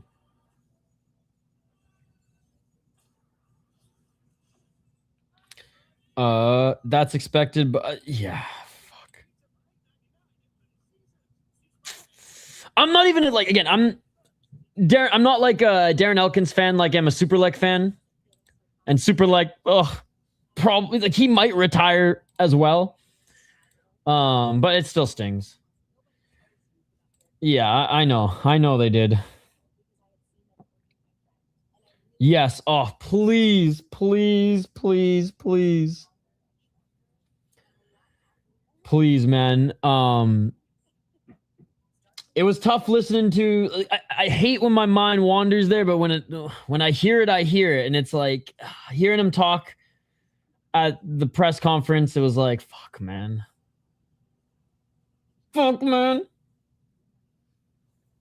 But wishing him a healthy retirement, brother. Wishing him a healthy retirement. Fuck yeah. That was such a disgusting knockout. It was.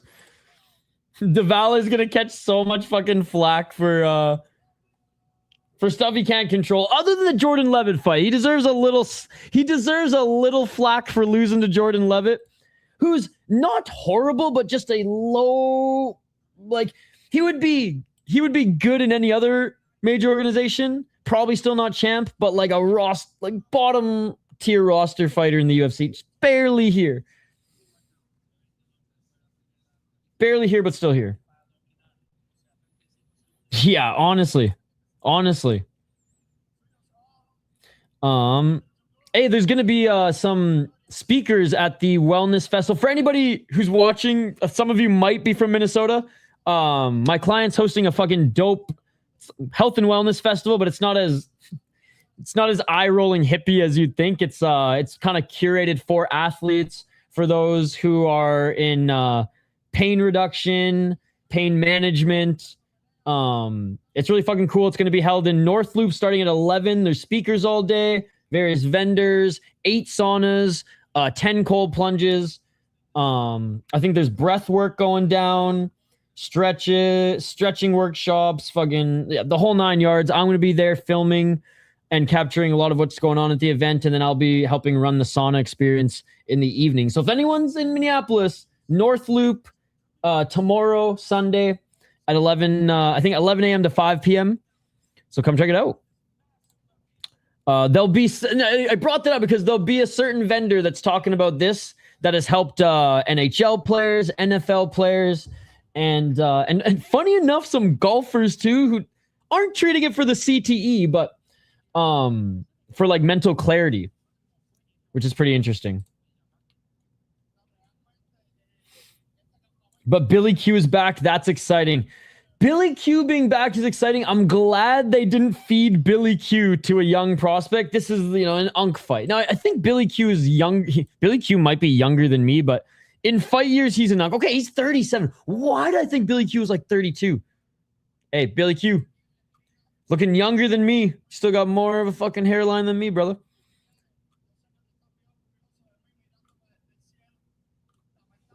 Who's he talking about? He's showing us his past with the face on it. Oh, hell yeah. I will 100% be there next year.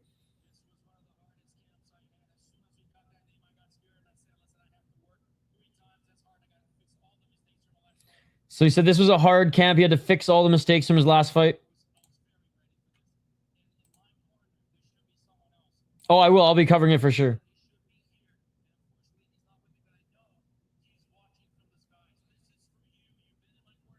Oh, so one of his cornermen passed away. And so he has his Apex pass that I think he probably used before, and he said it's across his neck. And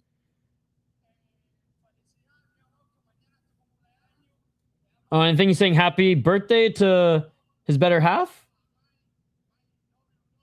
Yep, Amsoil Arena. It's a really nice facility, hockey from home. That's where the Bulldogs play. Oh, tomorrow's his wife's birthday. Hey. Shit, that sucks to hear. No, don't. Stop it, C4. Stop it. All right. Yay, they're giving Darren Elkins some mic time here. We're going to listen into chat. He's saying, I feel gratitude. Says, it sucks how this ended, but that's life. Hey, man of faith saying he can't fail. He's saying, I got a lot going on in my life and I'm happy. That's good to hear. He's thanking all his coaches. Hey, Chris Holdsworth's still one of his coaches. That is awesome. Chris Holdsworth's a fighter who had his career cut way too short. Fucking TJ.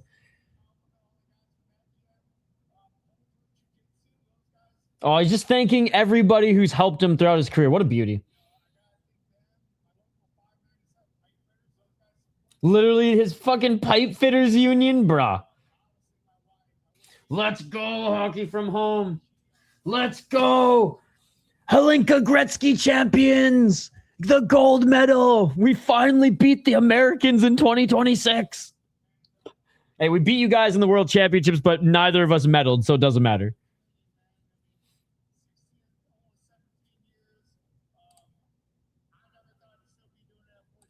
He said, I never thought I'd still be doing this at 42. Thankful for it all his fans. He kissed the gloves.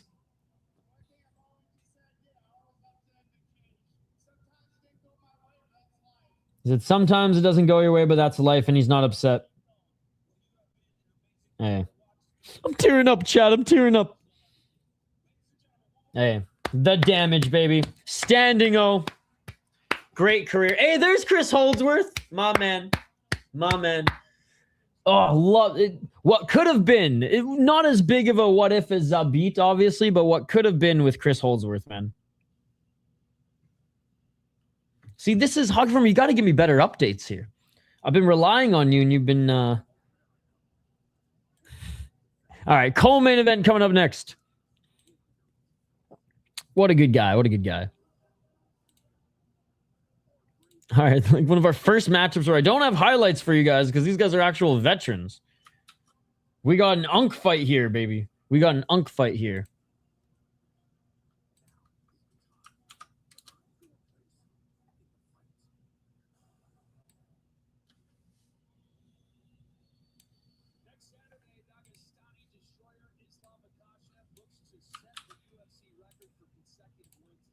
Goddamn, next week's the pay-per-view, eh? Wow. Just like that. Just like that. All right, Billy Quarantillo against Diego Ferreira coming out of retirement is Billy Quarantillo.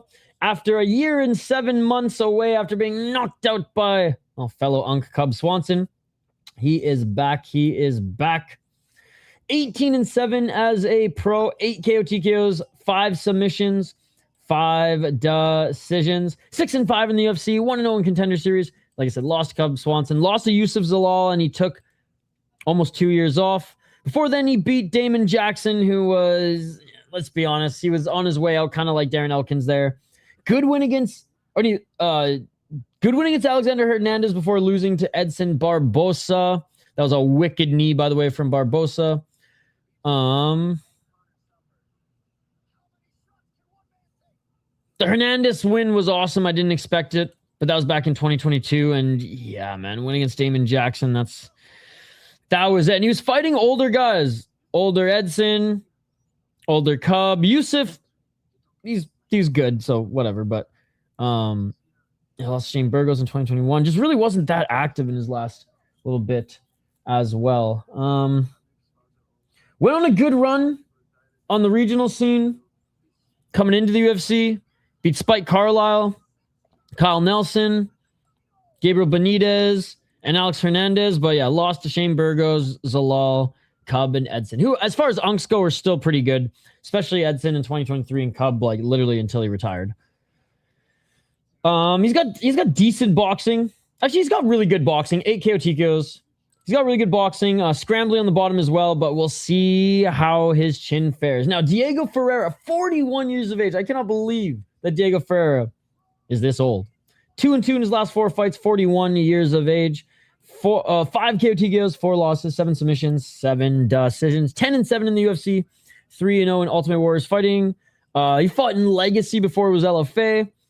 And he fought in South Texas Fighting Championship. He lost to Alex Hernandez back in September and also lost to Grant Dawson. Looked a little bit better in the Grant Dawson fight.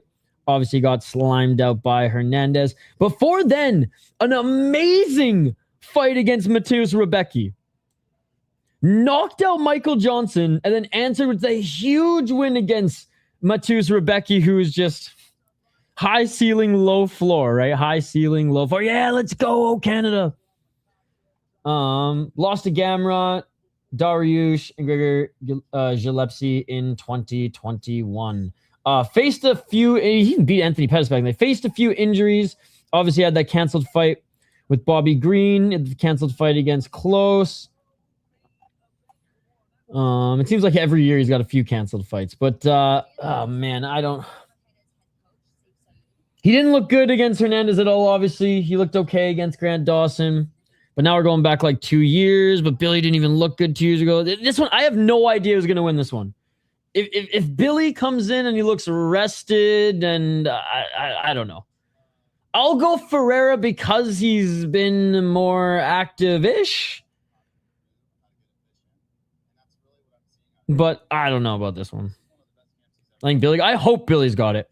I was looking at what happened to Holdsworth and randomly an article about Chris Hemsworth semi-retiring due to being at risk for Alzheimer's came up. That's wild. No way. That's the actor, right? That's crazy. I hope Billy's got this.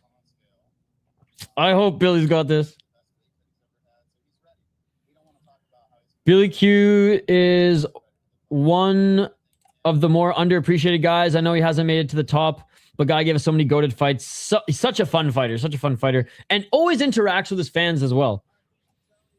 Hell yeah, Hockey from Home. Let's go. The Cub Swanson, Shane Burgos, and Billy Q trio fights were straight crack. I'm glad that you pointed that out even better than I did.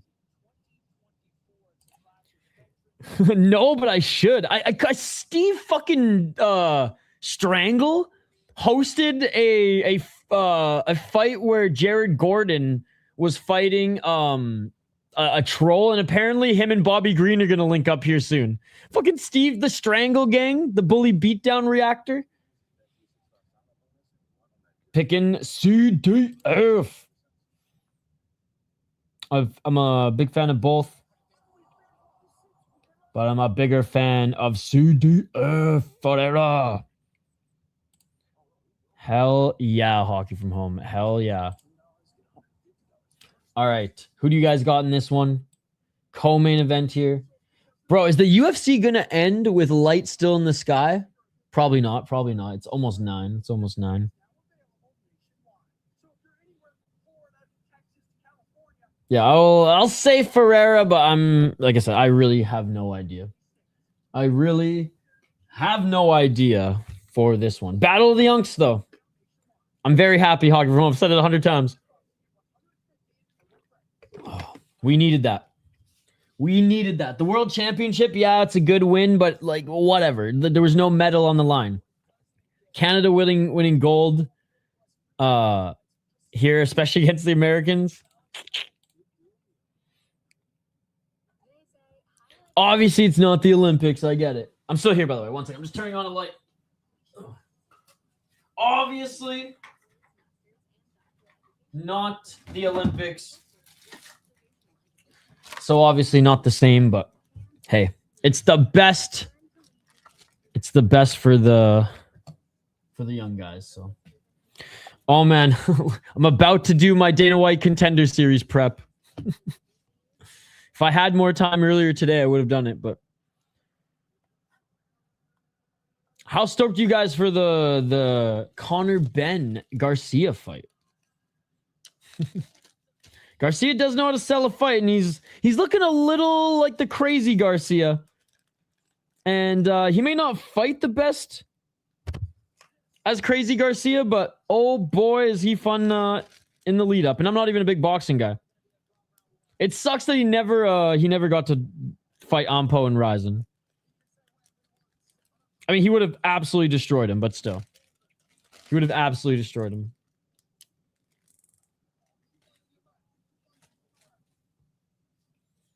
When is that? September 12th. Zuffa boxing right after this. Oh, shit. I thought Zuffa started way earlier today.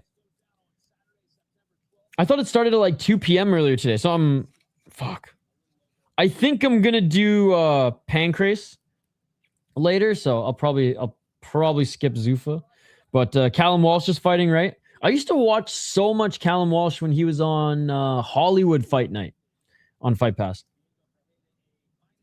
We did it, Hockey from Home. Have a great evening. Go celebrate. Pop some bottles.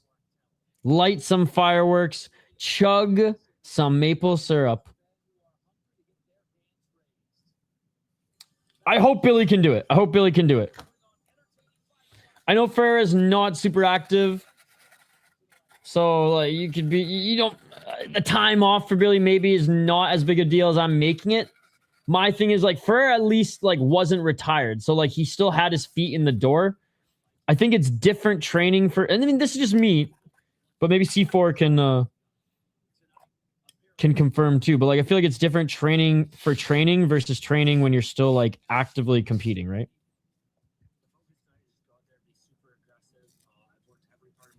Billy Q saying being super aggressive. I'm going Billy Q. He's a drove of a man. Diego Ferreira looks like an unk. He looks like an unk.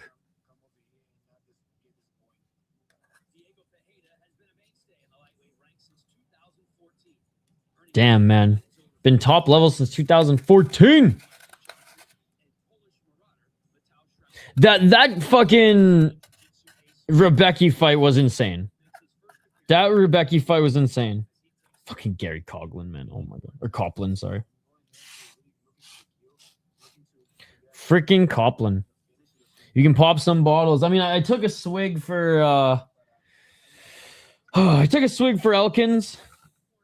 I'm definitely twisting one up to celebrate for Canada. He did beat my boy Kyle Nelson, did Billy Quarantillo. And the Hernandez win was awesome.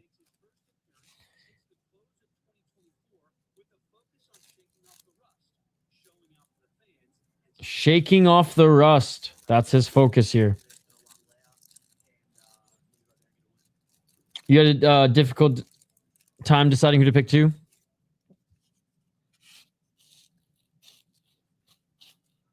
Well, I'm the one going against the grain right now. God damn. All right, making his walkout is the returning Billy Q. And he's making his debut at lightweight. He's still going to be taller than Ferreira, no? I love the fights in Serbia. The fans are so pumped. They were awesome. They were awesome.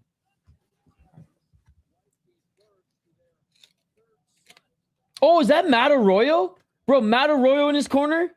Dude, I know you old school MMA fans know who he is. He was on the War Machine season of The Ultimate Fighter.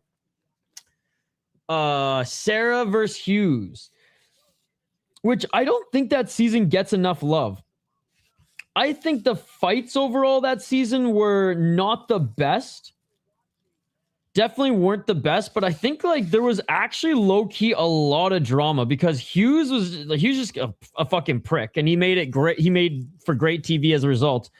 And Sarah was like trying to play good guy the whole time, and I think Sarah like overall is like, you know, a kind-hearted, goofy guy, but he just fucking hated Hughes. And it's funny because in the opening rounds, I think Sarah's team like came out with steam, and then Matt Hughes just like, you know, cream rose to the top, and it was Hughes's guys who prevailed. But yeah, that was a fun season. I think I own that season on DVD. All right, Ferreira walking out now. Canucks Clay's happy his son got married today, and Canada won on their wedding day. Let's go. Let's go. Do you think they had the game on playing at the wedding? I know it's not Olympics, so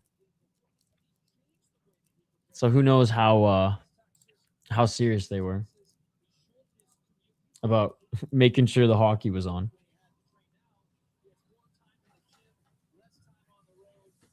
All right, chat. Here we go. Co-main event coming up here. It's gonna. Oh my god. It may have been at the reception, but I don't know. I'm surprised you weren't invited, Hoggy from home.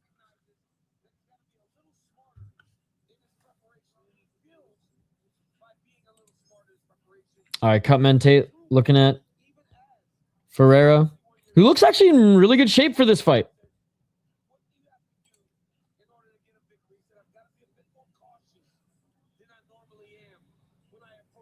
He's asking for some Vaseline on his lips too. Ferreira's like, I mean, if you're vassing me up here, I got some dry lips here in Vegas too, Tate. That's funny. All right, there he is. Diego Ferreira has entered the cage. It always blows my mind how much reach fucking Diego Ferreira has. Hey, Quarantillo's only an inch taller. I guess he was tall for 145, but he wasn't Corey Sandhagen 6 feet tall, or O'Malley for fucking 135 being 6 foot tall, but long torso and taller fighter, especially 145. But yeah, look at lightweight. Let's see if he's got some more power here at lightweight. Matt Arroyo in his corner. Let's fucking go. Jiu-jitsu guy, Matt Arroyo. He's got a good YouTube channel now and runs a lot of good seminars. Fuck, I recognize the other guy in his corner too, but I can't think of his name.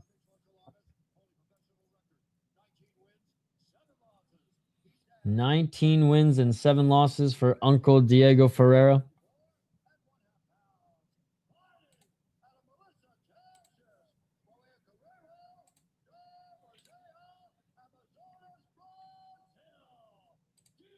Diego. I mean, I got small lips and I got the Burt's Bees always handy. All right, Herb getting this one. God, does that mean Tioni's getting the main event? For fuck's sakes, bro. Oh my god. I hope Tioni's not. Oh, he's so getting the main event. That sucks. All right, here we go, chat. Round number 1.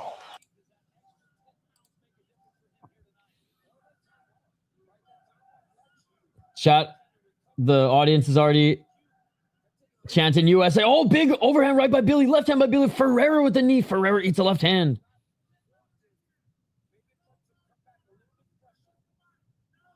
Overhand right by Billy. Step back left by Ferreira. And here we go. We got to fight right away. Left hand by Ferreira. Oh, cracked Billy. Front kick by Ferreira. Billy throws a kick right back at him. Billy with a couple right uppercuts in the clinch. Oh, big knee by Ferreira. Drops Billy Quarantillo. Big knee by Ferreira. Drops Billy Quarantillo. Desperation takedown. Desperation takedown. Billy now looking for the double leg. He's still there. He might be seeing some Tweety birds. Front kick by Ferreira. Ferreira checking the oil. Front kick by Ferreira.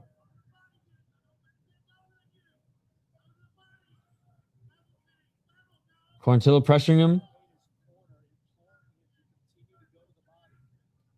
Front kick swinging and miss by Billy Quarantillo. High kick swinging and miss by Quarantillo. Oh, right hand by Ferreira. Overhand right by Quarantillo and Ferreira with the left, Ferreira with the right. Double left by Billy. Low kick by Ferreira. Billy with the front kick. Oh, Ferreira with the 1-2. Ferreira with the big right hand. Bro, Unk's still pretty quick. The year of the uppercut beating the overhand. And it's not even just in the UFC. Like, I'm seeing it everywhere. Overhand left by Quarantillo. Quarantillo eats a couple hooks and is desperately going for the takedown. He's grabbing the shorts. He's grabbing the shorts of Ferreira. Can't do that, Billy. Let's go, Hoggy from home. They separate again. Ferreira nodding. Ferreira with the big right hand. Oh, Billy's hurt. Another left by Ferreira. Billy's nodding, but it's not looking good. Ferreira, the speed is just... Oh, it's just so much faster. And Billy's not answering. Billy the front kick. Oh, he's dropping his hands. Billy swinging a miss with the right hand. Almost swings and falls down. Ferreira, man, piecing them up. See you later, Hog from home. Oh, Ferreira with the right. Ferreira missing with the overhand left. He looked okay out of the gate, but after he took that damage, sloppy in his movements, and he's letting his head hang down, and at least he evaded that shot. He got kneed in the face bad, NDT. I don't know if you saw right at the bottom of the chin as well. I'm surprised he recovered from that. And there's the takedown by Ferreira. Ferreira still looks fresh at 42, right? 41 years of age. Sounds good, hockey. Ferreira half guard. 139. Ferreira with the hammer fist. Let's see if he's going to pass the mount. Billy turned to his right. 129. Right elbow by Ferreira. Ferreira with the left elbow.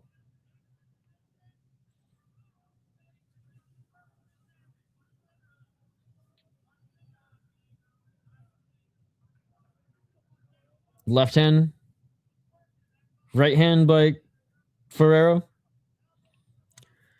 Almost at the final minute. And I mean, posture up, but he'll settle in half guard here. Even if he postures up, he's going to do damage and win this round. Yeah, 41. Oh, now looking to pass into side control. Maybe he can hop to mount here. Nice hockey from home. I'm sure they're having fun.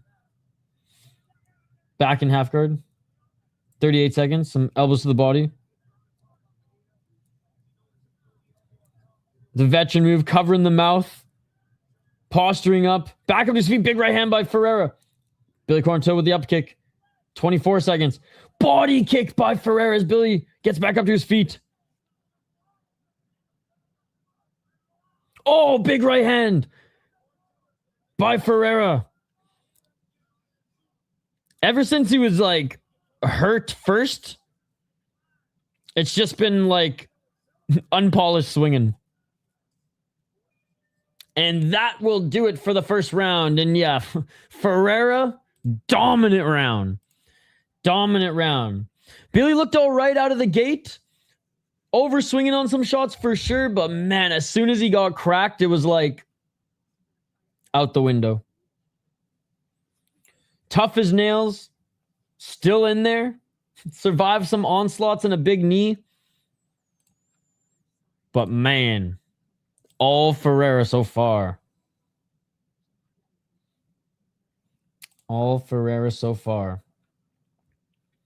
50 total strikes, 49 significant, 41 to the head, 7 to the body, 1 to the leg, and 1 minute and 51 seconds of control time, plus a takedown for Ferreira. No official knockdown, but he cracked him like fucking 5 times. All right, round number 2.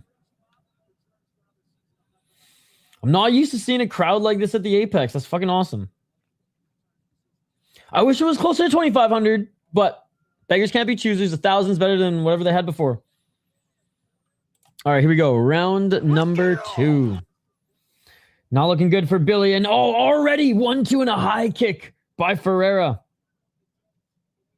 It's about to turn around, I believe. You think Billy's coming back?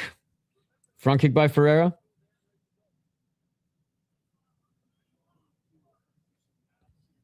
Billy missing with the front kick. Ferreira with the right hand. Ferreira with the left.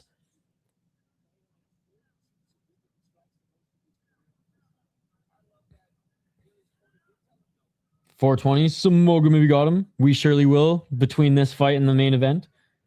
Right uppercut and left hand by Ferreira. Oh, high kick by Ferreira as Billy comes in. I mean, it's just not a good performance from Billy, man. It's too unpolished. And Ferreira, he's too much of a crafty vet. Big body kick by Ferreira. Classic Billy fight with him flailing around the octagon. Yeah, but it's like, it's harder to watch right now. Oh, big overhand right by Billy. He always kind of brawled and fought in this fashion, but... Oh, double left by Billy. A little bit of a wind here. Ferreira ducks under and grabs the leg.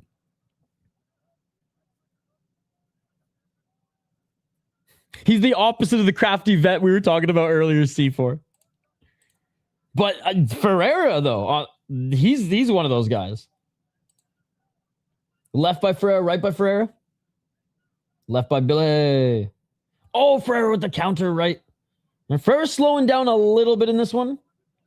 Or in this round. I'll say this. Billy, despite taking damage in the first round and early here in the second, he's still putting on a pace. And maybe that does wear on the 42-year-old. As long as he doesn't keep hitting Billy and slowing him down further. Especially the body shots. And I know the corner... Oh, Ferreira, the 1-2 between fights was telling him to go body. Body kick, body shot. Left jab by Quarantillo, starting to get that going. That's good, at least. Oh, big 1, 2, 3, 4. And that right hand hurt Billy. Billy with the right hand. Ferreira. On the back foot, his nose cut now. Way better round for Billy, obviously. Ferreira the counter left. But halfway through, I still give Ferreira the slight edge. Mine bugged out for a little bit too, Amberly. Ferreira looking for the takedown. Good job by Quarantillo, not, well, defending it. Right single leg.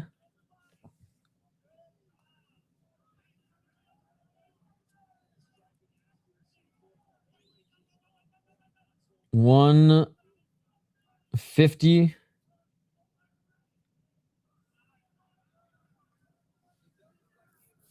And they're back at center. Ferreira with the left jab. Oh, Ferreira with the right uppercut and left hook. Ferreira with the left. Ferreira over swinging with that right. Billy, maybe could catch him there. Billy still walking forward. This is some Muay Thai shit. Despite the guy walking forward, the guy on the back foot is the one who's just dominating. Left hand, right hand, front kick. Left hand by Billy. Right hand by Ferreira. Left hand by Billy. Left hand by Billy. Ferreira missing with the left hand. Billy with the front kick. Ferreira, oh, almost punched him in the dick. Left to the body. Both these guys are going to need a cold plunge after this. I'm telling you that right now. Final minute. Oh, nice sweep by Billy, but doesn't have enough energy to jump on him. Back up to his feet, Ferreira. Billy. Great pressure this round, but... oh, Ferreira with another 1-2, but even on the back foot, Ferreira, man, is fucking him up. 41-29 strikes, 49-13 in the first round for Ferreira, 41-29 in round 2. And clearly the bigger shots have come from Ferreira. Oh, Ferreira wobbled him again with the right hand. I hope you get it back, Mikey. Right hand by Ferreira. Ferreira ducks under the left hand by Billy. Left jab by Billy. Billy's got his front kick and his jab going. Oh, nice sweep by Billy. Missed Ferreira with the front kick on his way up. Final 10 seconds. Ferreira with the right hand, but Ferreira on the back foot is still winning this round. Oh, big right hand to the body by Billy, and Ferreira misses with the counter left, and they reset center. And that will do it for round number 2. Ferreira up 2 rounds, ladies and gentlemen. 98 significant strikes, 207 thrown, 81 to the head, 16 to the body, 1 to the leg. Billy definitely coming back a little bit. Way more of a competitive round for Billy, but it's not saying much after the first that he had. Ferreira definitely slowing down, though. Definitely slowing down. And Billy may not be the fastest, but he's still plodding forward. A lot of combos. Yep. Hey, what's up, Leeli? Good to see you. No, as far as his boxing in the pocket, that's where he's doing. The commission's like, stay off the fucking cage, Billy. Stay off the fucking cage. All right, round number 3, ladies and gentlemen.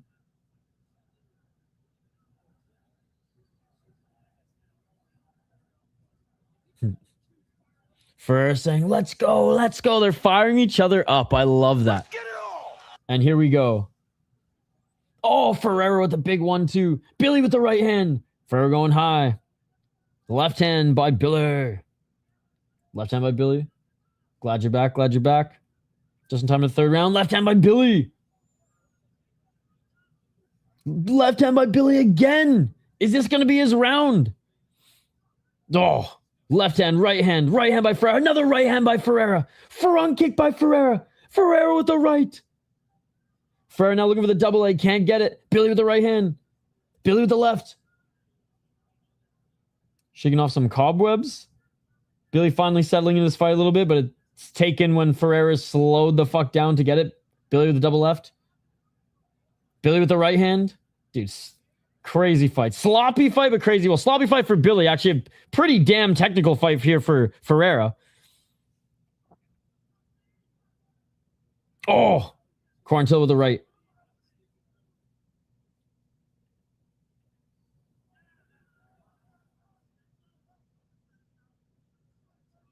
Front kick. Right to the body by Ferreira. Left hand by Ferreira. Quarantillo now trying to grab that right single leg. And he gets the takedown.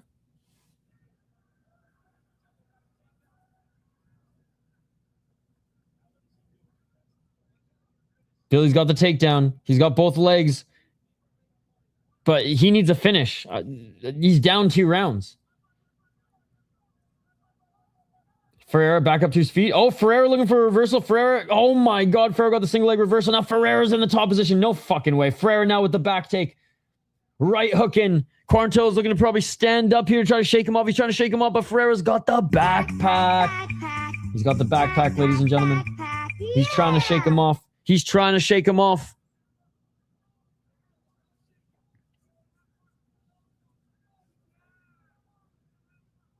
Still on his back. Exactly, Billy Q looking better than rounds 1 and 2. Oh, Ferreira, what a reversal. Ferreira's in full mount. What a fucking roll. Ferreira's in full mount. Billy pushes off the cage and he's trying to sneak out back door.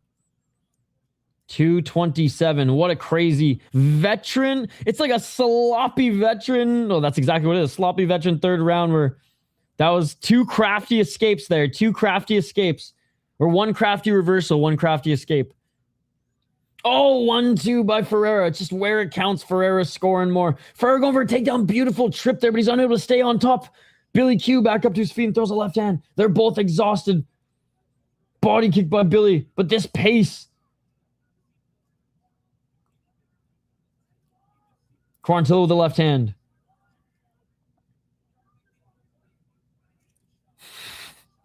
These jabs by Quarantillo, man. Oh! Huge 1-2 by Ferreira. Right uppercut by Ferreira. Billy Q's going, what? My chin's warmed up now, man. 135 shots. Pfft. Left hand by Ferreira. Ferreira with the 1-2. Dude, they're both exhausted, just continuing to throw hands. 90 seconds remaining as Ferreira looks up at the clock. Right hand by Quarantillo.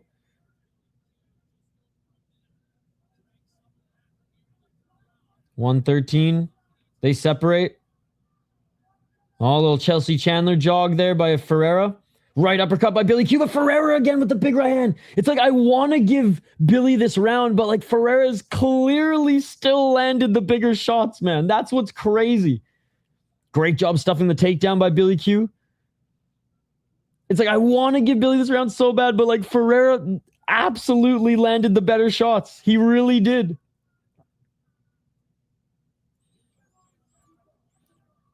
$40 seconds remaining.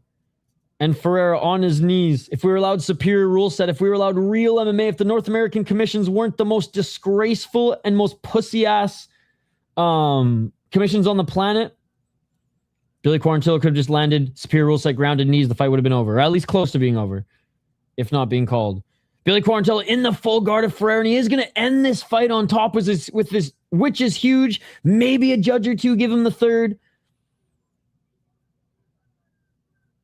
But I think it's 3-0 or 2-1 at worst for Ferreira. But great way to end the fight, given how the first round went for Billy Quarantillo. Welcome back to the UFC.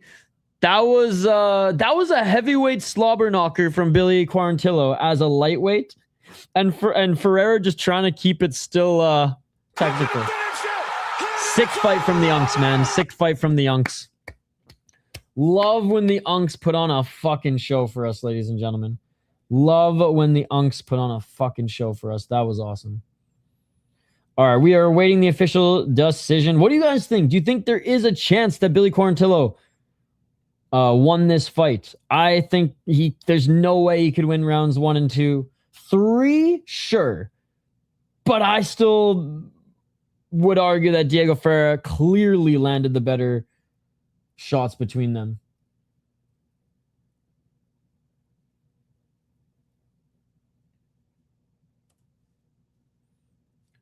This card keeps delivering. That it does. That it does.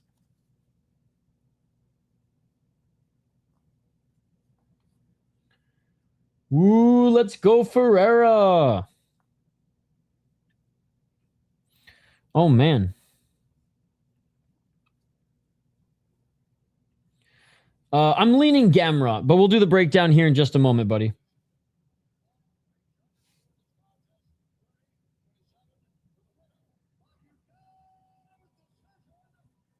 Diego. I mean, Billy doesn't look that salty.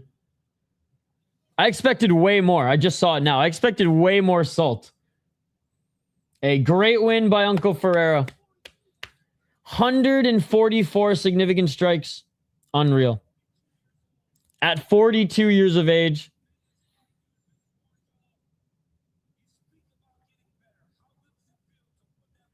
And we're just listening to him being interviewed right now.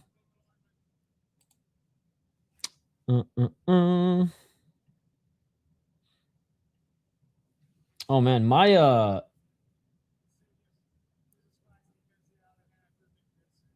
Paramount's been shit in the bed. I used my buddy's Paramount for the main portion of this card, to check out the multi-view or whatever, and it's shit in the bed. I think I'm gonna switch over. I'm gonna switch back to you next, bro. I'm literally gonna switch back to you next, I think. He said, I'm very happy with this. He's exhausted though.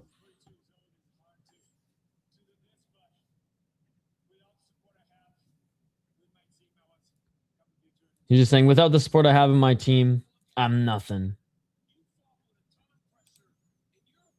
Sick fight, sick fight. All right. The final highlight package that I got to share with you guys. It just keeps freezing, and then it goes really shitty quality, and it's like, whatever. It's like, I'd rather be a little bit behind at this point, and honestly, I kind of missed the jab. I missed Yushin Okami was on the panel for the first half of the card. Vex, how you doing tonight, by the way? No chance? No chance what? No chance what, David?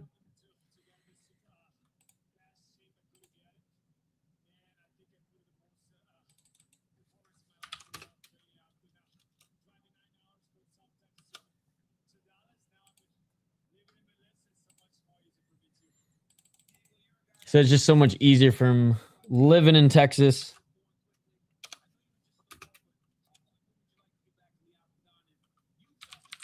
Yeah, is he gonna even make a call out?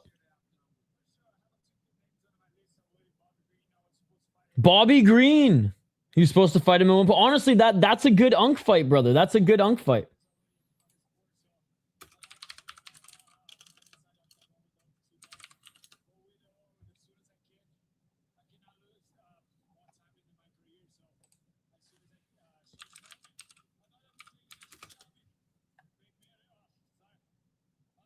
He's so tired.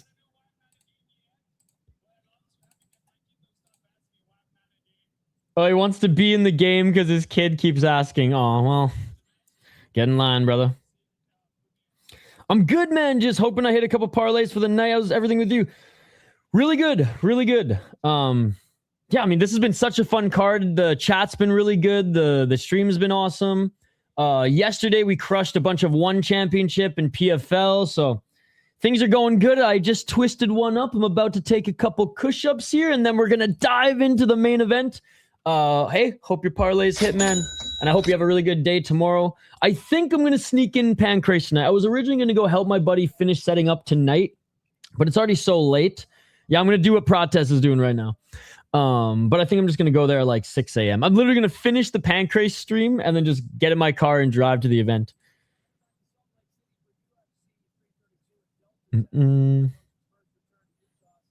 All right. I'm going to take the last quick break. I actually have to piss too, so it's worked out perfectly.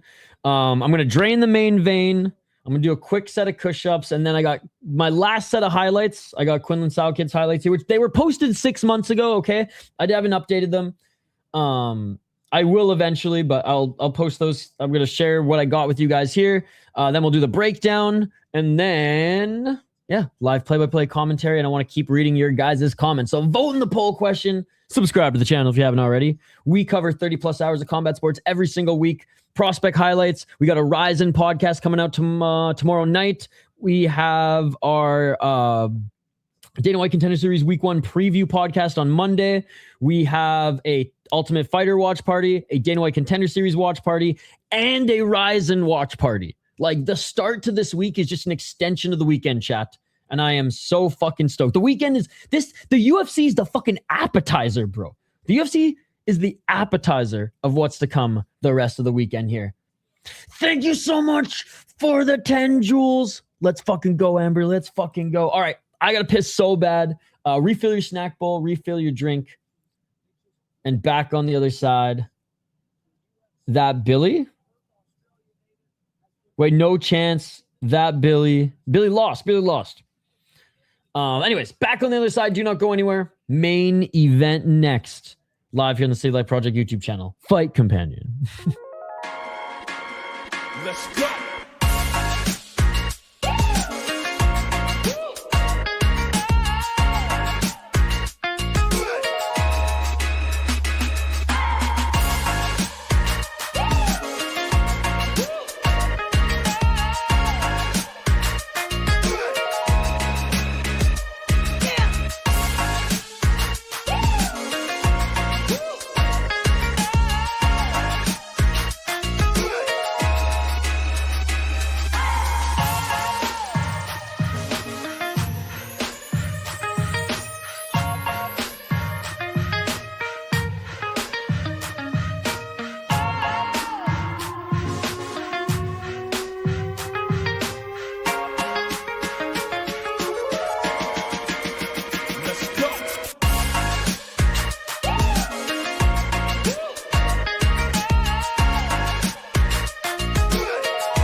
Let's go.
Let's go.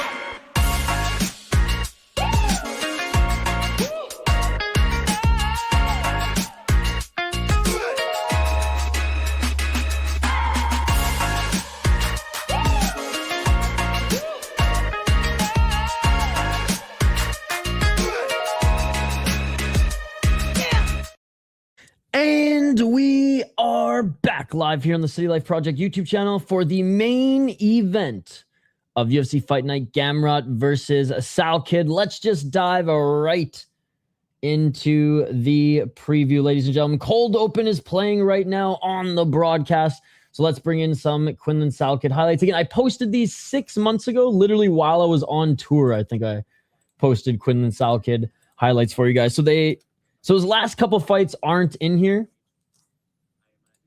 Or I think his last fight maybe is not in here. I don't know why I did that. Give me one sec. This is a huge step up in competition for him. We'll go over, Tapology. We'll go over the full shebang here in a moment. All right. This one's not even that long. I need Salkilld. Good night, guys. Nice to meet you. It's a pretty nice card. Dude, it's such an awesome card. Salkilld finished my 7-leg. Barely. We'll see what happens. Who do you guys think will win the main event? I picked Gamrot. But let the best man win. There's one fight left. And they're making their walkouts now. Again, I post UFC fighter prospect highlights weekly, ladies and gentlemen. So check them out if you haven't already. All right, Salkilld making his walkout now.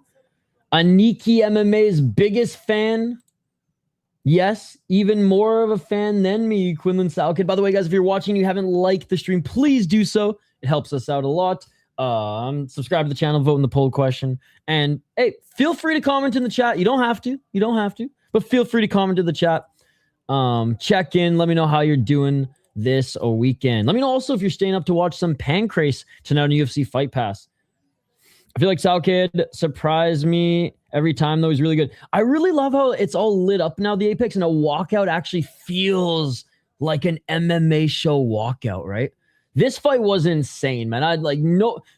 It's hard to knock out Hakparas. Now, a head kick like that will do it, but we were almost robbed of a longer fight. That's how badass that head kick was. But yes, this is a huge step up in competition for Quillan Salkilld. And Mateusz Gamrot, I just got to say, he is a beauty for doing this. Like, Gamrot will fight anyone. Like, he's not really picky and just, picks and chooses guys at the top of the division because he's scared to lose to younger guys. No, he's a dog. He may not fight like a dog. Fights like a dog on a bone. Not the most violent guy, but he's been involved in some really fun fights. 26-4 as a pro, 35 years of age, certified unk. He's out of American Top Team, never been knocked out, 8 KO TKOs, 6 submissions, 12 decisions, 13-0-1 in KSW is absolutely insane. 9-4 in the UFC. Great win against Esteban Ribovic. Lost to Oliveira, my man. Beat Ludwig Klein. The Dan Hooker fight, like, he probably should have done better, but like Dan Hooker fought to his ceiling that night, and it was awesome. It was awesome. Beating old Dos Anjos, we all knew that was going to happen. Sucked that Fiziev got that leg injury because, well, I'm just a big fan of Fiziev. Decent fight against Jalen Turner. Probably could have done a little bit better. And Benil Dariush, one of Benil Dariush's last swan songs, last good performances. He should have beat Arman Sarukian, if you ask me. I think Gamrot won that fight. Good win against Ferreira, Jeremy Stevens, Scott Holtzman. Lost to Guram Kutaladze, split decision back in the day, whatever, but Guram was good. Was the KSW champion, and he defended the belt 4 times. He even beat Kleber, one of Ryzen's top lightweight fighters for many, many, many years. Renato Gomes, a young Barnoui on the rise. Rodrigo Calvo when he was 16-3. So, anyways, we know what he's good at. Crazy pressure wrestler, good scrambles, decent ground and pound. I mean, he's been at the top level of the UFC for a while, so striking's fine, but like Salkild's got the power. Salkild's grappling defense come a long way, but he just has not been tested as much, obviously, as now Uncle Gamrot. 12-1 as a pro. Never been knocked out, 5 KO TKOs, 4 submissions, been submitted once, and 3 decisions. Undefeated in the UFC, and he had a sick Contender Series win against Gage Young. He was the Eternal Champion. Again, Dom Marfan is a very good wrestler, so this win has actually aged quite well. Blake Donnelly, a lot of experience. He knocked him out. Brett Pastor is now 7-4 and like a decent regional fighter. And he beat Dom Marfan twice as well when he had some experience too. So like he's 9-3. Can't get fucking over the. I mean, yeah, the UFC I guess signed him. He lost to Cody Steele, but beat Sung Kim and Road to UFC. I don't think he's gonna have an illustrious UFC career, Dom Marfan, but he is a good wrestler. Now, beat Dariush, but beat a chinny Dariush. And I guess what I said this earlier in the stream, but I want to make it clear now. Like I said, he hasn't fought anyone who's as good of a wrestler as Gamrot. Some people might be like, oh, Dariush. Well, Dariush there were no moments of wrestling Dariush. He knocked him the fuck out early in the fight and it was over. So sure, on paper he fought Dariush, but he didn't have to go through any reps. And maybe he'll catch Gamrot as well. Malarkey, chinny, but he didn't even need to chin him. So like the grappling against Malarkey actually was pretty good, but he did crack him a few times first because it's not on UFC Fight Pass. It's on Sportsnet in Canada. Always has been. Bro, you've lived in Canada for how long? Bro, I live in the States, and when I lived in Canada, I watched it on Sportsnet. Salkilld. It's not on UFC Fight Pass. It's on Sportsnet. Beat Anshul Jabli, whatever. Beat Ashmuz, Hakpras. You know, honestly, submitting Malarkey, decent. He had his Unk fight. This is, I know Gamrot's a certified Unk. This is less of an Unk fight, more of like, this is your big step up in competition fight. He had his Unk step up in competition, and now he's having his big step up in competition. And I'm leaning Gamrot, but I am very much like Quillan Salkilld could knock this motherfucker out. I don't think Quillan's grappling is going to be able to.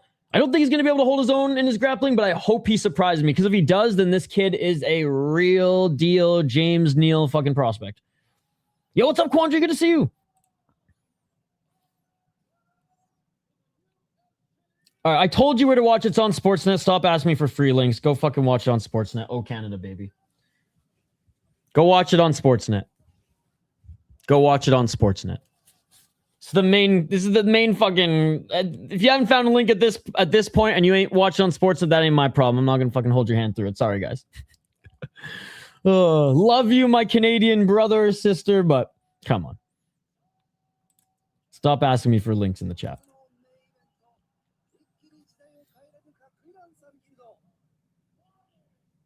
All right, they're being announced. They're being announced, chat.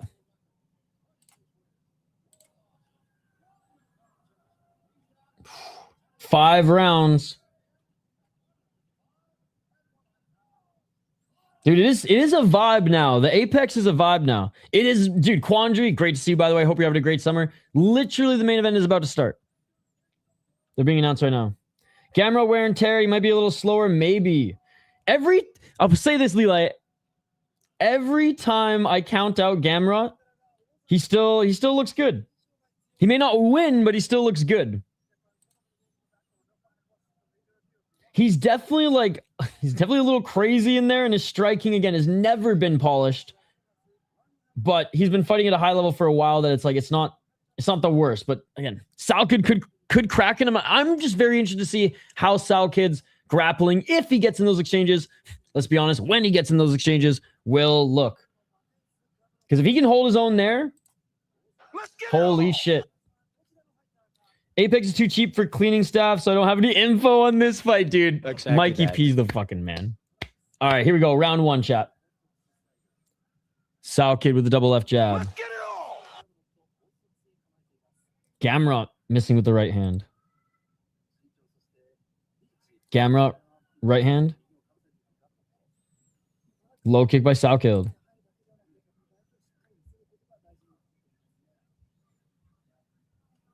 Oh, Salkilld with a nice step back left. He caught Gamrot, and now Gamrot going for the takedown. Gamrot digging that right shoulder into the single A, but good stuffing here, Salkilld. Salkilld caught him we heard it on the fucking mic. Great takedown defense here early by Salkilld. He's not allowing Gamrot to wrap up that leg. If anything, he's now taking the dominant position. Who is this kid? I'm not counting my chickens before they roost, though.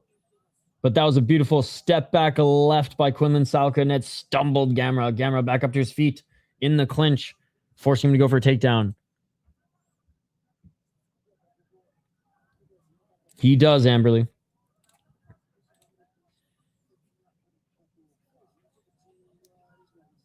Up against the cage, 340.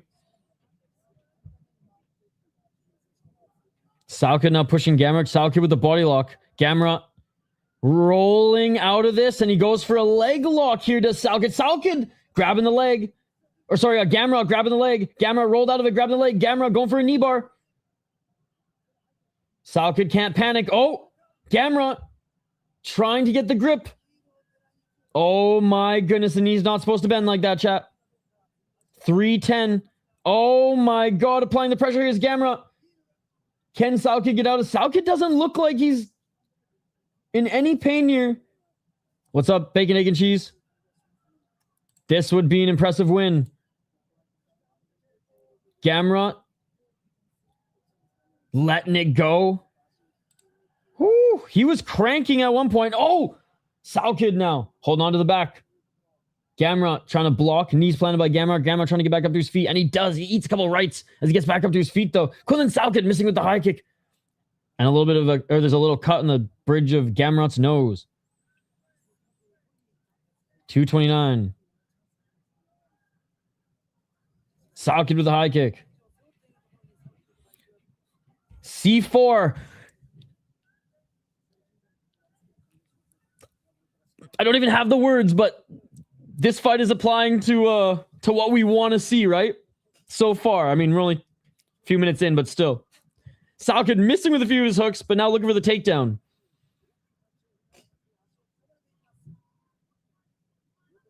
$157. Very impressed so far. But there's a lot of fights still left. Gamrot, good defense here. Salkilld is trapping his leg, but Gamrot fighting the hands now. Knees planted again, looking to try to get back up to his feet, but Salkilld now attacking the neck. God, he's fucking strong, eh? He's fucking strong, chat. Body triangle, but Gamrot, look at these scrambles by Gamrot. And the fact that Salkilld is, well, somewhat staying on him here. Gamrot might shake him off. Tough to stay on Gamrot in these situations. Gamrot with a nice reversal. I mean, bro, it's tough to grapple with Gamrot, but he is holding his own here as Salkilld. Gamrot looking to try to settle in on top. 1 minute remaining. No, Salkilld. Now Salkilld gets his back. Oh, man. He kept that body triangle in the whole time. I thought he lost it. Wow. I did not think that this would happen. Oh my God, he's looking for the rear naked choke. Didn't commit. Gamrot is strong. But this kid, man. Oh! Snatching the neck. Snatching the neck. Gamrot trying to fight the hands. Oh my God. Oh my God. 37 seconds left. It is all over! This kid, man. That's insane. He's the fucking real deal. He's the fucking real deal. Oh my God. Again, Dariush was the Unk test. This was the test. And he passed with... Dude, he fucking out-manhandled Mateusz Gamrot. Oh my God. Yeah, I mean, it's... Wow, just...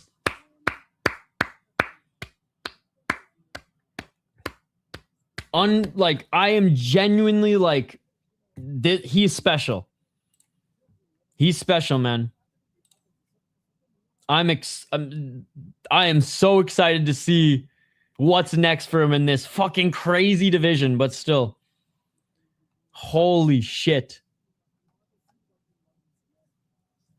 I took by KO points. I lost 500. Man. Hey, I did not expect this, brother. Let's go on my parlay. Dude, he is legit. I even told MJ's like, what are the chances he submits Gamrot? I'm like, probably low. Another fight, and then let him fight for the belt.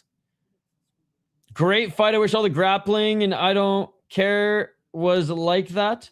Oh yeah, I wish all grappling in the UFC was like that. High level, right? High level shit. I didn't think, or I didn't know, I should say. I didn't know / think his grappling was that good.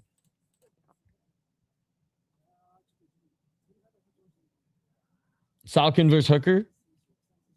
I am not. I'm covering Pancrase. His scrambles was the most impressive. Dude, beautiful. Okay, yeah. How's it going, Justin? I'm tired and hungry, so I'm Ron Burgundy right now. Didn't think didn't think taking Gamrot down was a good idea. Me neither, but he was confident. And Gamrot almost scrambled out, but he stayed on him with that body triangle. Get this dude another fight soon. Absolutely.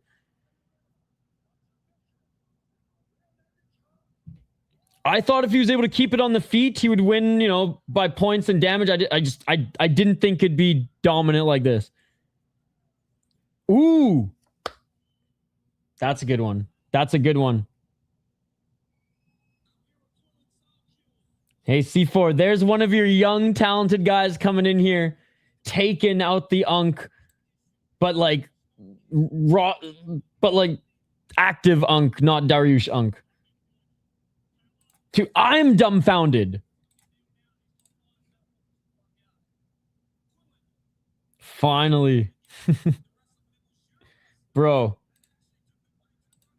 Jack Della Maddalena walked so Quillan Salkilld could run, ladies and gentlemen. Jack Della walked and, snatched the title for a cup of coffee so that Salkilld could run.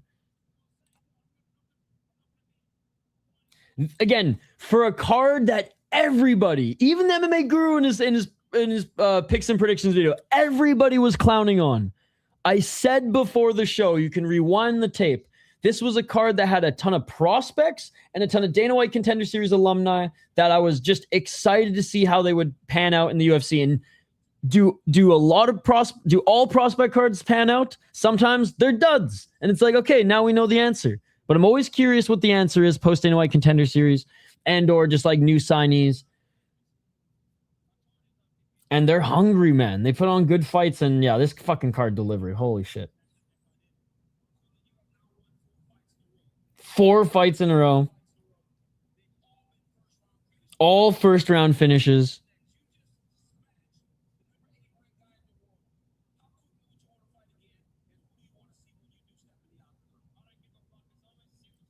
He says, I don't give a fuck. Just give me someone in the top 5. Well, so you do give a fuck, but yeah. I mean, he just beat someone in the top 10, so he deserves top 5, although rankings don't really matter, to be honest. He's one step away from a title shot, though, with beating Gamrot. Oh, I don't want to get ahead of myself, but like, Patty beat Bobby Green quick. He didn't beat Gamrot quick. Salkilld might just kill Chandler, not just hurt him. Like Mauricio Hoofy kill him. Wow, what a card. I think, I'm not going to say this is the best card of the year, anything like that. Obviously, there's recency bias. But this is definitely going to be one of my favorites. Favorites doesn't necessarily have to be best, but this is definitely going to go down as one of my favorites because, Canuto Foro, awesome fight. Juliana Miller actually put on a great performance. Miles Johns with a crazy finish. Richie, Miranda, and Sousa, unbelievable fight. Montanha sent Louie Sutherland packing back to LFL. Diyar cracked Lopes. Asplund and Guilherme Pat was an awesome fight. Ty Miller, Billy Ray Goff, awesome fight. Honestly, Thainara, Lemos, pretty damn good fight too. Sure, some clinching exchanges not so different from Asplund and Pat. Obviously, seeing Darren Elkins get knocked out like that sucks, but Yadir Valle, sick knockout. Ferreira, Billy Quarantillo, sloppy but fun fight, and fucking Quillan Salkilld, man.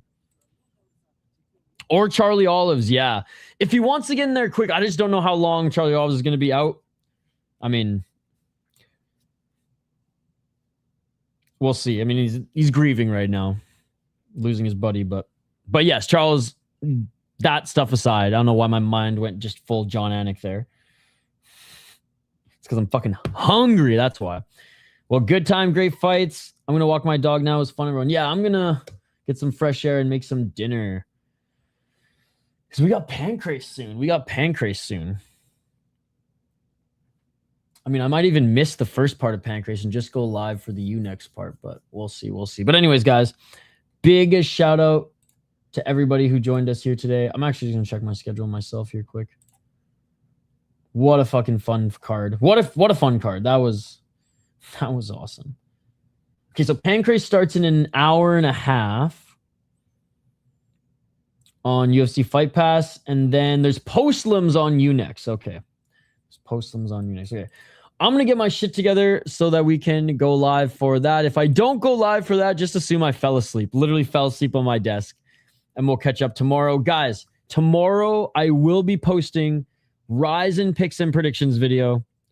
Monday, Dana White Contender Series picks and predictions video. Tuesday, Ultimate Fighter watch party. Tuesday, Dana White Contender Series watch party. Tuesday, Ryzen watch party. This was just the appetizer. What's up, Creepy Colors? I'm just hanging up the gloves right now. But I will be live later for a little Pancrase action. This was one of my favorite cards of the year. Steve fucking Asplund. Yo, Uncle Art. Thank you so much for the 440 jewels. Yo, I'm just going to give a shout out to everybody who donated here. Chris Cushman, thank you so much for the membership and actually went to Gray Shirt. Thank you so much to David for the 650 jewels, for the 100 jewels. Thank you so much to Amberly for the 10, not 10, but 20. And thank you so much to Creepy Colors for 440. You guys are fucking awesome. Thank you so much. Pancrase, and then a busy day, Sunday evening and Monday and Tuesday, chat. I will add Ryzen to the schedule. As always, we stream 30 plus hours of combat sports every single weekend. So if you haven't already, like and subscribe, chat. Pancrase starts in like an hour and a half. Yeah. There's Prelims. So I might miss the first part of the card, but there are Prelims on Unext as well. But like I said, if I don't go live, assume and because this has happened before, assume I literally fell asleep on my desk setting it up. Hey, thank you. Dude, Creepy Colors, the prospects delivered. I went on a rant earlier and I said so many people love Dana White Contender Series, but then they don't support the cards that the prospects are on who won Dana White Contender Series. Dude, it's Christmas. It's my favorite time of the year. It's the All-Star Games. It's the Olympics of fucking prospects. And I love it. Patty versus Salkilld. Oh my God. Please inject it into my veins. Please. Arman Sarukian's never getting a title shot. Arman Sarukian's never getting a title shot, ladies and gentlemen. Sleep. All right, guys. Yeah, like I said, 40 plus hours, combat sports every single week. Prospect highlights as well. I know I missed a couple this week, but I got a few up there. Got the big boy from Minnesota's highlights up there. Check out this crazy video as well, guys. I will be posting a couple more segments from the membership streams, but we do go live every week or two and talk about some crazy stories in the world of mixed martial arts. I feel like I'm missing something, but no, that's it. That is it. That is the show. Thank you guys for joining. I appreciate you all. Smash that like button and subscribe, and we'll see you for a little Japanese MMA in a couple hours. I'm going to probably be late for that one, but I'll definitely be live for the post-lims, or I fall asleep on my desk. And don't see you guys until tomorrow for the Ryzen stream / preview video. I'm going to add the next couple streams that I'm going to do on the... I'll make an updated schedule post. That's what I'm going to do. All right. I'm going to stop yapping. I'm going to start eating. You guys have a good one. Shout out to our boy Steve Asplund and our boy Richie Miranda. You had a fucking awesome fight, dude. You'll get the next one. We'll see you guys later. Peace. I don't give a fuck if the decision's rigged! Yeah.